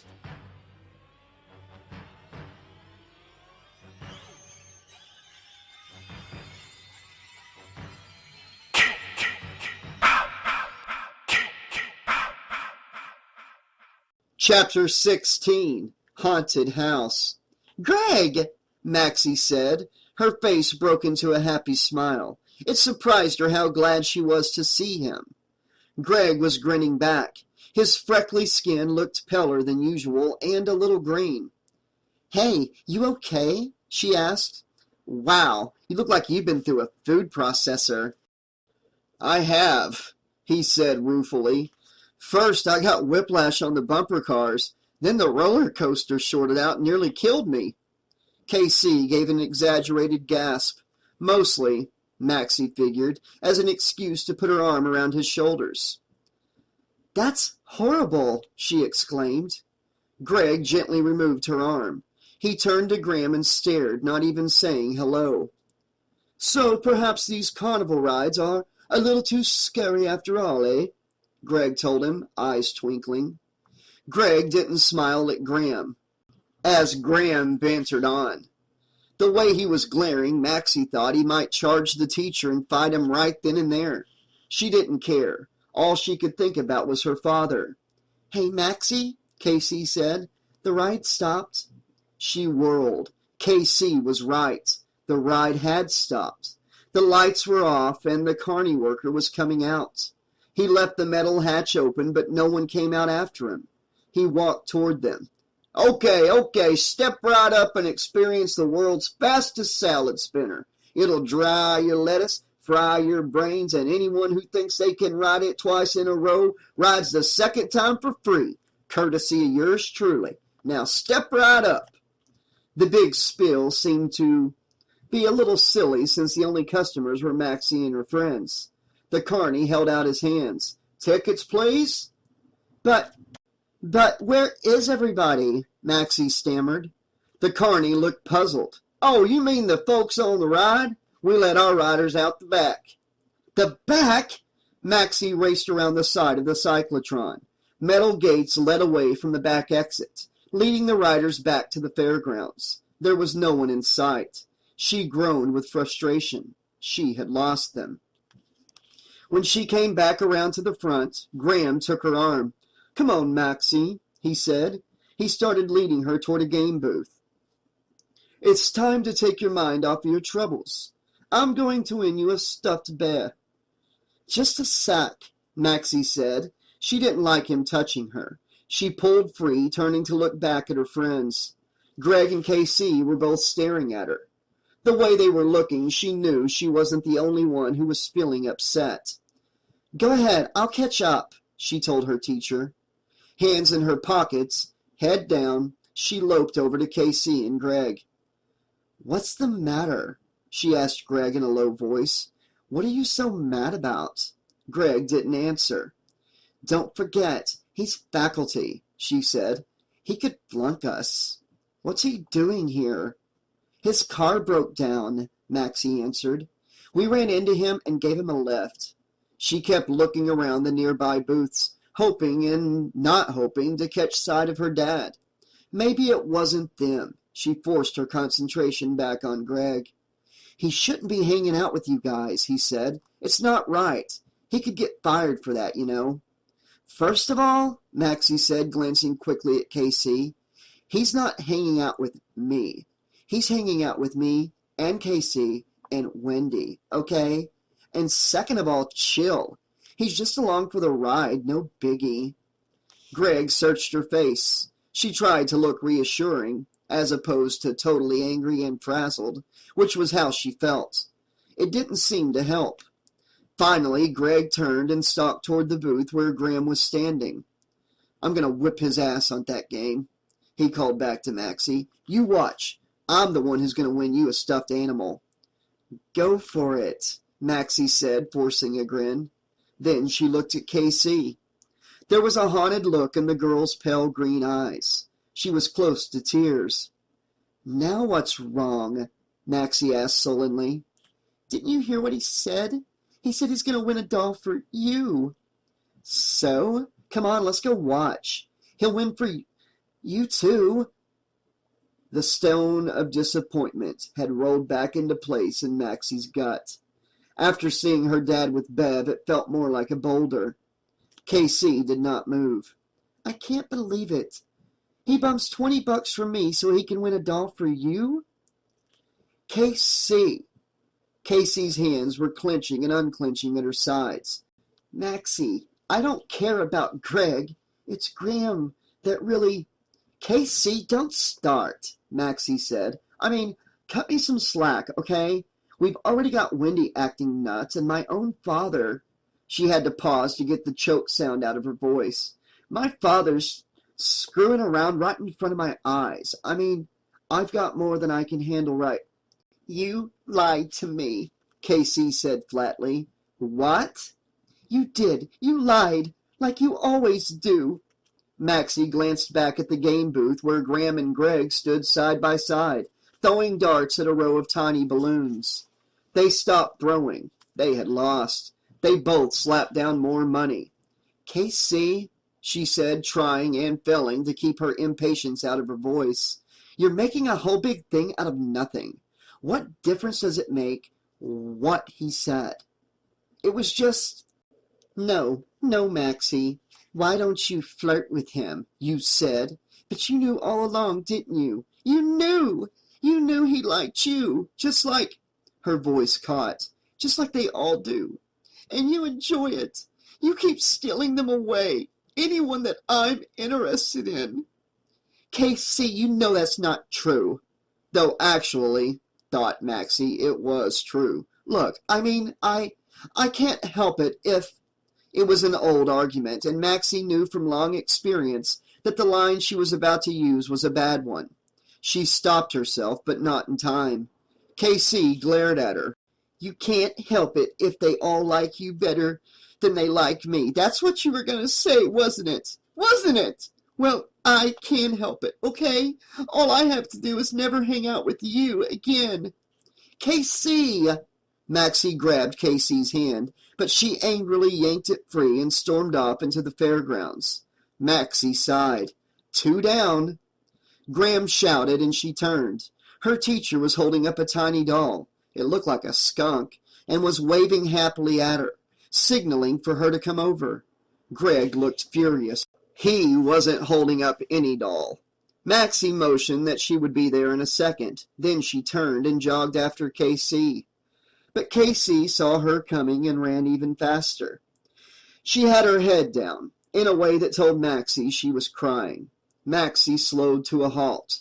To hell with her. Let her cry. It was turning into some awful night.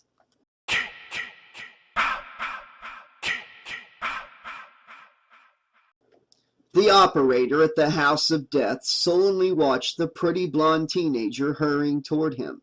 He was in the middle of a pleasant daydream and in no mood for interruptions. He didn't get up until the girl was standing right in front of him. She appeared to be in a big hurry, too, as if all of a sudden she just had to go through the funhouse. Grunting, he stood. The teenager had her head down. She was crying. Little silent sobs. She kept biting her lip, too, trying to keep the sound in, and her nose was red. Well, the carny had troubles of his own. He had no sympathy for bawling teeny boppers. Without looking up and without even bothering to count, the girl handed him a long strip of ride tickets. The tickets were hot and moist. What'd you do, blow your nose with these things? He asked. He laughed. She didn't. He ripped off 6 tickets and tried to hand the rest back to her, but she was already hurrying past him and taking her place in the front car. He shrugged. He latched her safety bar, pulling on the bar once to double-check that the girl was locked in and that she'd stay locked in throughout the ride. Then he walked back to the booth. He threw the lever. The girl's car started forward. She had paid to go through the house of death, and through the house of death she would go. The blonde girl still had her head down as her car pushed slowly through the first set of wooden doors. Then she was gone. Right away, the carny sat down again. He went back to daydreaming about how someday soon, like tomorrow, he would quit the Fantana traveling funhouse and carnival and make a fortune by... Damn! He couldn't remember how he was going to make his fortune. The boys shouting ruined his daydream altogether. He gazed off in the direction of the tilt-a-whirl. The cars looked like they were spinning and tilting faster than usual. Only the boy was riding, but he was shouting his head off. The carny chuckled. Stu must be taking out his frustrations on the young rider. Well, he had plenty of frustrations of his own to worry about. Bang, bang, bang! The black shutters of the haunted house kept rhythmically knocking right above the carny's head. No wonder he always had such a ripping headache. There was no sound from within the haunted house, though. Not a peep of that blonde. No surprise, the carny thought. It was a lousy ride.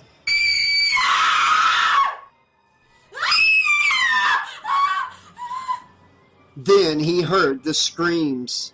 They were piercing screams, each cry a high-pitched shout that seemed to stab the air. The carny's eyebrows rose in surprise. He stroked his mustache. Those screams had sounded awfully genuine. Usually the kiddies who were unfortunate enough to waste their ride tickets on the haunted house screamed just for the fun of it, and their screams sounded forced, but this... The girl inside the funhouse stopped screaming as abruptly as she had started. Then she started again, crying out even more desperately this time. The carny thought he heard her yelling, "Oh God, no!" He grinned as he realized what was going on. Mitch! The mechanic must have snuck into the Chamber of Horrors again. That was the only thing that could make the girl scream like that. Good for Mitch. Fantana had threatened to fire him the last time he pulled that stunt, but Mitch was tough. He did whatever. There was a sudden wrenching sound from the tilt-a-whirl and... Good God! It looked like a whole car had dislodged from the tracks. The boy's body was flying through the hot night air. The boy did a perfect swan dive, except he landed on his head on a rock-hard ground. For a second there was utter silence, and the carny wondered if he had really seen what he thought he'd seen. Then there were shouts as several carnies started running toward the accident. The funhouse operator started running as well.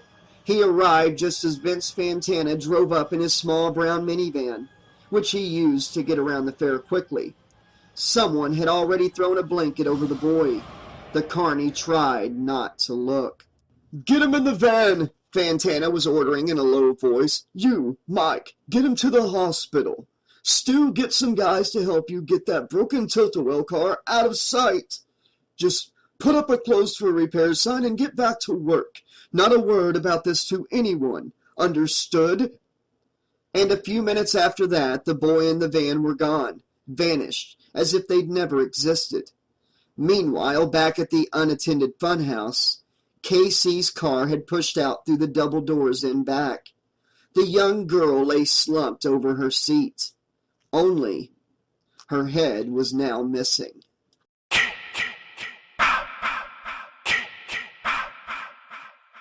Chapter 17. Shoot the Clown. Maxie was leaning with her back against the counter of the game booth. From where she stood, she couldn't see what had happened at the tilt-a-whirl. She had heard the distant shouts and screams, but hey, shouts and screams were natural at a carnival. Then she saw the people running by the booth, all headed in the same direction. That worried her a little. Then a mother hustled past, going the other way, obviously leaving the fair. She was holding her young son firmly by the collar. The dark-haired boy was complaining. He didn't want to go home. "The fair is really dangerous," the mother called to Maxie when she saw her looking. "Better get out while you can." Dangerous, thought Maxie idly. Maybe this carnival was more fun than she thought. Instead of getting out, she turned lazily to watch Graham and Greg. "Come on, come on, come on!" Greg was urging himself, while slapping the wooden counter of the game booth with disgust. Graham was chuckling, which told Maxie everything she needed to know about who was winning. They were playing the game where you shot a water pistol into the grinning mouth of a plastic clown. As long as you kept hitting the target, a balloon over the clown's head kept inflating. If the balloon burst, you won a prize. But as both Graham and Greg had quickly discovered, you had to win a whole lot of times before you had a chance at winning one of the big stuffed animals. She fingered the leather camera strap of Wendy's camera, which kept digging into her neck. Where was Wendy anyway? "Guys," she said, "I don't want a stuffed animal. Really, I mean it." Ignoring Maxie, Graham said, "Again," to the carny who was operating the booth. He slapped down more money. He was paying for both him and Greg now. It was like a duel to the death. Bored, Maxie idly pulled the trigger of the gun in front of her. "Want to play?" the carny asked her for the 100th time. He had a small head and a pimply face. "You can play for free," he offered. She knew that trick. She wasn't in the mood to be suckered. After all, she was already being suckered by her own dad. She shook her head.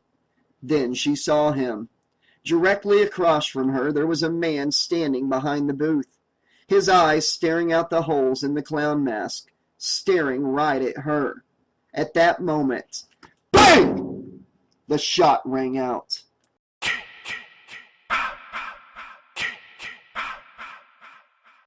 Chapter 18. I Dare You. Maxie jumped back, sure that she'd been shot. Then she realized Graham had just popped his clown's balloon. She looked back at the clown's face that grinned on the wall across from her. The dark eyes were blank. The man was gone. Or maybe she had only imagined him. What was wrong with her? She never thought she'd see the day when she acted like the big C word. "Maxie, look!" Graham was beaming at her. He was holding a giant black-eared Snoopy. Greg was standing beside him, empty-handed and glowering. "How much did that cost you?" Maxie drawled. "Cost me?" Graham grinned ecstatically. "Are you kidding? I won it. It was free." "Right," Maxie said. "He had a better gun," Greg grumbled. Maxie tossed her hair over her shoulder. "You're both being ridiculous." She took the Snoopy by the head, holding it in a careless stranglehold. "Two guys duking it out with water pistols. That's really great. Come on, I want to find Wendy and KC and get out of here." "What?"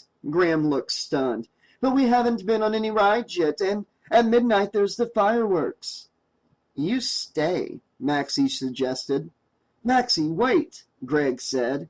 He grabbed her hand. He was staring at her. There was something about the intensity in his face that made her squirm. "What?" she asked. "You have to go on one ride." She rolled her eyes. "Oh, yeah? Who says?" "No, no," Graham said. "The boy is right. One ride. That's only fair. No pun intended. Ha!" Greg ignored him, keeping his dark eyes on Maxie. He was looking mischievous all of a sudden. "Listen, I happen to know there's one ride that even you don't have the guts to go on." "Really? You mean Maxie gets scared sometimes?" Graham asked. "I find that hard to imagine." Maxie looked down, watching her black boots scuff the dirt. She knew what Greg was trying to pull, but it was working all the same. "Don't be an ass. I'm not scared. I'm bored, so let's—" "No, Maxie," Greg said. "You're scared. I'm telling you. There's this one ride that's got you totally freaked." "Okay, wise ass, name it." He gave the answer proudly. "The Tunnel of Love." Maxie's head rocked back as she laughed. She again turned to go, only this time Greg said, "I dare you." Those were fighting words. "You jerk," she said. "You're really pushing it, you know that?" "I told you, you're scared." "Scared? That's right. That's such a laugh. Prove it." Kids," Graham began, "you know how mature you sound." That was all Maxie needed, because that was her father's response to everything. When she was more mature, her father said she would understand why he had to work such long hours. When she was more mature, she would understand why Mommy and Daddy weren't getting along so well anymore. When she was more mature, she pushed the giant Snoopy doll back into Graham's arms. Okay, she told Greg, let's go.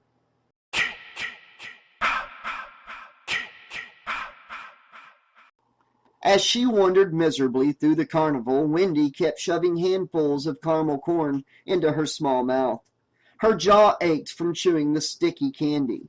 She couldn't even taste it anymore, and she certainly wasn't hungry. But still she kept forcing in more and more junk food. Her round, apple cheeks were stained with tears. Her mascara was all over the place. She knew she must look awful. That was one of the many curses of being homely, she thought miserably. When a girl like Maxie cried, she just looked prettier. The guys all lined up to comfort her. When Wendy cried, she usually ended up looking like death warmed over. She had reached one of the far corners of the carnival. She found herself facing a large black tent. Over the entrance hung a crescent-shaped sign, Sideshow. Next to the entrance, a midget was sitting on a high stool. He eyed her coldly as she approached. He held out his hand. 8 ride tickets. What's inside? Wendy asked. Freaks, the midget said matter-of-factly. Freaks of nature. Greatest freaks in the whole world. You'll see things that'll make your eyes pop out. Hey, the last kid who went in, he screamed for about 10 minutes. I guarantee you'll hurl or your money back. Sounds like fun, Wendy said. Freaks, she thought, tears welling. Freaks like herself. She pulled out the ride tickets. The midget held the tent flap open. Inside, she saw only darkness. She looked at him questioningly. He nodded. Get in, he said. Inside, the dark tent was lined with stalls. Each stall was hidden behind another flap and labeled with another sign. As usual, she wasn't wearing her glasses. She peered at the names. The Fat Lady, the Man with 2 Heads, the Snake Lady, the Fire Eater, the Midget. She chose the Fat Lady. There was no sound from inside the stall as she approached. The thought of the Fat Lady sitting inside, just sitting and waiting for her to come and look at her, made Wendy's stomach lurch. She stepped closer. Hello, she called. Excuse me, what do I do? Do I just come in? No response. Wendy put her hand on the black canvas edge of the stall's curtain. She pulled the flap back and ducked her head inside. The first thing that struck her was the smell. Mixed with the sawdust smell were the powerful odors of sweat and blood. It made her want to gag, but she couldn't let herself do that. How would the Fat Lady feel if she took one look at her and puked? It was dark inside the stall. It took a moment for Wendy's eyes to adjust. And then she saw that it wasn't the Fat Lady's stall after all. They must have mixed up the signs, because sitting here, his back to her, was a large, muscle-bound man whose back was covered with the most amazing tattoos. Whoever it was, he had an amazing bod. He was built like a superhero in a comic book. He didn't appear to have a stitch of clothes on, so he was showing off all his tattoos. That midget was right. Wendy's eyes were bugging right out of her head. Maxie had always had her pick of boyfriends, but all her life Wendy had longed for just one guy who would care about her, pay attention to her. Her eyes were locked on the man's naked body. Despite the gagging odor, she felt faint with desire. Then the tattooed man turned his head and stared at her. He was wearing a mask and holding a hacksaw.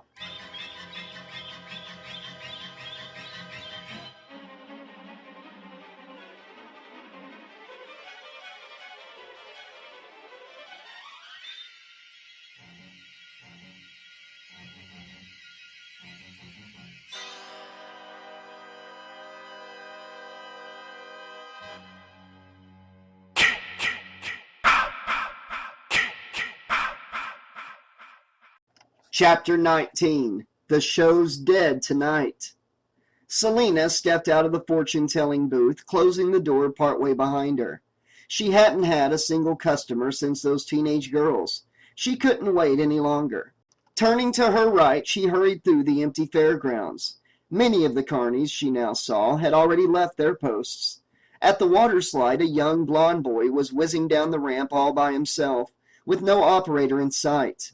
If Selina hadn't been in such a rush, she would have stopped and yelled at the boy to come down. It wasn't safe for him to ride alone. But Selina was in too much of a hurry.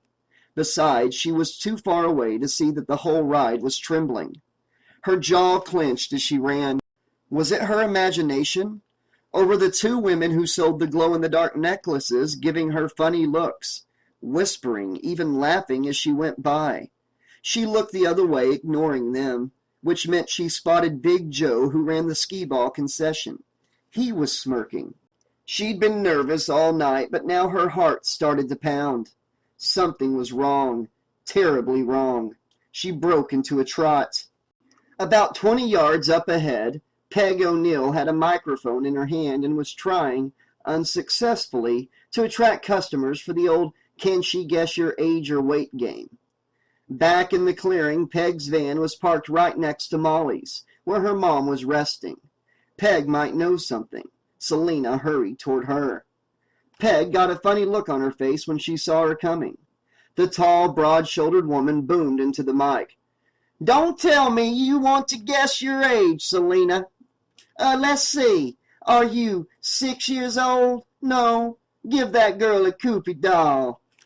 She chuckled into the mic, her laughter reverberating. Then she lowered the mic and said, "You're still here? Haven't you heard? The show's dead tonight. Most of the guys have been knocking off early and going back to their vans to get a little shut-eye. We could all use it, too, after the way Fantana—" "Where is she?" Selina demanded. When Peg didn't answer right away, Selina grabbed one of the woman's muscular arms. "I said, where is she?" "Who?" "You know who, my mother." "Now, Selina, how would I know where?" "You know, I can tell. Just tell me." Peg sighed. She glanced around furtively, her face dark. She lowered her voice. "Mr. Fantana thought it would be better if we told you after we closed tonight because—" "Told me what?" "Look, you know Fantana, sweetheart. He was probably afraid you'd run off, or that he'd have to send one of the workers to drive you to—" She stopped short, biting her lip. Selina felt like she was going to burst. "Drive me where?" "Selina, girl, don't get scared, okay?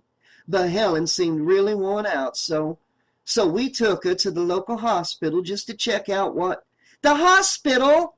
"Yeah, see. The doctors say she's—" Peggy grimaced. "Look, kid, the doctors say she's in some kind of coma, okay? But I'm sure she'll be—" "Hey, Selina, hold on. Selina, where are you going?" Selina raced for the exit, running flat out toward the two large revolving spotlights. She was so frenzied she could barely think. As a result, she almost ran straight into the fence. Mo, the clown who ran the entrance gate, was gone. The big metal gate was shut. In his place, a metal sign hung on the fence. "Back in 10 minutes." Selina let out a stream of curse words so forceful one might almost have expected the gates to open in response. They didn't. She knew this trick. Sometimes when too many customers were leaving and no customers were arriving, Vince pulled Mo from the gate as a way of getting people to spend just a few more quarters before he let them go.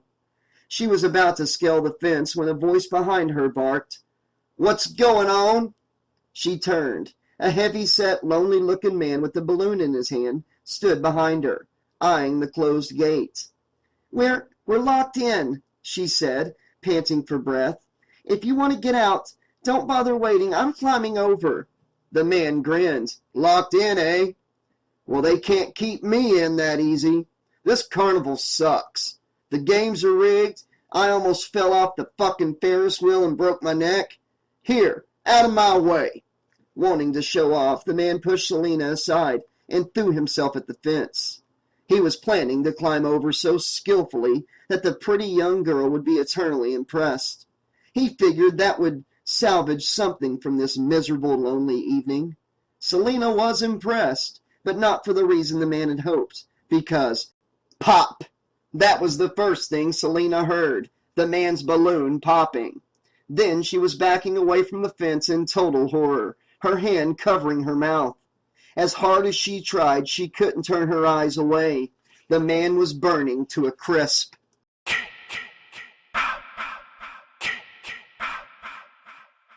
Chapter 20. The Tunnel of Love. Greg was leading the way to the Tunnel of Love.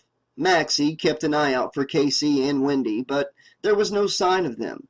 She wasn't too worried. After all, she had the car keys. Mitch Deaver, who was working his way behind the row of game booths and keeping his eye on Maxie, wasn't too worried either. After all, he had the switchblade. The Tunnel of Love was housed in a big, dark, square booth and was decorated with fake ferns and big red hearts. The cars were boat-shaped, but ran on a track. Grinning broadly, Greg tapped Maxie on the back. "Here we go," he said with an attempt at a leer. Maxie just stood there. She was feeling angry and awkward and embarrassed, and 2 out of the 3 emotions felt very alien to her. Then she saw the looks on both men's faces. Of course, they were more embarrassed than she was. For the first time since they'd arrived at the carnival, she started to feel good.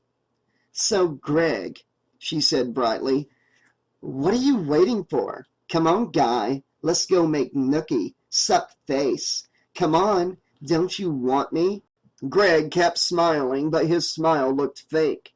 And Graham's face was all twisted, as if someone were pinching his behind hard and he was trying not to let on. Greg paid the carny. Maxie squeezed into the car next to him, sitting even closer than she had to. "Don't wait up. We'll be a while," she told Graham with a big, cheery smile. But the teacher was paying his ride tickets as well. As she and Greg watched in disbelief, he climbed into the car right behind theirs. He smiled when he saw them looking at him and waved. What a jerk. At least he looked pretty ridiculous sitting all alone back there with his big Snoopy doll. "That guy can't leave us alone for a minute," Greg muttered. "Just ignore him," she told him as their car jerked forward.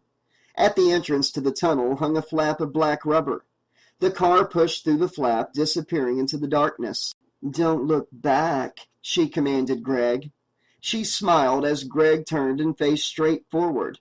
"Greg," she said, "you're supposed to look at me, silly." "What? Oh yeah, sorry." As it turned out, the Tunnel of Love wasn't really a tunnel.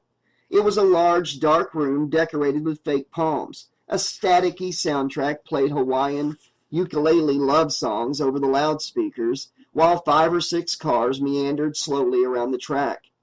There were new cars coming in and old cars leaving all the time. On the far side of the shed there was one other couple, groping wildly as their car wound behind a large strand of plastic ferns. "Pretty sexy spot, huh?" Maxie asked in her sexiest voice. Greg swallowed loudly. "Yeah?" She placed one hand gently against his damp neck. "So, what are you so nervous about?" I'm not nervous." "You look nervous." "Well, I'm not." "I thought you said I was too scared to come in here." "Maxie, I was so mad at that pond scum back there that I lost my head. I'm sorry. This was a crazy idea. You don't want to be here. I know that." "What are you saying? That it's crazy to go through the Tunnel of Love with little old me?" Greg looked pained. His eyes went black. "Maxie," he murmured, "don't joke with me. I can't take it.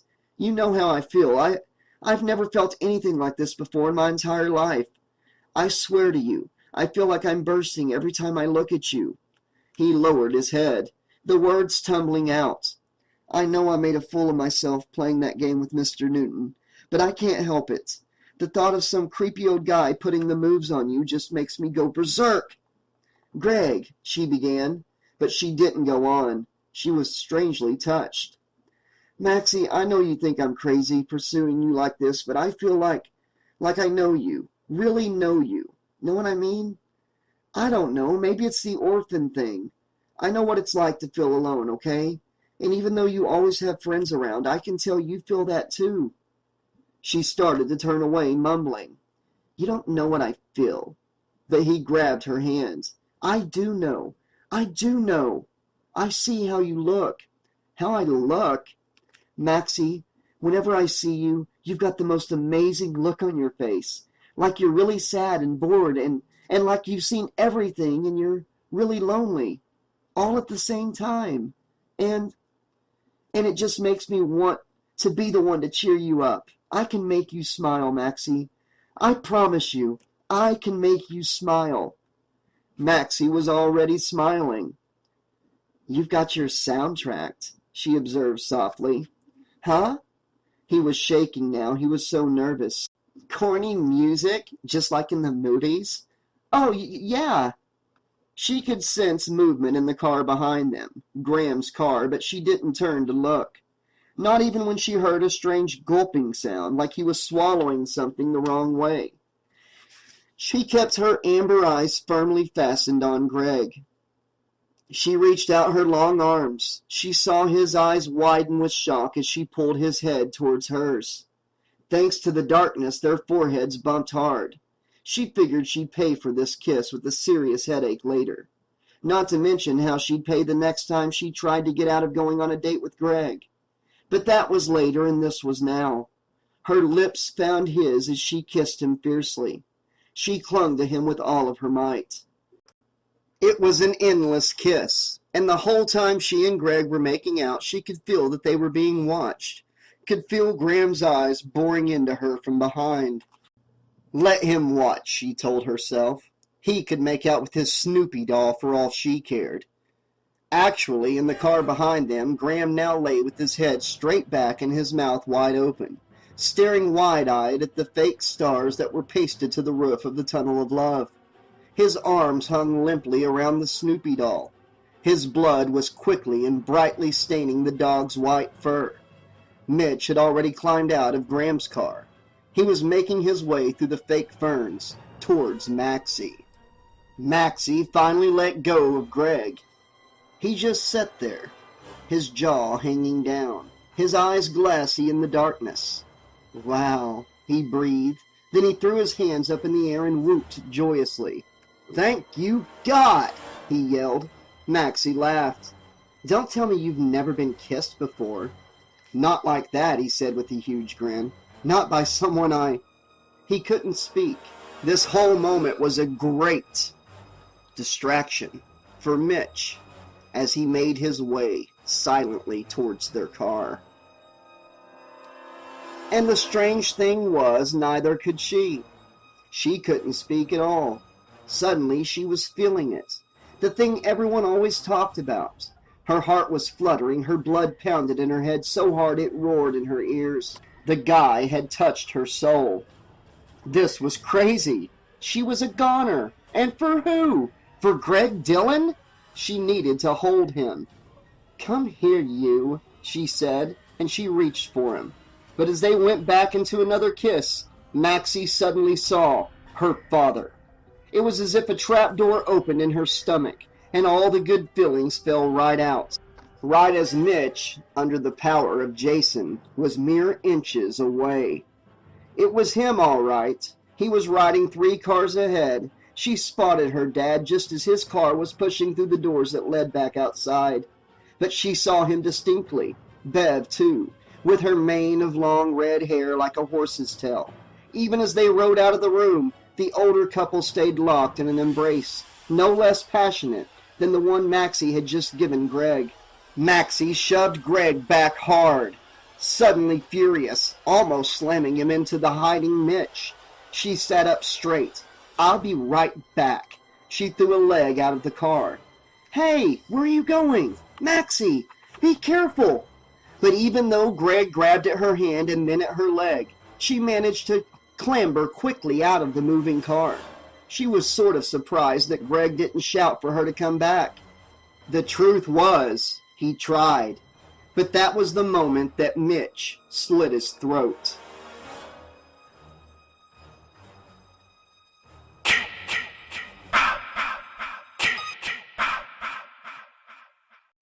Chapter 21. The Scrambler. Maxie tripped as she was coming out the door of the Tunnel of Love. She banged her shin against a pile of painted rocks that formed the ride's foundation. She fell hard. When she got up, she was cursing, and she cursed even louder when she saw she had ripped a big hole in the knee of her pants. She had also banged Wendy's camera underneath her as she fell. Probably broken it too, the way the night was going. It was all her father's fault. Every last bit of it. When she got up, she ran around to the front of the ride. She was in time to see her father and Bev strolling off hand in hand into the darkness. Cursing and limping, Maxie followed. When she finally caught up to them, Dad and Bev were getting on another ride, the Scrambler. Maxie started to run, the camera banging against her chest. The Carney ride operator was already heading for his control booth, and she didn't have any ride tickets anyways, so she just ran past him before he could see her and climbed into one of the cars. Tunnel of Love or no Tunnel of Love, Dad and Bev were still smooching up a storm. Maxie wanted to scream. The only good thing about their kissing was that it meant they didn't see her. Excellent. She'd surprise them, and she'd take some candid snapshots to show Mom, assuming the camera wasn't broken. Maxie's mother seemed to be the only one in Holloway who didn't believe the rumors about her father's affair. Or at least so, she claimed. Well, thanks to these photos, she'd have to face what was going on once and for all, like it or not. The Scrambler was large and creepy looking, shaped sort of like a giant spider with 8 legs. Hanging from the bottom of each leg was a different colored car. Maxie was in the red car, her father and Bev were in the blue car. Soon the ride picked up speed and all 8 cars crisscrossed. Dad and Bev were screaming now, shouting like happy school children, as the Scrambler's cars careened faster and faster. They stopped screaming when they saw Maxie. She waved to them and shouted the meanest thing she could think of. It didn't matter. With the grinding of the Scrambler's gears, the rushing speed of the cars, and the blaring music of the ride, every word she screamed was drowned out. At least she could enjoy the shocked look on their faces. Good, good, good, she thought bitterly. She slipped the annoying leather strap off her neck and started snapping pictures as fast as she could rewind. But her car was moving so fast now she doubted she was getting anything except blur. The Scrambler was a scary ride. Sometimes it looked like the cars were going to smash into each other. Other times it seemed certain the cars would break free and crash into the tall barbed wire fence that bordered the fairgrounds. Her dad seemed to have regained his composure. The next time their cars aimed right at each other, he took a hand off the safety bar and raised it in greeting. He was trying to smile, trying to act like this was just the most natural thing in the world, being caught cheating by your only daughter. Let him die, Maxie prayed. Let him die right now. Criss-cross, criss-cross. The cars were whizzing faster. The whine of the ride's gears was rising in pitch, higher and higher, till the noise was screeching in Maxie's ears. All at once Maxie, who couldn't remember the last time she'd been scared on a ride, felt the first pangs of fear, because the cars were coming closer together each time they crossed. And now when her car swung out toward the fence, she could almost touch the wire mesh. Off to her left, 2 empty cars smacked together so hard that sparks and splinters flew in all directions. There was no doubt left. The ride was totally out of control. Maxie twisted around in her seat, looking toward the Carney's booth. No ride operator in sight. She screamed anyway. Bev and her father were yelling too, yelling for help probably. Maxie couldn't hear a thing. It just looked like Dad and Bev had their mouths wide open as her father's car rushed right at the fence. And this time the car didn't stop inches from the wire mesh. This time the car crashed right into it. Maxie started yelling again, yelling with all of her might. Because as the red and blue cars crisscrossed once more, she saw that her father was slumped over the safety bar. So was Bev. Her dad's arm was hanging over the side of the car too, so that when the 2 cars smashed into each other, his arm acted as a shock absorber for the blow. Mixed into the giant smashing noise, Maxie heard the tiny crunching sounds as her father's arm was crushed. Then her own car, shaking wildly in all the wrong directions, flew off again, and she couldn't see her father anymore, except in her mind's eye, where she could vividly picture the wire mesh of burn marks she had seen across her father's face. And now she was screaming as she had never screamed before, not just with utter horror, but also with terrible guilt. She had wished her father dead, and it had happened. She screamed some more, and then so did everybody on the ride. Her car was careening toward the fence again, but this time she ducked down fast so that only the car and no part of her body banged into the metal. There was a cascade of sparks, tiny cuts in the darkness. She was still alive. She wished she wasn't, because now she had to watch helplessly as her father's car zoomed back toward the fence. This time the ride jammed Dad and Bev against the metal, and the car stuck there, holding them in place in a cloudburst of sparks and smoke. Maxie couldn't look anymore. The ride had stopped. An awful, acrid burning smell filled her nostrils. She climbed out, jumped down, and ran toward her father as best she could on unsteady legs. Before she was halfway there, the smoke cleared enough for her to see her dad and the woman clearly. What was left of them. Caught between car and fence, their bodies were being pushed through the hot wire links like hamburger meat. Their clothes were burning right off of them. Their blood was spattering everywhere like grease from a hot skillet. Maxie staggered back a few steps, fell. The camera dropped. There was another shower of sparks from the fence, bursting suddenly like fireworks. The fireworks felt like they were exploding inside of her own brain. She turned and ran toward the operator control booth.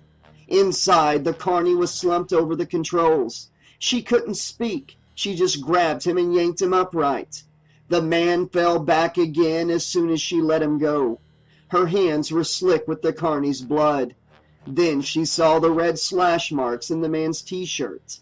Many of the letters in the embossed words Fantana's Funhouse had been cut out, leaving the message, Fate. She was too stunned and horrified to scream. She couldn't breathe. Her heart had frozen. Then she turned around.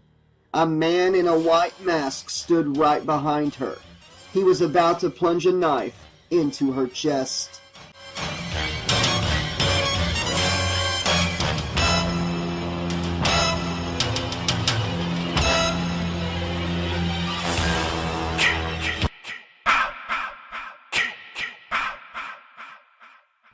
Chapter 22. The Strong Man. The man held the knife high above Maxie as he eyed her through his mask. She could feel his awful, leering eyes undressing her. He began to chuckle. He reached out with a tattooed hand, wiggling his forefinger like a snake. She shrank back so hard she smacked her head against the edge of the wooden control booth. The man's tattooed hand kept coming. It stroked her cheek. She turned her face away as hard as she could, but the man cupped her face with his hand, squeezing her cheeks together harshly so that she made a fish face. He laughed harder. Then the man's tattooed hand let go of her and began traveling down. With pointed finger, he traced a line straight down her chest, as if marking the spot he would cut her. She shoved the hand away and tried to run, but the man pressed forward, pinning her against the booth with his body. He was taller than she was. He lowered his head towards hers, bringing the mask up to her face. At least the white mask kept his lips from touching hers, but his eyes were on her, those leering eyes. She felt his hot breath on her skin, and then he dropped the knife, letting it clatter to the floor, and grabbed her lithe body with both hands. She spat right into the eye holes of the mask. The man's head jerked back, his hands instinctively flying up to his eyes.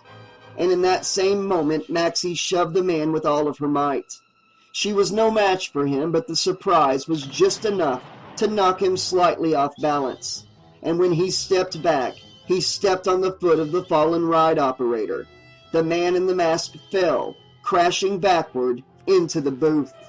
Maxie didn't stick around to see what happened after that. She was running flat out through the deserted fairgrounds, screaming for help. If she had had even a split second to think about it, she would have realized the irony of the name she screamed for. She was screaming, "Daddy!" She turned the next corner and saw, with wild relief, that she had found people. They were standing by the strong man's booth. It was that short, fat man she had seen at the fortune teller's. He was yelling at the last few customers who were filing past him. "I'm telling you, the rides are safe. Come back here," he swore. "You can't get out. I've got the gate locked. You can't get out unless I—" Maxie had started screaming again. She was forcing the sound out of her mouth so hard, she felt as if she were ripping out her vocal cords. That was all the customers needed. They started running for the exit. The man turned and glared at Maxie in disbelief, his tiny red eyes burning with anger. "Crazy man, killing the rides, my dad!" Maxie couldn't get the words out. She was shaking all over with shock, pain, fear, and grief. The man grabbed her shoulders and shook her even harder. "What's the matter with you?" he yelled. "Why would you scare off my customers like that? Are you insane? You want to make me more broke than I already am?" Maxie was crying now. The man slapped her hard, as if that would snap her out of it. "I'm ruined!" he shrieked at her. "You understand me, girl? I am ruined!" Maxie stopped yelling. She stared at him in a daze. It was as if she were dead inside. She watched the man helplessly. There was a brutal scowl on his face as he raised his open palm to slap her again. Then, just a few yards away, a bell rang so loudly that they both turned. It was the bell from the strongman game. For a quarter, you walloped a little metal scale with a huge mallet. You tried to make the metal ball shoot all the way up and hit the bell. If you rang the bell, you won a stuffed animal. That's why Vince Fantana was so surprised to hear that bell ring so loud and clear. You had to be incredibly strong to ring the bell. Almost all the customers who played the game just lost their quarter. The man who had rung the bell had his back to them. He hefted the huge mallet once more, raising the wooden hammer high overhead. Then he turned and swung.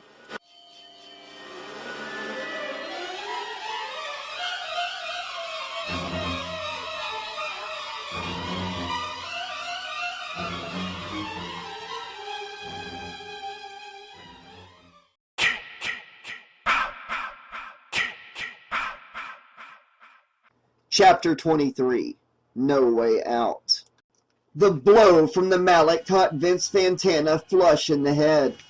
There was a sickening, squishy thud like the sound Maxie heard the time she dropped pumpkins off the highway overpass onto unsuspecting motorists. The squat man crumpled soundlessly. Maxie didn't look to see whether the man was still alive. She was running again, and the man with the mallet was coming after her.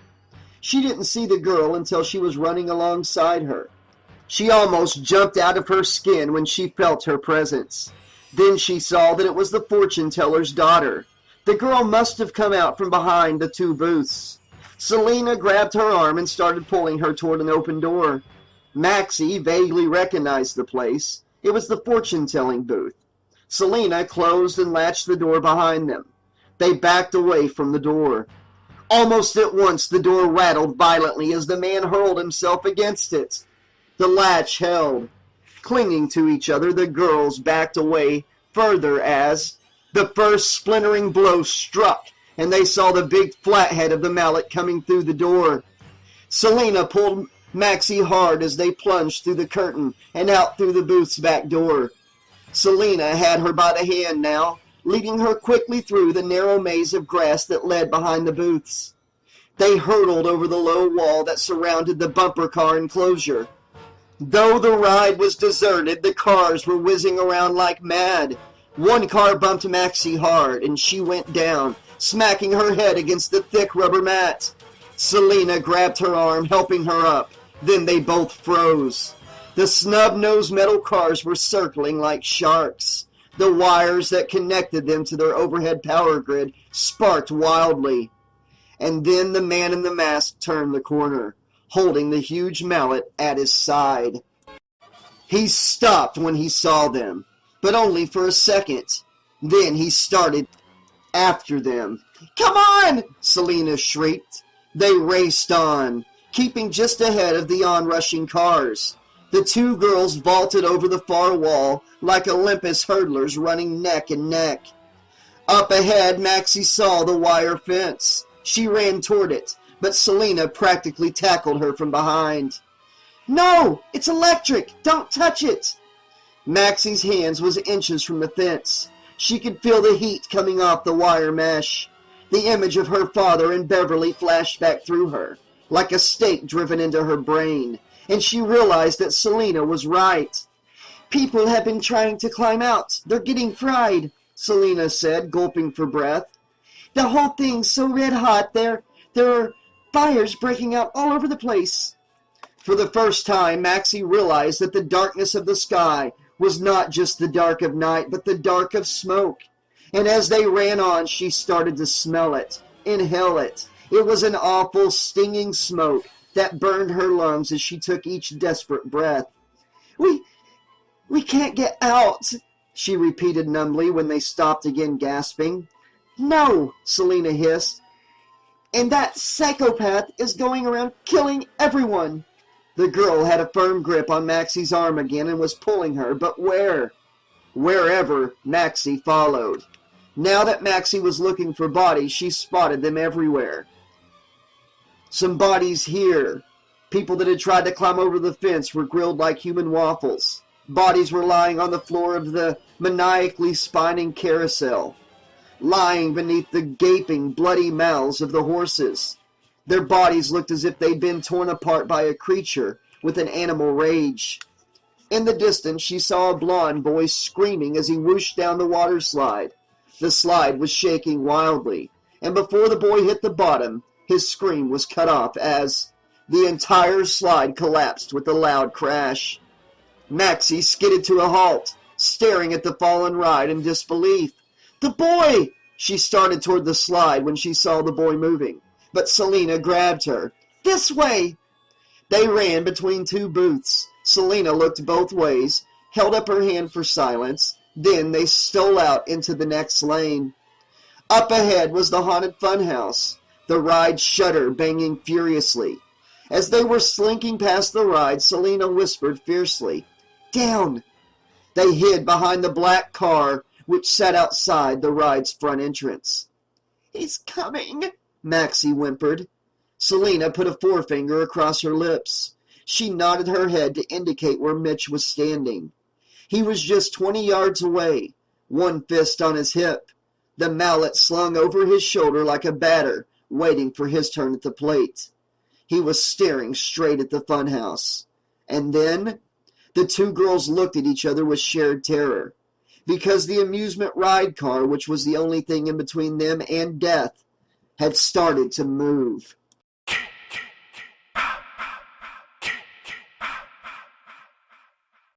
Chapter 24, The House of Death. The car kept moving. Maxie and Selena moved along with it, letting the car lead them into the funhouse. As the car pushed through the double doors, Selena climbed into the black leather seat. Maxie climbed in alongside her. The car swooped down violently into the darkness. Maxie had to cover her mouth to stifle a scream. The car started climbing slowly upward, past painted horrors on the walls, skulls, goblins, and dismembered hands holding candles. Over the loudspeaker, a melodramatic voice intoned, "Welcome to the House of Death!" The voice chuckled maniacally. Ordinarily, a ride like this would have bored her. Now it terrified her. They reached the top of the rise, and the mechanical car turned right, leading them into a room filled with wax figures. Frankenstein, Dracula, Wolfman. Maxie had never seen such realistic wax figures in her life. Why, The wax bodies looked as if they were dripping and wet, and she heard a horrible squelching sound, like sticky footsteps. She turned back sharply, and God in heaven, if the Dracula statue didn't seem closer to her than it had a second ago. Moving faster, the car rushed them into a room that was decorated with vampire bats, their wings mechanically flapping. And then Maxie felt a man's fingers brush through her hair. She started screaming. She kept screaming even as she realized the fingers were just furry strips of cloth that were hanging down from the ceiling above. Selena was holding on to her, trying to calm her down. It was pretty hard to calm down while the Bat Chamber soundtrack screeched fake bat sounds in her ears. And as the car raced out of the bat room, there was a whooshing sound, dark fluttering sounds that sounded an awful lot like real bats. Sparks shot up as the car sharply turned the corner, pitching Maxie hard into Selena. Then she heard organ music. The little car banged through another set of doors as they entered a small dark room that appeared to be decorated like a funeral chapel. Maxie, who thought she was all screamed out, screamed again as she saw a large black coffin opening. A skeleton popped out to grin at her. It reached out its bony hand and grabbed the collar of her gray t-shirt. Only the force of the car whipping along the track broke the skeleton's iron grip. Her shirt ripped down the middle. Then the mechanical figure who was playing the organ turned his white skeleton face right into hers. Smiling, the organ player reached out and grabbed her hair. Her head was jerked violently back. She felt hair ripping out by the roots as the car hurtled onward into the haunted darkness. Screams of terror kept escaping from Maxie. Selena was screaming along with her, but she was shouting Maxie's name. Maxie turned to stare at her dully. The girl's face was full of anger and determination. In her terror, it took Maxie a moment to focus and hear what the girl was shouting.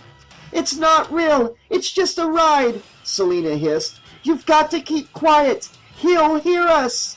And then Maxie saw him, his eyes gleaming green in the darkness. Except that's all the eyes were. Eyes floating all by themselves. Just another part of the ride. So was the dismembered hand that caressed her cheek, as Maxie kept telling herself that Selena was right. She was just imagining things as the car took another sharp turn, sending up a shower of sparks that singed what was left of Maxie's beautiful dark hair. They stopped short in front of a funhouse mirror. In the mirror, their faces were already distorted with terror. Were distorted even more, becoming grotesquely long. And then a sea of red, blobby gulls appeared in the mirror, hovering right behind Maxie's back. "Not real," she shouted at herself. "Not real!" But as the car jolted forward, she could feel the red goo dripping from her neck where the gulls had touched her. They flew into the next room, and Maxie caught a speeding glimpse of the various torture methods on display here. Papier-mâché figures groaned and screamed silently as they were stretched out on racks or pressed to death under piles of rocks. But that wasn't what caught Maxie's eye. She had always prided herself on being a daredevil. It was now or never. Despite the terrible speed of the car, she suddenly stood. Selena, yelling, grabbed her waist, but Maxie didn't look down. She kept her eyes on the wall as they rushed by, and at the moment they came closest to the wall, she leaned way out. She was about to fall. With one hand, she grabbed a hold of one of the antique axes hanging there. The car swung right, and Maxie and Selena both fell back into the car, but Maxie held on to the axe's wooden handle. There was a crash as the axe blade smashed down hard onto the floor. Reaching out with her other hand, she was able to lift the weapon into the car. They whooshed out of the room. It was an old-fashioned axe, she now saw, with two large symmetrical blades that faced in opposite directions. The kind of axe you saw in movies about knights and castles. Selena was shaking her, whispering, "Yes, yes," as their car twisted left. "Get going!" With a horrible jolt, they banged through another set of doors and crashed to a halt. Sudden silence attacked them. Maxie looked around, every sense keen. She heard the steady drip, drip, drip of the water torture display in the room they had just left, and in the far distance the faint organ grinder music of the fairgrounds, still playing cheerfully. She smelled dust, rot, and plaster. More importantly, she smelled sweat and blood. As her eyes adjusted to the room's deeper darkness, she recognized the statues of many familiar figures. Jack the Ripper was holding a disemboweled woman in his arms. The Boston Strangler had another victim at his feet. Under the guillotine, Marie Antoinette waited, her pretty neck bared. That neck looked so real. Maxie could almost see her carotid artery pulsing as the woman waited for the blade to fall. Selina and Maxie both climbed carefully out of the car. Selina took a few tentative steps forward into the dark room. Behind her, Maxie clutched the huge axe in her hands like a baseball bat. It was so heavy she wasn't sure she could swing it. "Where are we?" she whispered to Selina. "You're in the Chamber of Horrors," a voice answered, whispering right into her ear.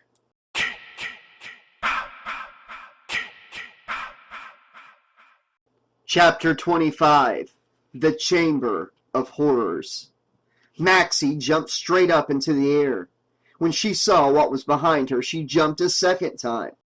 But it was only a statue of Lizzie Borden, the famous axe murderess, gazing at her with painted eyes. The statue held an axe above her head. So Maxie must have just imagined that she heard the statue whisper. The statue blinked. Maxie backed away, terrified all over again. Selina tried to grab her as she went by, but she pulled free. Maybe Selina was right. Maybe Maxie was going crazy. It didn't matter to her. All she knew was that she had to get away from the statue of Lizzie Borden. Then she saw the strange look on Selina's face. At the same instant, Maxie felt the man grab her from behind. His arms were like taut ropes that squeezed the breath right out of her. Twisting and struggling, she caught only glimpses of her attacker, saw the man's white mask as he dragged her violently across the room, and wham! He slammed her up against the wall. It felt as if her entire body had locked into one solid mass of hurt. Whatever breath she had left, he had totally knocked it out of her. But even in this shocked, numb state, she could feel one of the man's large, tattooed hands as it roamed freely over her body. She dropped the axe. Selina was running forward. She crouched down and grabbed the wooden handle of the fallen weapon. But before she could lift it, the man in the mask stomped one big boot down onto the wide, thin silver blade. He let go of Maxie, letting her slump down along the wall. The man was holding something behind his back. In her dazed state, Maxie couldn't make out what it was. Selina was still struggling with the handle of the weapon, trying to pry the blade out from under the man's boot. She had almost gotten the axe free when the man in the mask kicked out wildly, catching Selina right in the ribs. With a low groan, Selina fell backward. The man marched forward. He started kicking her again and again. He was chuckling. Each time he let the girl get up on all fours before he let loose with the next blow. When he tired of this game, he took out the weapon he was holding behind his back. It was a weapon he had brought along from the torture chamber, the cat of nine tails. He cracked the whip. The jagged pieces of metal at the ends of the 9 thongs caught Selina in the legs, the arms, and the face. She tried to dodge the blows, but the whip snapped like an angry nest of vipers, and with each lashing, at least half the tails hit home. Her breath back at last, Maxie charged forward. Before he could lash Selina again, she seized the man's hand. The man didn't even turn, just flung her aside. She tried to hold on to him with both hands, tried to pull the whip away from his grasp. But all she managed to do was catch one strand of the rope, so that as the man lashed Selina again, The jagged metal raked through Maxie's palms. She screamed, staring down at her hands in horror. Then the man turned and flicked the whip right at her. She felt the blows, 9 knives all landing. She went down.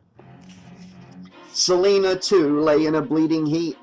The man stomped over to her and, holding her by the collar of her blouse, dragged her over to the guillotine. He pulled her up to a sitting position.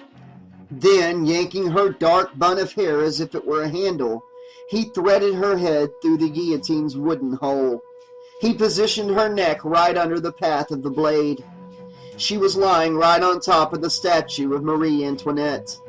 The force of Selena's weight caused the statue's arms to rise in the air, so that it looked like the statue was giving Selena a hug, or holding her in place for her execution. Maxie struggled to her feet. She charged. With bleeding hands, she flailed helplessly at the powerful man. He didn't seem to feel the blows. He pulled the cord to release the guillotine's huge, sharp blade. It hurtled down toward Selena's bare neck.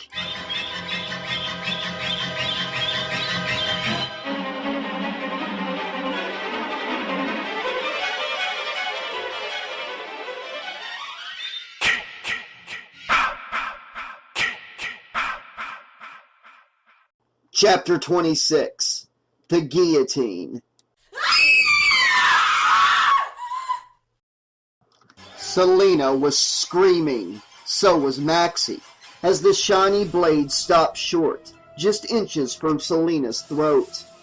The blade had jammed. The man in the hockey mask quickly pushed down on the blade with both hands. It jerked downward another inch, but it went down crooked. On one side, the blade was now jammed even deeper into the wood. On the other side, the razor was kissing Selena's goose-pimpled skin. As the man struggled to push down the blade the rest of the way, Maxie remembered the axe. She raced across the room. It took all her strength to lift the heavy weapon. The wooden handle slipped in the blood flowing freely from her palm. She staggered toward the man as he bent over the guillotine, working feverishly on the jammed blade. She raised the silver axe over her head, and then the axe began to fall. The blade sliced into the back of the man's head, sticking out like a knife buried to the hilt in a melon. He fell forward, onto the guillotine. Selena screamed again. His weight had brought the blade down another fraction of an inch, just enough for Selena to feel the steel begin to cut her. "Off! Off!" Selena was yelling through clenched teeth. Maxie grabbed the man's t-shirt, but the flimsy cloth ripped away in her bloody grasp. The man fell back again, and this time Selena didn't even scream. Maxie buried her fingers in the man's greasy hair, gripping the locks. She managed to pull the man off the guillotine, letting him drop to the floor at her feet. Even as he fell, the hands of his dead body seemed to cling to her, groping for her, trying to pull her down along with him. She went to work, desperately trying to inch the blade up and off Selena's neck. Selena was crying now, silent tears leaking out of her eyes and running down the sides of her face. Those eyes locked on Maxie's begged her to hurry. There was a snapping sound as the blade jerked upward. Selena was free. But just barely. Maxie helped her ease her head back out of the wooden hole. There was so little room that the blade scraped Selena's chin, then her nose, drawing fresh blood. Maxie helped Selena sit up. The girl had a string of red beads across her neck like a necklace of blood. She was crying loudly now, horrible, hiccuping sobs. It was Maxie's turn to comfort her, wrapping her in an embrace. "You're okay," she yelled. "You're okay." She found she couldn't talk more softly than a shout. As she hugged Selena, Maxie looked down past the guillotine, down into the metal bucket that lay on the floor, ready to catch Marie Antoinette's chopped-off head. The bucket was full. Casey's blonde head lay in the rusty metal bottom, staring up at her, her eyes bugged out with terror. Shrieking wildly, Maxie tottered backward. She kept raising and lowering her bleeding hands as if to cover her face. "Maxie! Maxie!" Selena was shouting at her. "Come on! We've got to get out of here, Maxie!" Selena pulled Maxie's arm, dragging her away from the guillotine, away from the dead man on the floor. Leaning against each other, the two girls started following the metal track that led out of the room. There was a loud rumbling. They jumped to the side of the track just in time to avoid an empty car whizzing by in a frenzy. Maxie thought she felt the floor shaking. Then the statue of Jack the Ripper caught her eye. The statue's eyes were gleaming coldly in the darkness. His hand, the hand that held the straight-edged razor, moved ever so slightly. His dusty lips twitched upward in a smile. Movement to her left. Maxie's head spun, just in time to see Marie Antoinette sitting up by the guillotine and smiling. The spooky organ music turned up to the highest notch yet. Then the disemboweled woman who lay at Jack the Ripper's feet began to rise. So did the woman with the horribly blue face whom the Boston Strangler had strangled.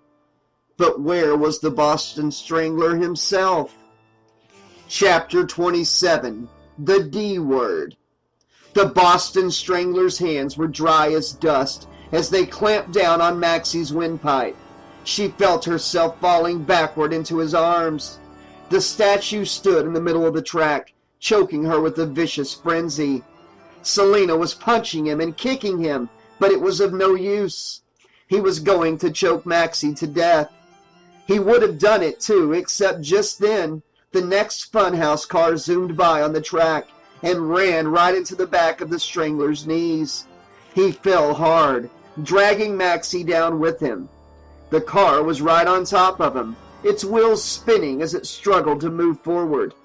The car was grinding his legs into white powder. Selena dragged Maxie out of the killer's grasp, but now the statues were all coming fast, their dusty mouths grinning hideously. Coughing and gasping for air, Maxie held on to Selena as they hobbled down the track toward the exit, the music blaring everywhere. They banged out through the double doors. Outside, the smoky air felt like pure oxygen after the dust and the terror of the funhouse. They kept running, Maxie looking back over her shoulder, expecting at any moment to see the funhouse statues lurching toward them. But no one followed. Maxie was no longer looking back when the black cloud of vampire bats emerged from the funhouse door. The bats flew off in jagged circles. One large bat, his head streaked with white, where the artist had missed a spot, was leading the rest. Luckily for Maxie and Selena, this large bat led the flock high into the night sky. The screeching of the bats grew fainter and fainter. The bats were gone. When they could run no more, Maxie and Selena collapsed onto the grass in the middle of the fairgrounds, gasping for air. The fairgrounds were brighter than before. It took Maxie a moment to figure out why. All the rides were going at once. The Ferris wheel was whirling, the carousel spinning. On the roller coaster, the empty cars were flying around the tracks at blurring speed. Even the organ grinder music was going faster and faster. Cutting through the music was the high-pitched grinding of gears.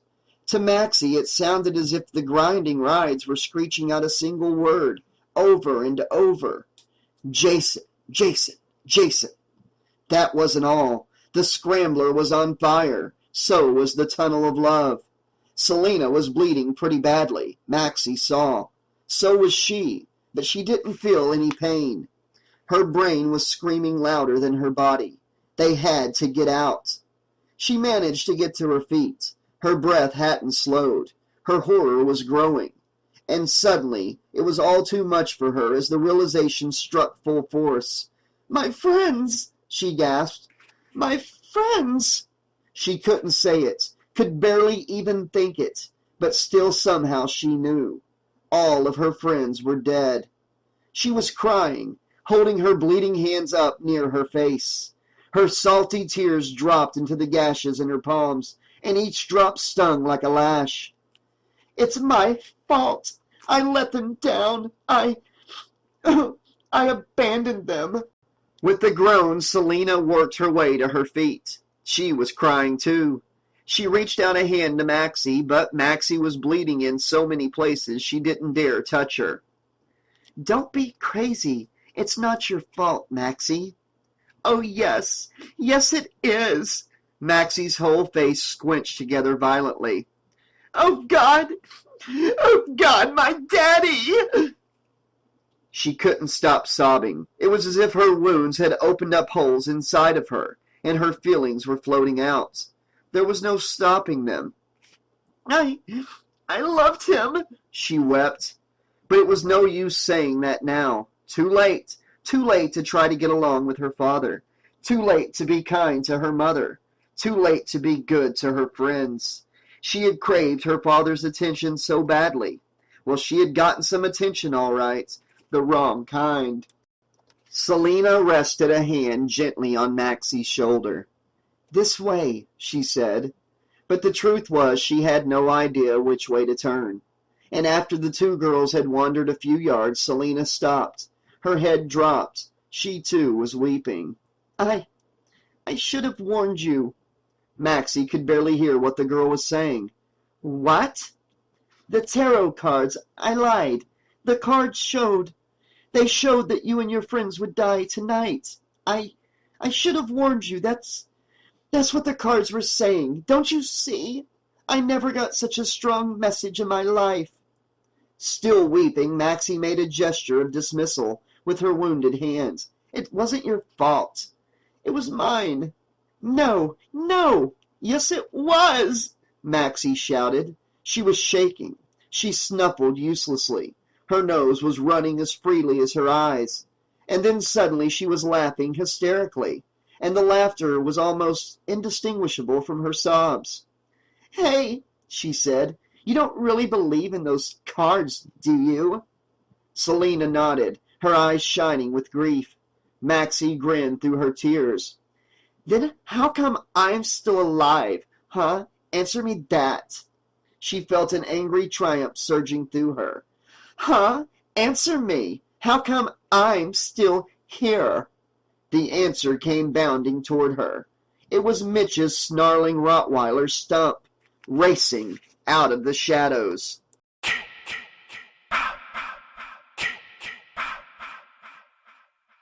Chapter 28. Stump. Maxie turned in time to see the dog hurtling toward her like a flying shadow. Lunging, the beast knocked her to the ground. It sank its sharp teeth deep into her slender throat. She tried to raise one arm to protect herself, but the dog knocked it aside with a shake of his big head. And now the sharp teeth were coming down again and again. Selena was screaming and kicking and pulling at the dog, but it was useless. He was chomping away on the girl. With his massive, powerful jaws, he tossed Maxie from side to side like a rag doll. Maxie! Selena was screaming. Maxie! As if somehow the girl could do something to defend herself. Selena heard flesh ripping, bones crunching, and long after Maxie had stopped moving, the dog kept attacking, as if even Maxie's death did not satisfy the animal. Selena was kicking the dog, screaming at it, crying at it. She tried to drag Maxie's body away from its grasp, but the girl's thin arm came off in her hands.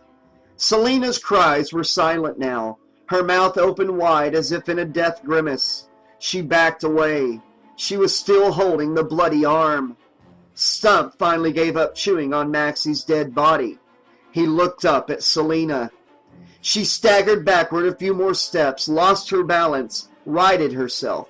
She kept edging slowly away. She was still holding Maxie's arm, like some grisly souvenir she had won at the Carnival. The dog did not follow her, just stared, his eyes gleaming with hate. He was drooling blood. The snarling creature was out for vengeance for his dead master, Selena realized. And he wasn't done yet. She kept backing up further and further. Toward what? Sooner or later she would hit the... She turned. She was about a foot from the electric fence. The wire mesh glowed bright orange, like the coils on a range when you set them on high. She could feel the heat baking the backs of her bare legs. She knelt down, holding the poor girl's severed arm out toward the dog. "Here, stop," she called softly. She whistled. "Here, boy, fetch."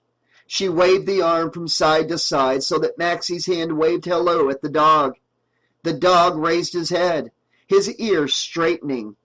His jaws worked as he licked his chops. "Come on, Stump. I've got a treat for you." Suddenly the big dog charged. Selina waved the arm in the big strokes now. She wanted to be sure the dog kept his eyes on the prize. He was about 10 yards away and coming fast.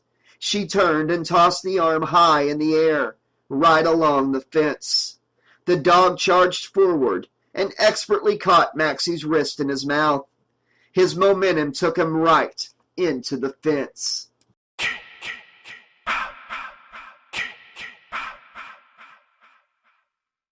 Chapter 29. Fireworks. Selina didn't look back. As she staggered away, she heard a few tiny yips. Then the burning and sizzling sounds were loud in her ears. She was shuddering violently. She looked down. The ground was rumbling as if before an earthquake. She started to run. The flames from the burning rides were licking higher and higher.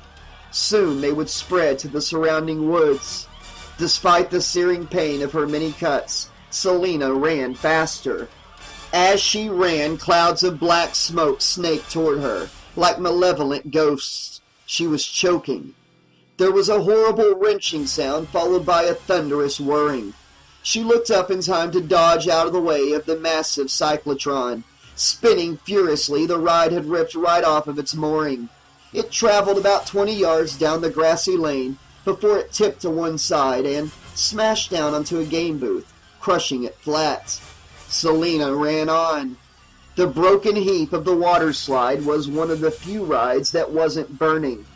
Thin streams of water geysered uselessly over the heap of ride parts. Clouds of steam hissed off the hot metal. Near the water slide was a tree. Selina climbed it, her bloody limbs scraping in agony against the rough bark. The tree was close enough to the red-hot fence for her to jump over it. And as she limped away through the woods, the 4th of July fireworks started exploding over Crystal Lake. There were fireworks back at the fairgrounds as well. The Scrambler was the first ride to explode. Huge twisted pieces of metal flying everywhere. Like giant shrapnel. The monster blew next. When she heard the first explosion, Selina collapsed against a tree in terror. Sure, she had just been blown to bits. The light and heat rising from the carnival made the colorful explosions over the lake seem like so many firecrackers. She ran, and kept running until the booming blast from the fairgrounds no longer threatened to blow out her eardrums. She had made it. She was safe. Meanwhile, back in the Chamber of Horrors, the statues were working furiously to revive the dead body of Mitch Deaver. First, Jack the Ripper slit open Mitch's tattooed chest with his razor. Then the disemboweled woman placed her own slimy beating heart inside Mitch's chest, trying to attach the organ to the major veins and arteries. It was a wasted effort, because the funhouse was burning out of control now, and boom! A huge explosion ripped through the room. The blast sent bits of plaster bodies flying everywhere. It blew the white hockey mask right off Mitch's head. As the flimsy building splintered in all directions, the white mask went hurtling upward. The force of the explosion whipped the mask high over the electric fence, right out of the fairgrounds, spinning like a top. Until at last the white mask thwacked deep into the core of a large old oak tree in the nearby woods. Smoke curled out of the gash in the bark as the mask burned and sizzled its way deep, deep into the tree's core. Then the smoke faded. Despite the efforts of local firefighters, the Fantana Traveling Funhouse and Carnival burned through the night. But the fire never reached the old oak tree where the white mask lay. Jason's mask was buried, out of sight. Other than Selena's escape, it was probably the only good thing that happened that whole awful night. For now, there was no way for the mask to work its evil ever again. Unless...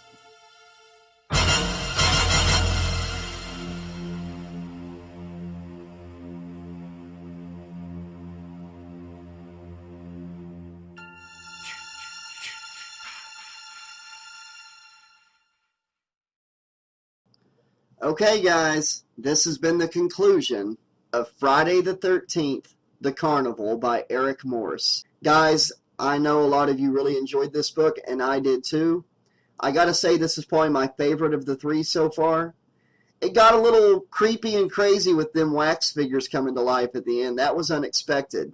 You know, Mitch bowed out a little early before the real ending there, but yeah. So yeah, guys, what did you think? Did y'all see Maxie's death coming the way it came? That was a shocker for me. I thought that she had redeemed herself. This story was her redemption story, but apparently she redeemed herself just long enough to die. Anyways, so yeah, Selena is our sole survivor, as well as the mask. I don't know if you guys noticed, I used the whole Jason Goes to Hell thing for the ending of this book and for the ending of Jason's Curse. So it sounds all peaceful until the last line about the mask being safe, and then da-da, da-da. I think that fits this story so well, especially since Jason Goes to Hell is a movie with the whole possession angle in it too, just like these books have the possession angle. Well, guys, you don't have to wait long for the next book in the Eric Morse series, because the next upload for this channel will be Friday the 13th, number 4, Road Trip by Eric Morse.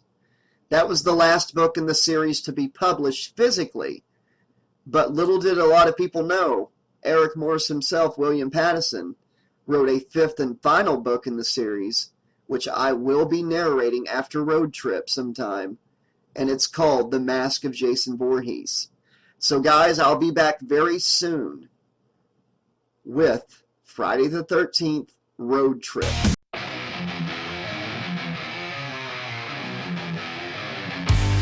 They burned his name, they sealed the grave, said Jason's wrath had met its cage.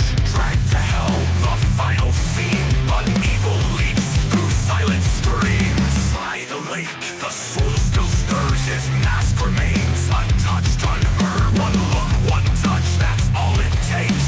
And now it breathes behind your face.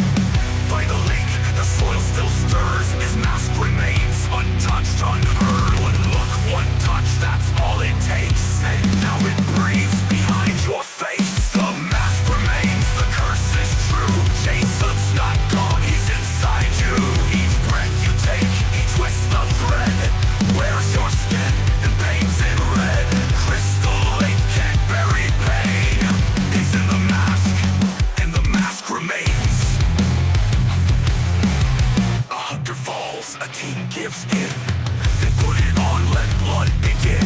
His voice, a whisper in the brain. Kill for mother, kill again.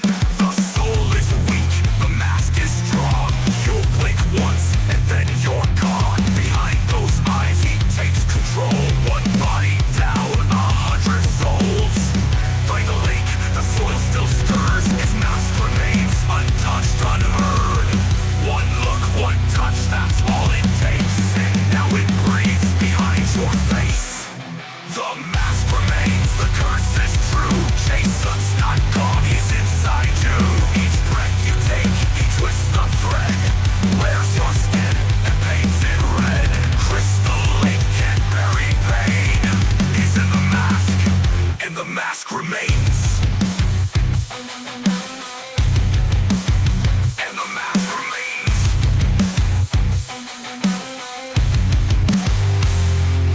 The grave is deep, but not enough. The mask still whispers in the dust. Not dead, just waiting in disguise. He'll stare through your own eyes. The mask remains, he's never through. Jason's wrath is born anew. Burn the woods, flood the lake. You can't stop what you can't break.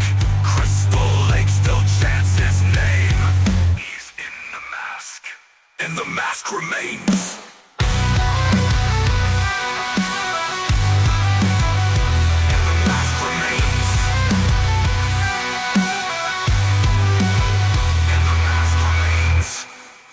You shouldn't have put it on.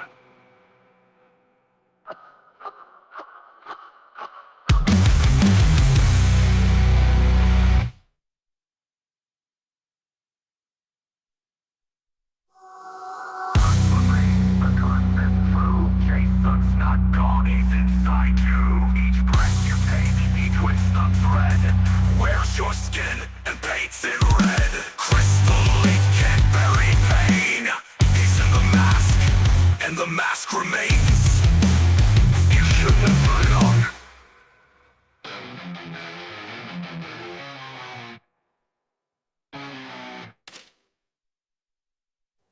No. That you know ever wonder, but not enough. The not enough. The not enough.